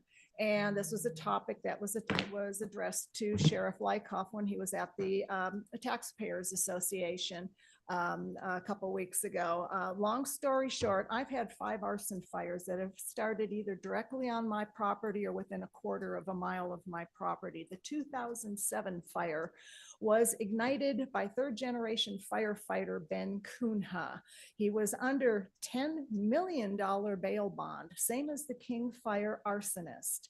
You may recall just recently, he ended up he was released from prison miraculously.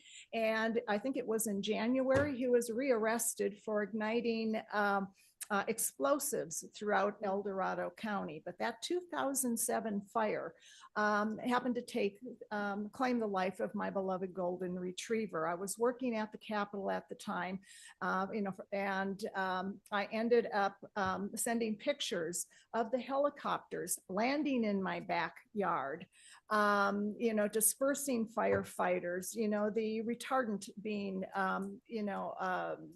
dumped, on Mount Murphy. The picture of Mount Murphy ablaze was on the front pages of the Mountain Democrat. But amazingly, what ended up happening, again, coming back to Ben Kunha, the article that was in the Mountain Democrat has been scrubbed from the Mountain Democrat. I have photos of that. Of him, being under $10 million bail bond because I have clippings of that. The question is what kind of enforcement is there going to be made on the government, on the park system, as well as the issues that affect the 1-lane Mount Murphy Road bridge that is in most awful repair, which again makes it impossible if there is another emergency evacuation to address those issues. I'd like to see that addressed. All right, will do. Thank you, Melody.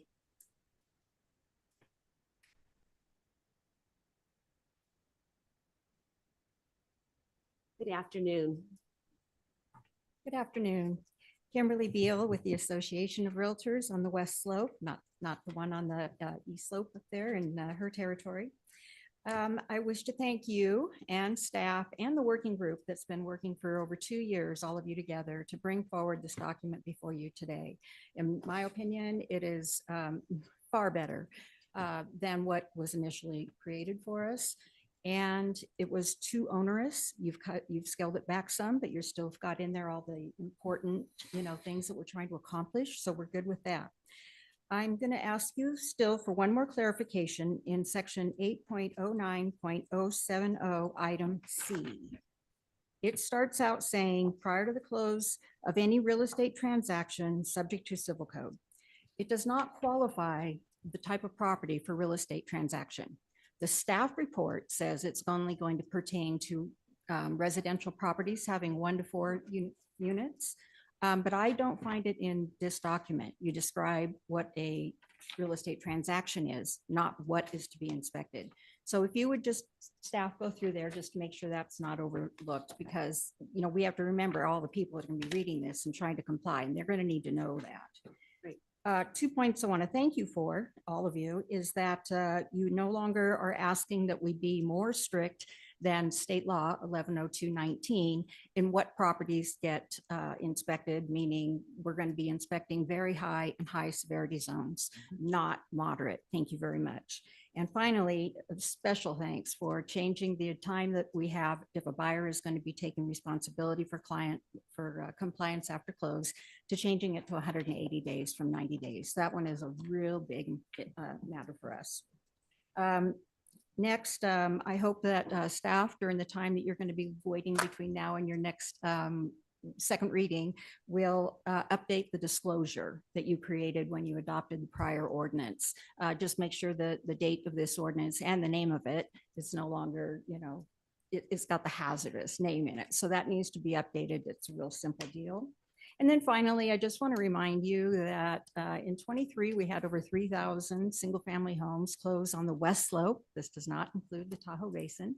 And not all of those are going to be in very high and high severity zones, but a lot of them are. And you're talking about 2 potential inspections, one for the initial inspection and then the follow-up for compliance. So I just hope that everyone that's a member of the working group, fire agencies, the county, is prepared to take on this, because if they aren't prepared to meet our timelines, that's going to delay escrows and cause problems. Thank you. Thank you so much. Appreciate your comments and all of your help in getting us to this point.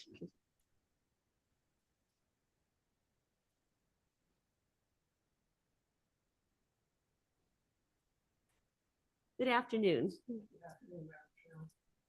Members up on the dais, I know most of you know who I am. I'm a resident, Brian DeBerry. I'm a resident of El Dorado County, have been for 77 years. I've been through here all the great fires. I never thought in my life I'd see a fire go from Caldors to Myers, or a fire that went from Pollock Pines to Hellhole. But I think you need more public involvement in the planning of this. There is some more work done on the general plan and how much has been revised over the last 20 years that's gone into this. There is no public involvement. This audience out here is a clear example. Nobody knows. I asked people in my neighborhood. No, I haven't heard about that. It's not getting the public exposure. Why? Because the only place it gets is out here on this wall. And maybe if somebody knows how to get on a computer, you get the paperwork. But people are not knowing what's going on. You are making a possible impact on people's lives that have no recourse. They're trapped in their homes. They're elderly. They can't go anywhere because of rising inflation. And let's face it, let's cut to the real chase here. Fires in El Dorado County is big business, really big business. Preparing for it, fighting in it, and clearing it up afterwards. I think the only one that goes any further than that is the building industry. We've lost lumber, we've lost mining, we're losing tourism. So what about? Just look around you at the equipment that's in this county right now, millions of dollars that's here to reclaim the fires we've had. Go to the El Dorado Y, there's just millions of dollars equipment sitting there doing nothing. This whole situation is out of control. And one other thing I have not understood, which I feel is part of the problem, is where's the ecologists that wanted our forest saved? Where are they now? Nobody's raising a word. So I just hope that you get this out and finally realize that you're there to lead us. You're not there to be our governor, and you're not there to be our keepers. Thank you. Thanks for your comments.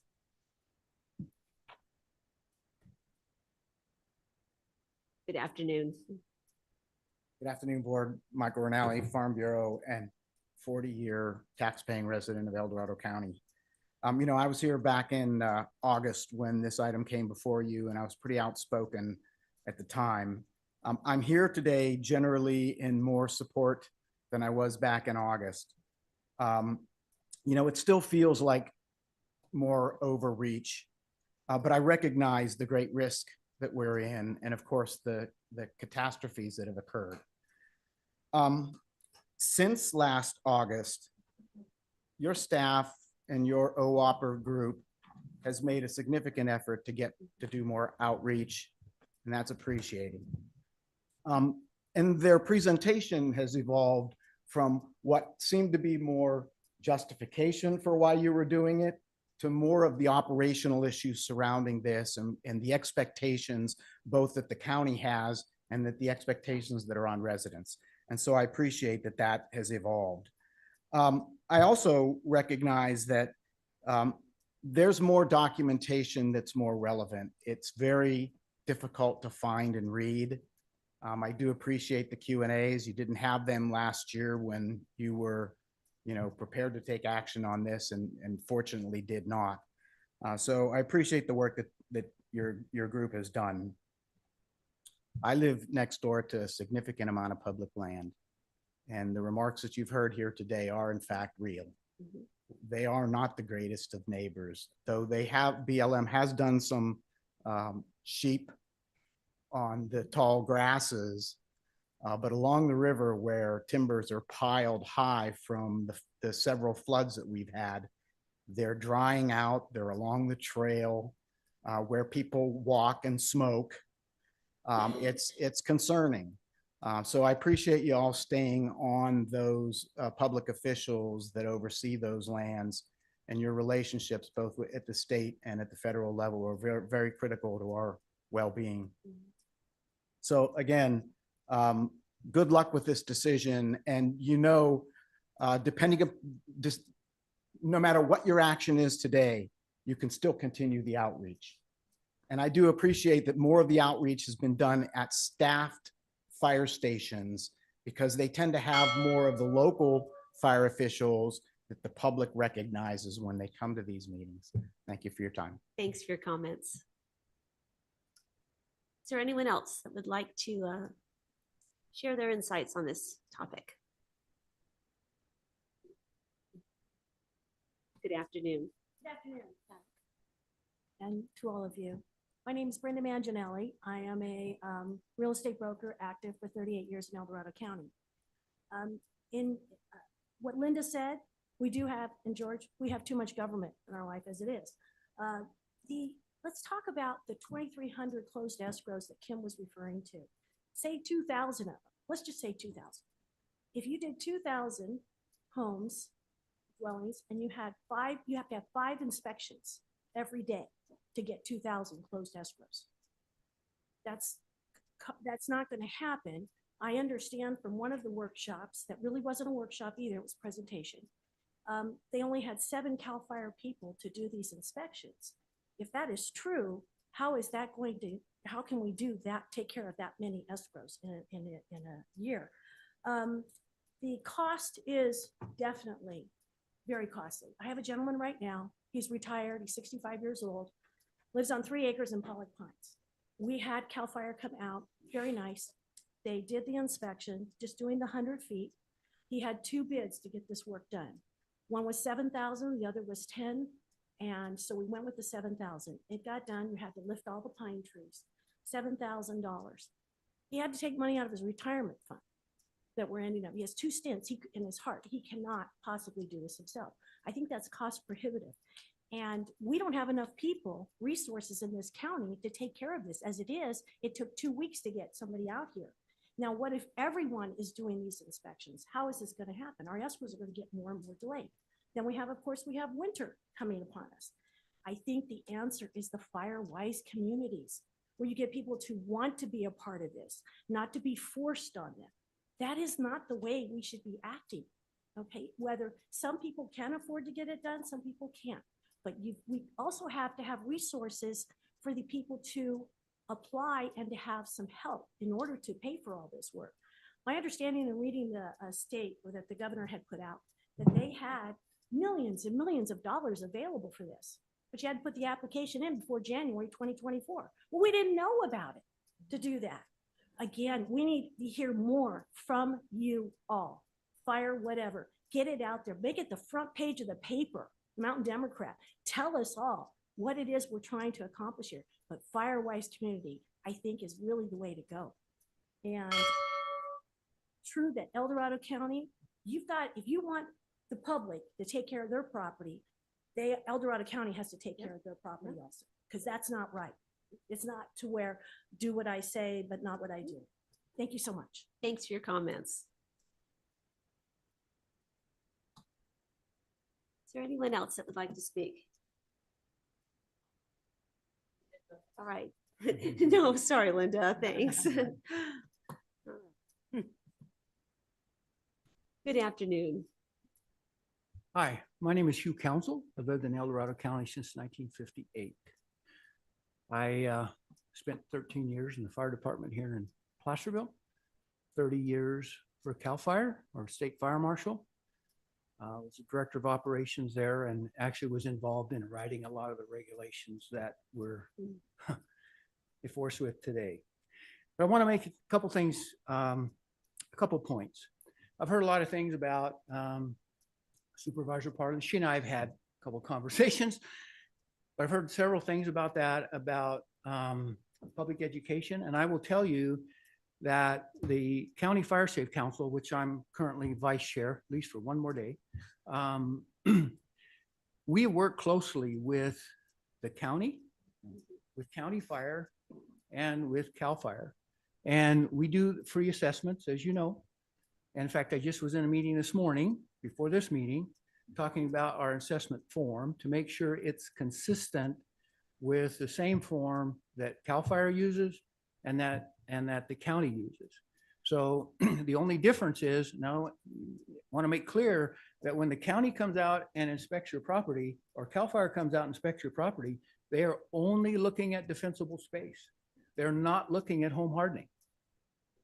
The Fire Safe Council, that's where we're different. Fire Safe Council not only looks at defensible space, and we're making darn sure that what we tell you about defensible space is going to be the same thing that CAL FIRE tells you and that the county tells you. So you're not going to get mixed messages. But the additional part you get to that is you get home hardening. The average assessment, we've been evaluating our 70 people that we have, although not all of them are doing assessments. Average assessment that we've done in El Dorado County takes 1.5 hours to 2 hours. And we will not, the County Fire Safe Council, we will not do an assessment if the homeowner is not with us. So we're not like the county or CAL FIRE when they come out and have to do an inspection, homeowner's not there. They'll do what they can. They can't walk into your backyard, but they'll do what they can. So I just want to make sure that part of what we're doing, the package, we've talked about in the defensible space group.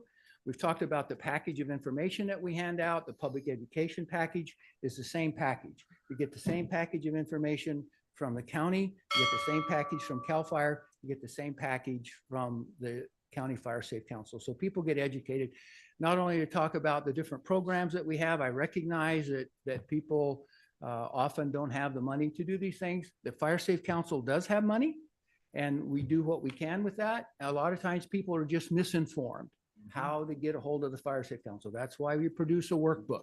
And we just have a brand new volume 2 of that workbook that we gave out at the fair that we'll be distributing throughout the county. Thank you very much. Thank you so much for all your efforts and coordination with this. Greatly appreciated.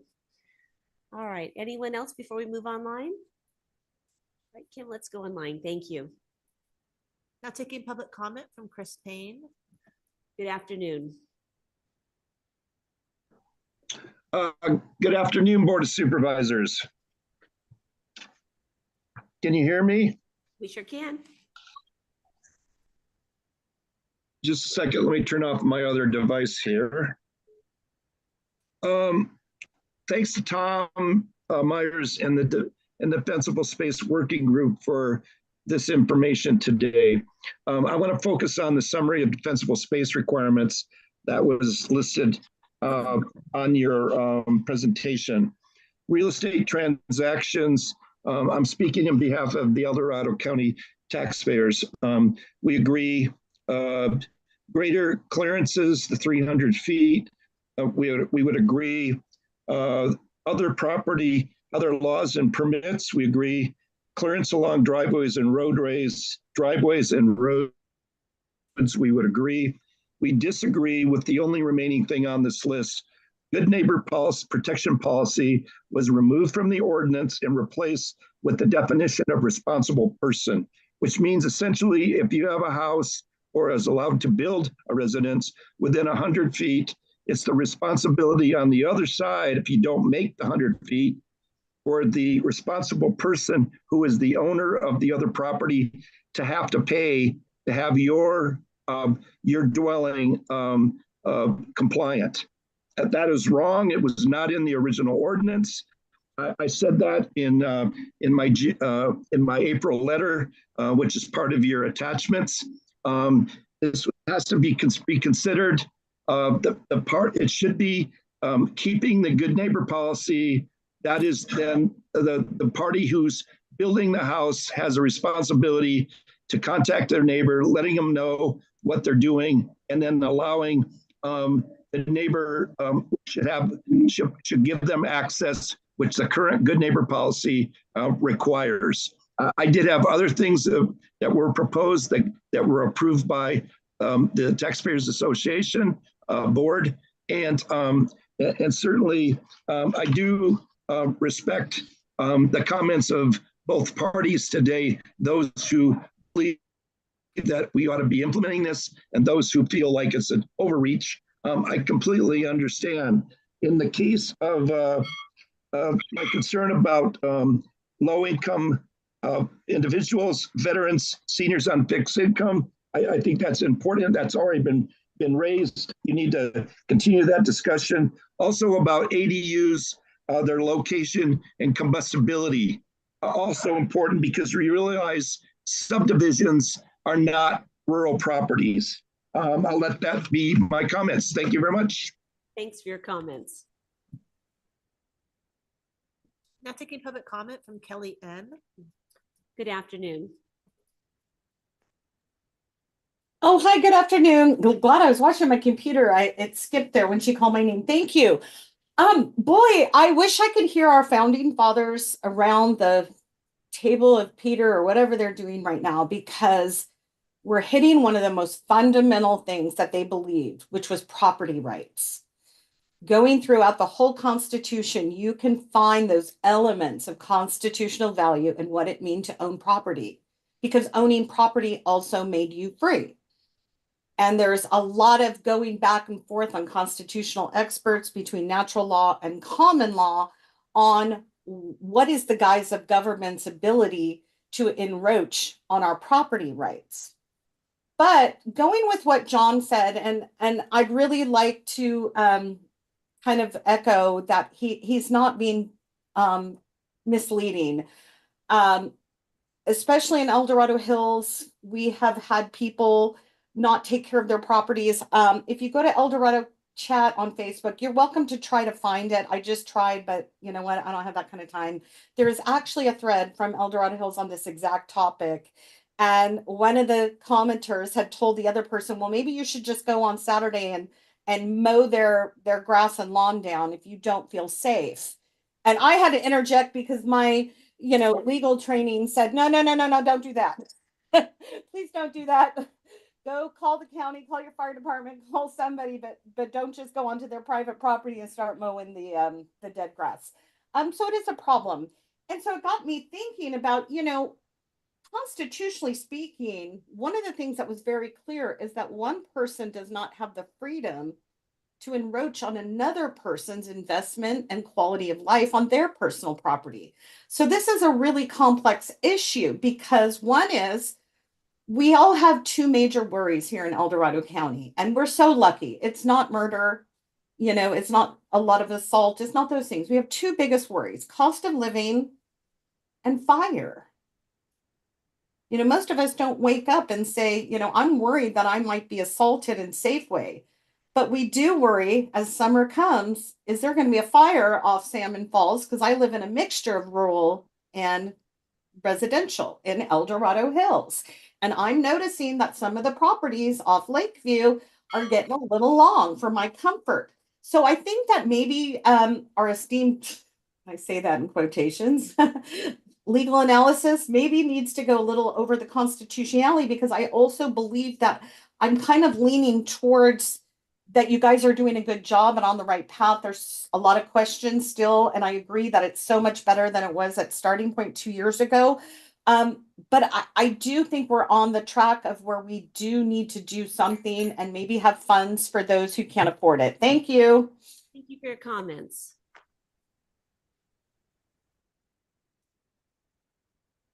Now taking public comment from 390. Good afternoon.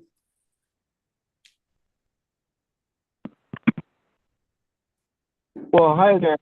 Yeah, Ken Greenwood here. Triple Junction, District 5, 3, 2. Love it, because I've been busting my ass, pardon me, for the last couple of weeks out in my yard, 1.3 acres, mowing down the grass and weed eating, mowing, doing this, doing that for hours and hours and hours. Plus a couple weeks ago, I did a work for a friend and she paid me over $500. And she had already paid $2,000 to have her weeds eaten. And so did the neighbor. And George brought up that the woman had $1,000 bill for weed eating. Well, that's every year, folks. I've been working on my piece of ground for 30 years. When I moved in here, manzanita, 15 feet high, was touching my deck. It doesn't do that anymore. Thank goodness, PG transmission line going across and below my house about 140 feet away. And they've come in and done some magnificent work there for free, and it was wonderful. I'm glad I didn't have to pay that $30,000 work. I think what's real clear here is, and I like the last person that says the cost of living and fire, and here's where they meet. It's ridiculous. It's going to cost us. I'm turning 69 next week, and I don't have the spring in my step that I did 30 years ago. The chainsaw is heavier than ever. The weed eater seems to have put on a few pounds too. Not self-propelled, so I'm pushing it back and forth using gravity strips, if you will. But a lot of things have been brought up, but basically this just costs too much. We can't afford to get this done, and that is really sad. And then you have our wireless telecommunication facilities, I hear, are in this. Make sure we go 30 and 100 feet on those. The good neighbor policy is a very laughable thing. My neighbors are idiots. I mean, I didn't move here to cut down trees. I hear that all the time. You're going to fry. Comments, Ken. Thanks for weighing in on this. Now taking public comment from Martin Goldberg. Good afternoon. Hello, can you hear me? We sure can. Go right ahead. Awesome. Hi, I'm Martin Goldberg with the Lake Valley Fire Protection District, South Lake Tahoe. I am the fire captain. I've been doing the defensible space education. I've been doing the VHR inspections for about 2 years. It is an honor to speak with you today. I wish I could have been there in person, so I do apologize. I've been a part of the working group as well. As one of the end users of the ordinance, I have some success. I've had some success encouraging homeowners to do this work. So I recognize that education does work and I can appreciate it. However, there are owners who still don't get the message, and we need an improved enforcement component, which this update gives us. We need the Board of Supervisors to move forward with the proposed changes to the ordinance. Our residents are getting frustrated with the county and Lake Valley for our inability to enforce on several properties in our community. And we will just never get in front of the wildfire threat, the insurance issue, and such without this very important tool. With this update and better enforcement, you will be able to continue to think of our firefighters first, place them at the top as well as the community. As a firefighter in Christmas Valley, I saw firsthand how well defensible space works with the many embers and such and Friar Front following, it made a difference for us and our community. Our community had the time to do it, which was really lucky, but many communities do not. And that is why this defensible space ordinance is so important. It's been my experience in our community that the state and federal partners in the wildland urban interface are doing the work. This is a partnership, a team effort. Your hardworking public employees are asking the county to do their part. We can't educate and build firewise communities without your support. And in regard to the VHRs, I believe our community is asking to enforce VHR owners to do their defensible space. I've seen or I've had success with some VHRs doing it, but others have not. And they just know that it's just not enforceable.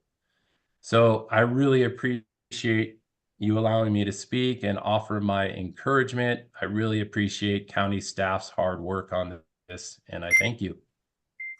Captain, thank you for calling in for all your work on the working group on this. Really appreciate your insights today. Now taking public comment from Leona. Good afternoon. Good afternoon. Can you hear me?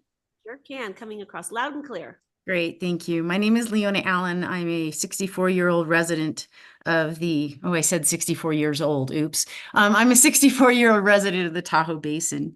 I was a wildland firefighter on the Caldor Fire the night it came down into Christmas Valley, and I echo Mr. Goldberg's sentiments that defensible space is what allowed us to do our job.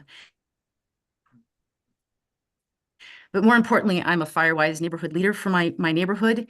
And if this ordinance is not passed, then it will hamstring all of our efforts when it comes to compliance, because we definitely have some folks that will refuse to do it unless they are forced to do so. This is not a property rights issue. This is a safety issue, because it's not if, but when we will see the next wildfire in El Dorado County. Thank you. Thank you for your insights too. Appreciate you calling in. Now taking public comment from Tony. Good afternoon. Madam Chair and honorable board members, today I address this board to express concerns regarding legislation addressing defensible space standards for El Dorado County contained in County Code 8.09. I sent the clerk of the board an email directly outlining my concerns. What 8.09 is trying to achieve is actionable prevention standards. One of the foremost authorities on the subject, Ken Pimlott, El Dorado County's current chair for the Fire Safe Board, who also serves as an analyst for OWOPR and was the former director of CAL FIRE, once said, "The fire that never starts based on prevention will always cost less than defending against the ones that do on so many different levels." Such a statement needs to be heeded. If we don't get this right, we stand to lose everything: homes, businesses, entire communities, and the very lives of the constituents you serve. Unfortunately, in my humble opinion, 8.09 in its present form does not go far enough. If a law is not specific enough or clearly fails to define certain terms or aspects, it allows for the law to be open to differing interpretations, making the law too subjective, and standards contained in such a law cannot be evenly or equally applied. Also, 8.09 may only serve as limited suggestion and not as a functioning law, based on the fact that the CAO's office has expressed that they want to achieve compliance through voluntary cooperation rather than through clear and enforceable standards with consequences for those who refuse to comply. Enforcement, or the stick, should not be the first and primary solution used to resolve such issues. Voluntary compliance, or the carrot, also cannot be the only tool used to resolve such issues.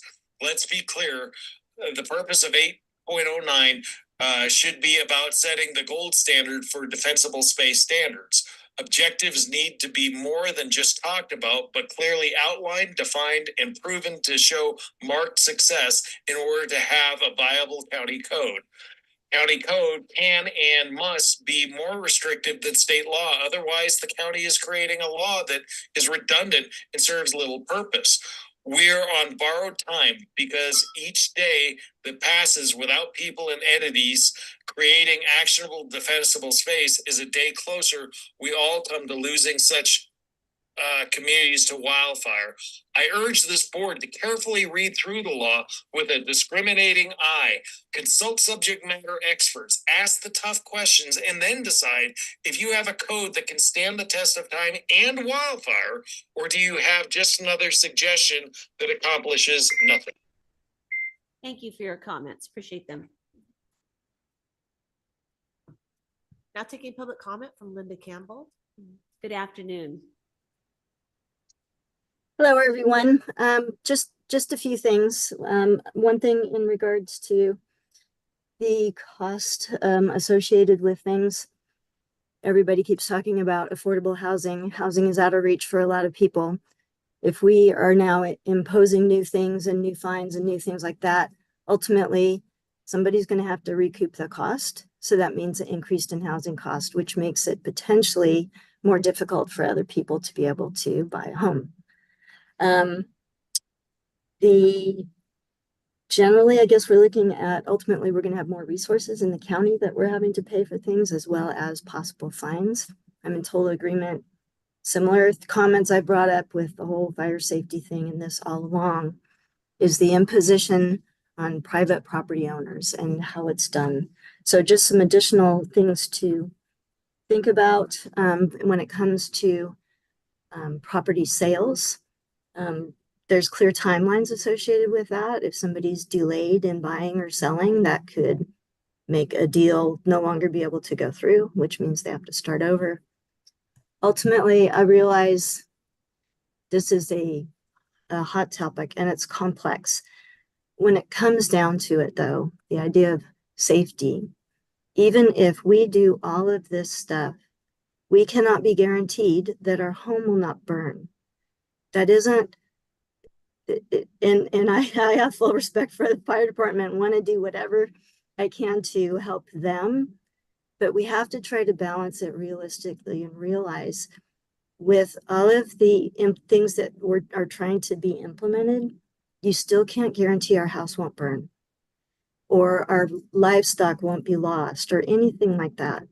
So I just really hope that you're cautious about implementing yet more regulatory control over things, especially when it comes to our property. So thank you. Thanks for your comments. There's no additional public comment. All right. Thank you all for helping us think through this critical item before us. Appreciate your insights and your thoughts.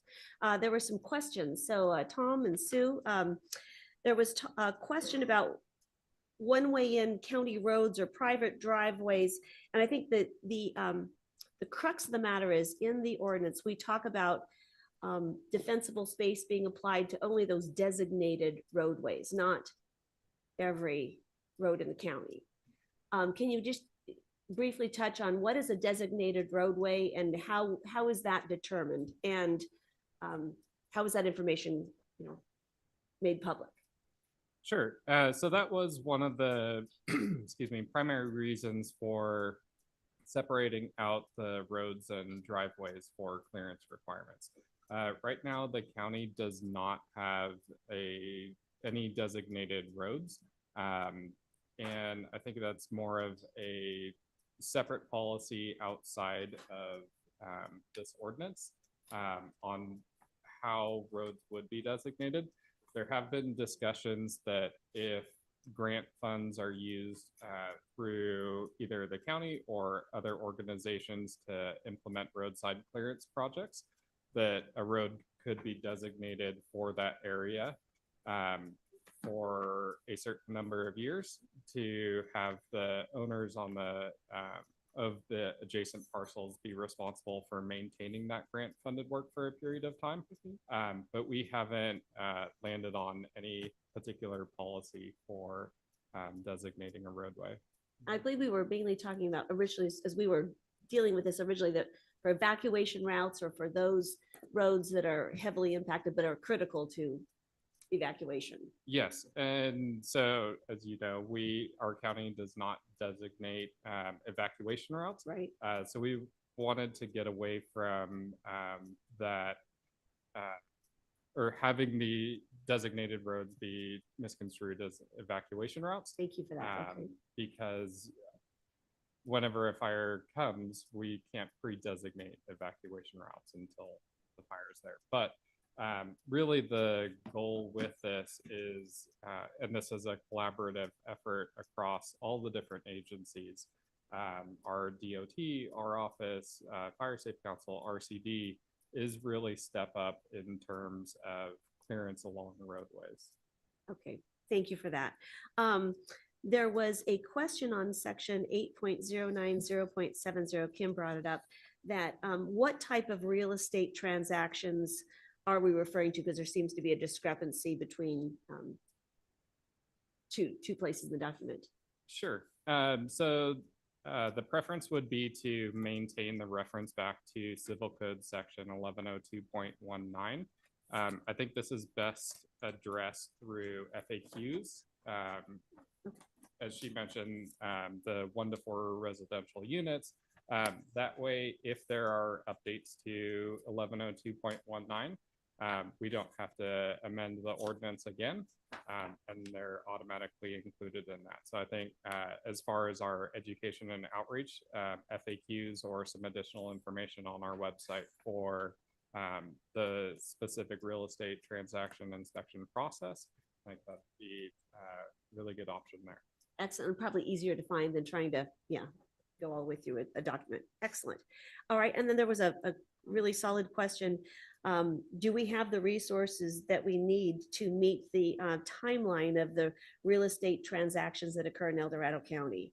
And I do know that we allocated some resources this morning to a Whopper, some grant funding. So talk a little bit about this concern on the real estate industry. Sure. So between CAL FIRE, local fire districts, and our office, feel that we certainly have the capacity to complete the real estate transaction inspections. I didn't mention this in the presentation before, but one thing that a seller could do is request their inspection up to 6 months in advance. So if they know they're going to be selling their home ahead of time, they can always request an inspection. That inspection report is valid for 6 months. And then really, I mean, the goal of this isn't to hold up any real estate transactions or the escrow period. Between the different agencies certainly have capacity, and it's, again, only property sales within the high and very high fire hazard severity zones. So of the X number of transactions per year, not all of those require an inspection. Okay, perfect. And I'd like to thank the real estate industry for being a partner with us over this last year and really helping us work through this and helping us understand your needs. And I just continue that conversation, that if you find that, something in this ordinance, if the board takes action on this today is really not working, let us know, so let's continue that two-way communication, because that's been really helpful. And then there was another comment that talked about the county taking care of our own property and basically enacting the same regulations on us that we're doing on everyone else. And the answer to that is we don't have to. And we agree with you. No, we agree with you. And we put ourselves in this ordinance because that's not fair for us, recognizing that we also own property, that for us to ask you to make your homes and your properties more resilient, and for us not to do the same thing. So we did put ourselves in this ordinance too, because we agree with you. So I just wanted to make that really clear. I just have some final thoughts before I turn it over to my colleagues to see where they want to go with this. Thank you all for your comments. To me, this is not about putting more government in people's lives. None of us have a desire to do that. This is about being a collaborative partner with our community. And that is the spirit in which each one of us have approached this, including our staff and the working group that has worked, just tirelessly on this. It's about property owners, helping them understand how to make their properties resilient. It's a complex and confusing issue. There's a lot of state regulations out there that we're already under. So it's about having the tools and the expertise and the people that are out there, whether it's our inspectors or whether it's the fire safe councils, their ambassadors, to help you, to have someone to be a collaborative partner with you, to understand what you need to do to make your property more resilient. As was noted, we all struggle with insurance issues. And if as a county, we do nothing, because there's no guarantee, and there's no guarantee that we do all this and the insurance companies, it might not move the needle. But if we do nothing, we are just waiting for the next disaster, and we will not be in any position to have a chance. I think we learned that in the Caldor fire. We had the example of what strategic initiatives and defensible space can do to make us safer. And I keep going back to the immense work the RCD, the El Dorado Georgetown Resource Conservation, did around Sly Park. And as the Caldor fire was moving east, it held the line at Sly Park, and the fire did not go into Pollock Pines and wipe out Pollock Pines and Caminos and those communities, because we had strategic defensible space initiatives. And I also think back as we were in the middle of the Caldor fire, and we were talking with the firefighters and hearing about their efforts, how they were having to go, especially in all over, but I especially remember hearing them in the Pollock Pines community that was so severely threatened, that our firefighters were going house by house, making that house more resilient, taking, vegetation and lounge chairs and things away from the houses so they wouldn't catch fire and burn. And if and when we have another major disaster, our firefighters shouldn't have to be doing the work that is our work to do on our own properties. They're needed somewhere else. And so I think that, is everyone going to have the resources they need to do this? No, we know that. And that's why it's incumbent on all of us to be a good neighbor where we can. If we have family members that can't do it, to help them, to link folks up to the resources with the fire safe communities and any grants.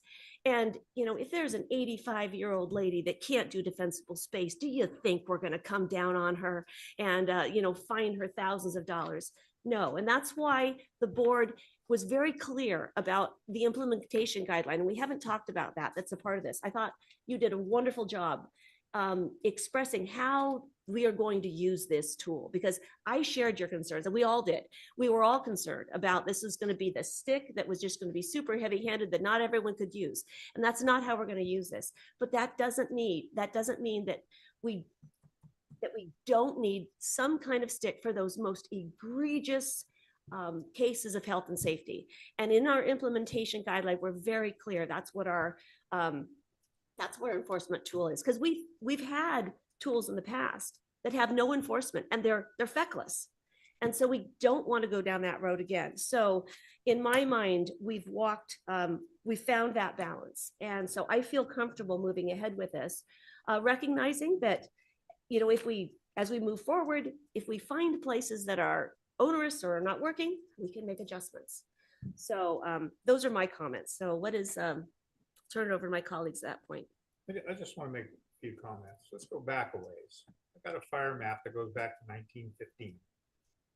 And there were small fires, and the largest fires we've had is the King Fire. We've had the Caldor Fire, the Mosquito Fire. And you know why? Because in 1994, they stopped logging in El Dorado County. That was one of the biggest issues we had. And mismanagement by the Forest Service, because they had a let it burn policy is what they did. You can't blame it a lot on the residents here, and it's not their fault. It lies on our government and some of the issues they put in place. And way back when these fires broke out, all the mills would shut down in our county. We had 28 at one time. They would shut down And they would go out and fight the fire and put the fire out. They didn't have the resources we have today. They didn't, but those fires were put out. And the biggest thing is we need to get a handle of this. I just don't like more government in our lives. I don't like it.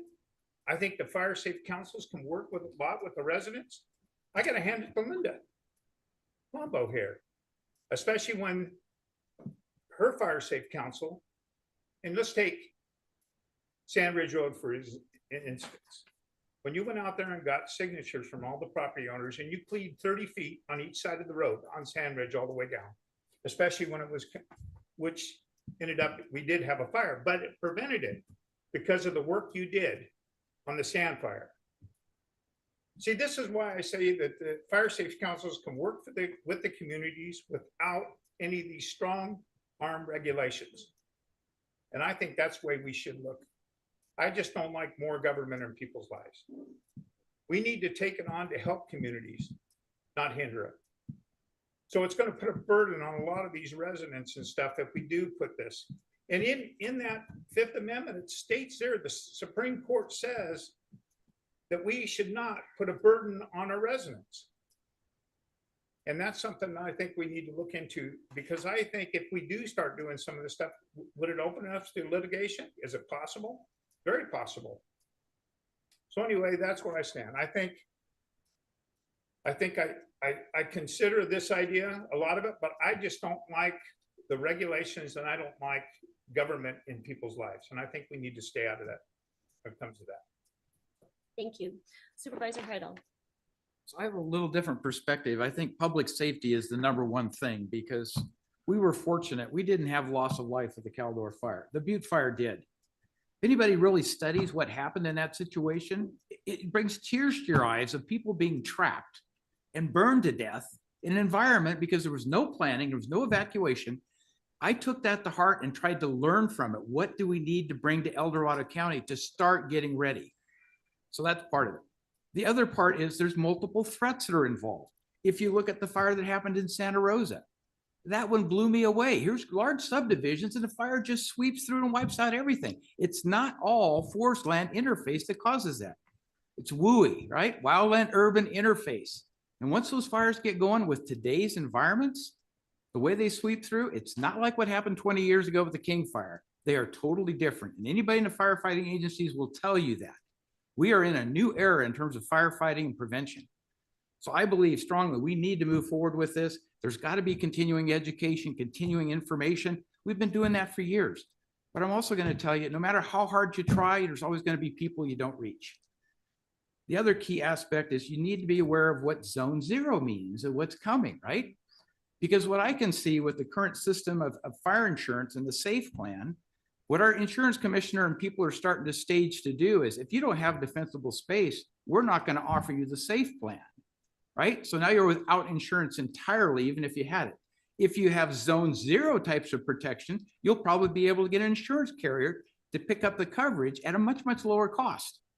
So you help yourself when you provide defensible space. When you look at the zone zero regulations and start stacking up the need to remove that vegetation within 5 feet of your house and do all those things. There's tons of information on this. It's in the newspapers. It's on all kinds of media. There's nothing that should be surprising people at this point, right?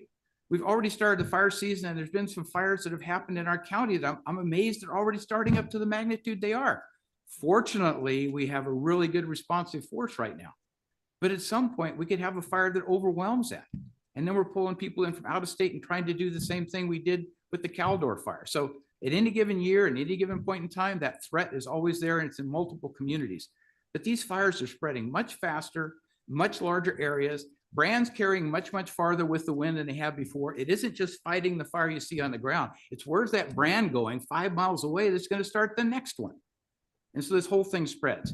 So a lot of people, I think, need to take some time and really understand fire safety and what we're talking about. We all need to step up and do our part to do the best we can and to provide resources for people who can't do it themselves. We need to have the fire safe councils work on those things. We need to work with the state to try to make sure we've got those funds. And OWAPR has given us the opportunity to get a lot of funding to do a lot of things in terms of clearing and defensible space in the forest, those kinds of things. there's more money there if we prove that we're the leader in getting these things done, as opposed to we need to take a pause and step back and wait for it to happen again. That's what I don't want to see happen. So, I say, excuse me, we didn't have to speak. So- So is that a motion? well, I want to let everybody else comment because I know the board, everybody got a chance to comment. So. Anyone else? Any further comments? So my motion is to approve staff's recommendation that we approve the introduction of the ordinance and that we waive the full reading of the ordinance this point in time, recognizing it's going to come back on July 16, 2024. I guess the question is, will there be modifications of a minor nature based upon this, or is this exactly what we're going to get? Because I always look at small changes are not something that prevents us to move forward. If they're large changes, it probably does. So far, we don't see anything that would call for a modification. The question from Ms. Beal about the definition. So that definition does exist if you follow the strand through civil code, et cetera. So rather than, as Tom said, trying to build that in because it is in several places, Yep. we will include that more detail in the FAQs. So By reference or something. but yeah, FAQs, in yes. terms of the definition actually being there by reference, it is there. So I don't think that that's a need, and unless the board had any other I didn't direction hear to any give us. substantive changes. I didn't either. I just want to make sure everybody else read it the same way. We had a lot of discussion. But, Right, I agree. okay. So that's the motion? I will second your motion. Okay. Any further discussion? All those in favor say aye. Aye. No. Opposed? No. All right, motion carries 3-2 with Supervisors Parlin and Turnbull dissenting. So thank you all for the robust discussion and for all your comments. We appreciate it.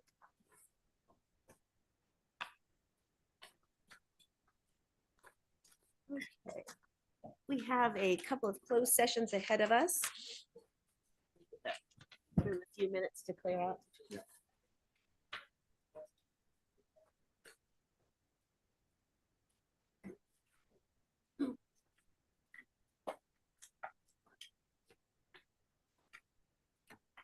Thank you, Tom. All right. If we can ask those to carry your conversations outside, thank you so much. All right. Do we expect any report out closed session from the council? No, Madam Chair. All right. So is the will of the board to go ahead with board member updates before we recess to closed session? Yes, please. All right, let's do that. Who would like to start us out? I'll go. Perfect. I need to report out a couple things for my mileage. So, May 30th, I drove to Roseville to chair the Golden Sierra Job Training Agency meeting. And we approved our recommended budget at that meeting. June 1st, I just want to do a shout out to our Fish and Wildlife Commission for funding our fishing derbies. June 1st, we had our fishing derby up in Georgetown, and it's always just such a fun event and well attended. And appreciate all our partners that the Forest Service, the Rotary always comes and does the hot dogs for us. So we love that.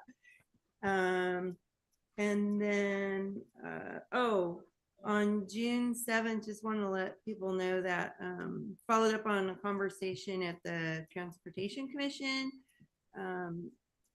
Woody, the executive director, and I had a Zoom with Caltrans about the signage for State Route 49. I think we actually made some progress. So be following up to see if we can get some signage added and actually updated. It turns out we have really old signage and they don't even use the signs that we currently have anymore. So that could be a game changer. I just want to let everybody know, and I think I sent you guys all copies on the board, but on Monday, so that was what, Monday the 10th, published a District 4 newsletter with some more correspondence regarding the native direction substance use treatments and centers. And actually, Shelley, I think today updated our District 4 webpage with another letter. There's a lot of correspondence going on there. But I want to make sure that, we fact check some of the statements that are made by the applicant. So new letter out there. I did want to give a shout out.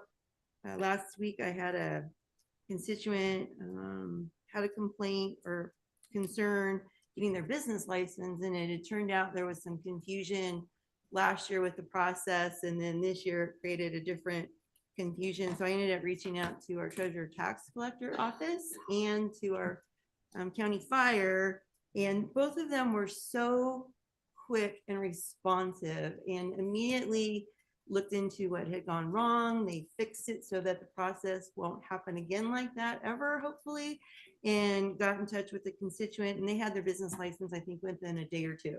So I just, when something cool like that happens, you really want to acknowledge that. And specifically, it was Beverly Savage. She was amazing, and just appreciated that. And I think everything else was everything else on here is very routine and boring. So there you go. Yeah, excellent. Thank you. Supervisor Turnbull. Yeah, I just want to say Wednesday attended NWA meeting that we had. Lori and Wendy attended with me, and there was a lot of good discussion. What happened, I can't go into any details on it because a lot of it was in closed session. Anyway, so and then attended the fair VIP event that night. So that was a good event. It was, really wasn't good. it? Yeah, I had a great time. And then basically that's pretty much it. That's all I had going on this week. Except for on my birthday, I couldn't celebrate my birthday because it was on a board day, which was kind of sad. So I celebrated over the weekend with my children. So anyway. That's all I got to say. Supervisor Heidel. Yeah, so last week I attended the GSEC retreat. It's the board of directors of GSEC getting together, and there's a brand new 3-year strategic plan that's been put together. There's a business plan that goes with it. There's a prospectus that goes with it. The keynote is when they started GSEC about 15 years ago, there was 15 CEOs that were involved. Now they have 50. That's how they're spreading. They're bringing new business from Europe, from Germany. They're bringing new business from Korea. And we're starting to see some of those areas get developed for that new business around where El Dorado County is. We're hoping to pull some of it across, but I hope to use some of the techniques that GSEC was started there to start that discussion to that same kind of extent in El Dorado County of how do we bring those key individuals that make these things happen? Because I'm going to say, I think it's 80% of the funds comes from those CEOs and their corporations. It isn't done from a grassroots perspective. And that's why they're able to accomplish quite a bit. The fair, I think it was fantastic from everything I heard. A lot of good displays and everything else that went on there. So kudos for that. Hopefully it's a banner year for revenues. I have numbers. It's okay. Hopefully, I'm just hoping we beat last year's record, but Livestock was Stay tuned. unbelievable. Stay tuned. because the weather last year was good. It was the year before that, it was really, really hot. But anyway, all those things aside, last thing, flashing beacons on Highway 50. We've talked about that at the Transportation Commission meetings and other things. I'm hearing that we need to find $35,000 to support the Caltrans request. So Raphael is looking at that. He thinks he's got some money that he's identified. We're looking at other sources, but I just want to put that on the table. I think that's something we have to find the resources for to get that done.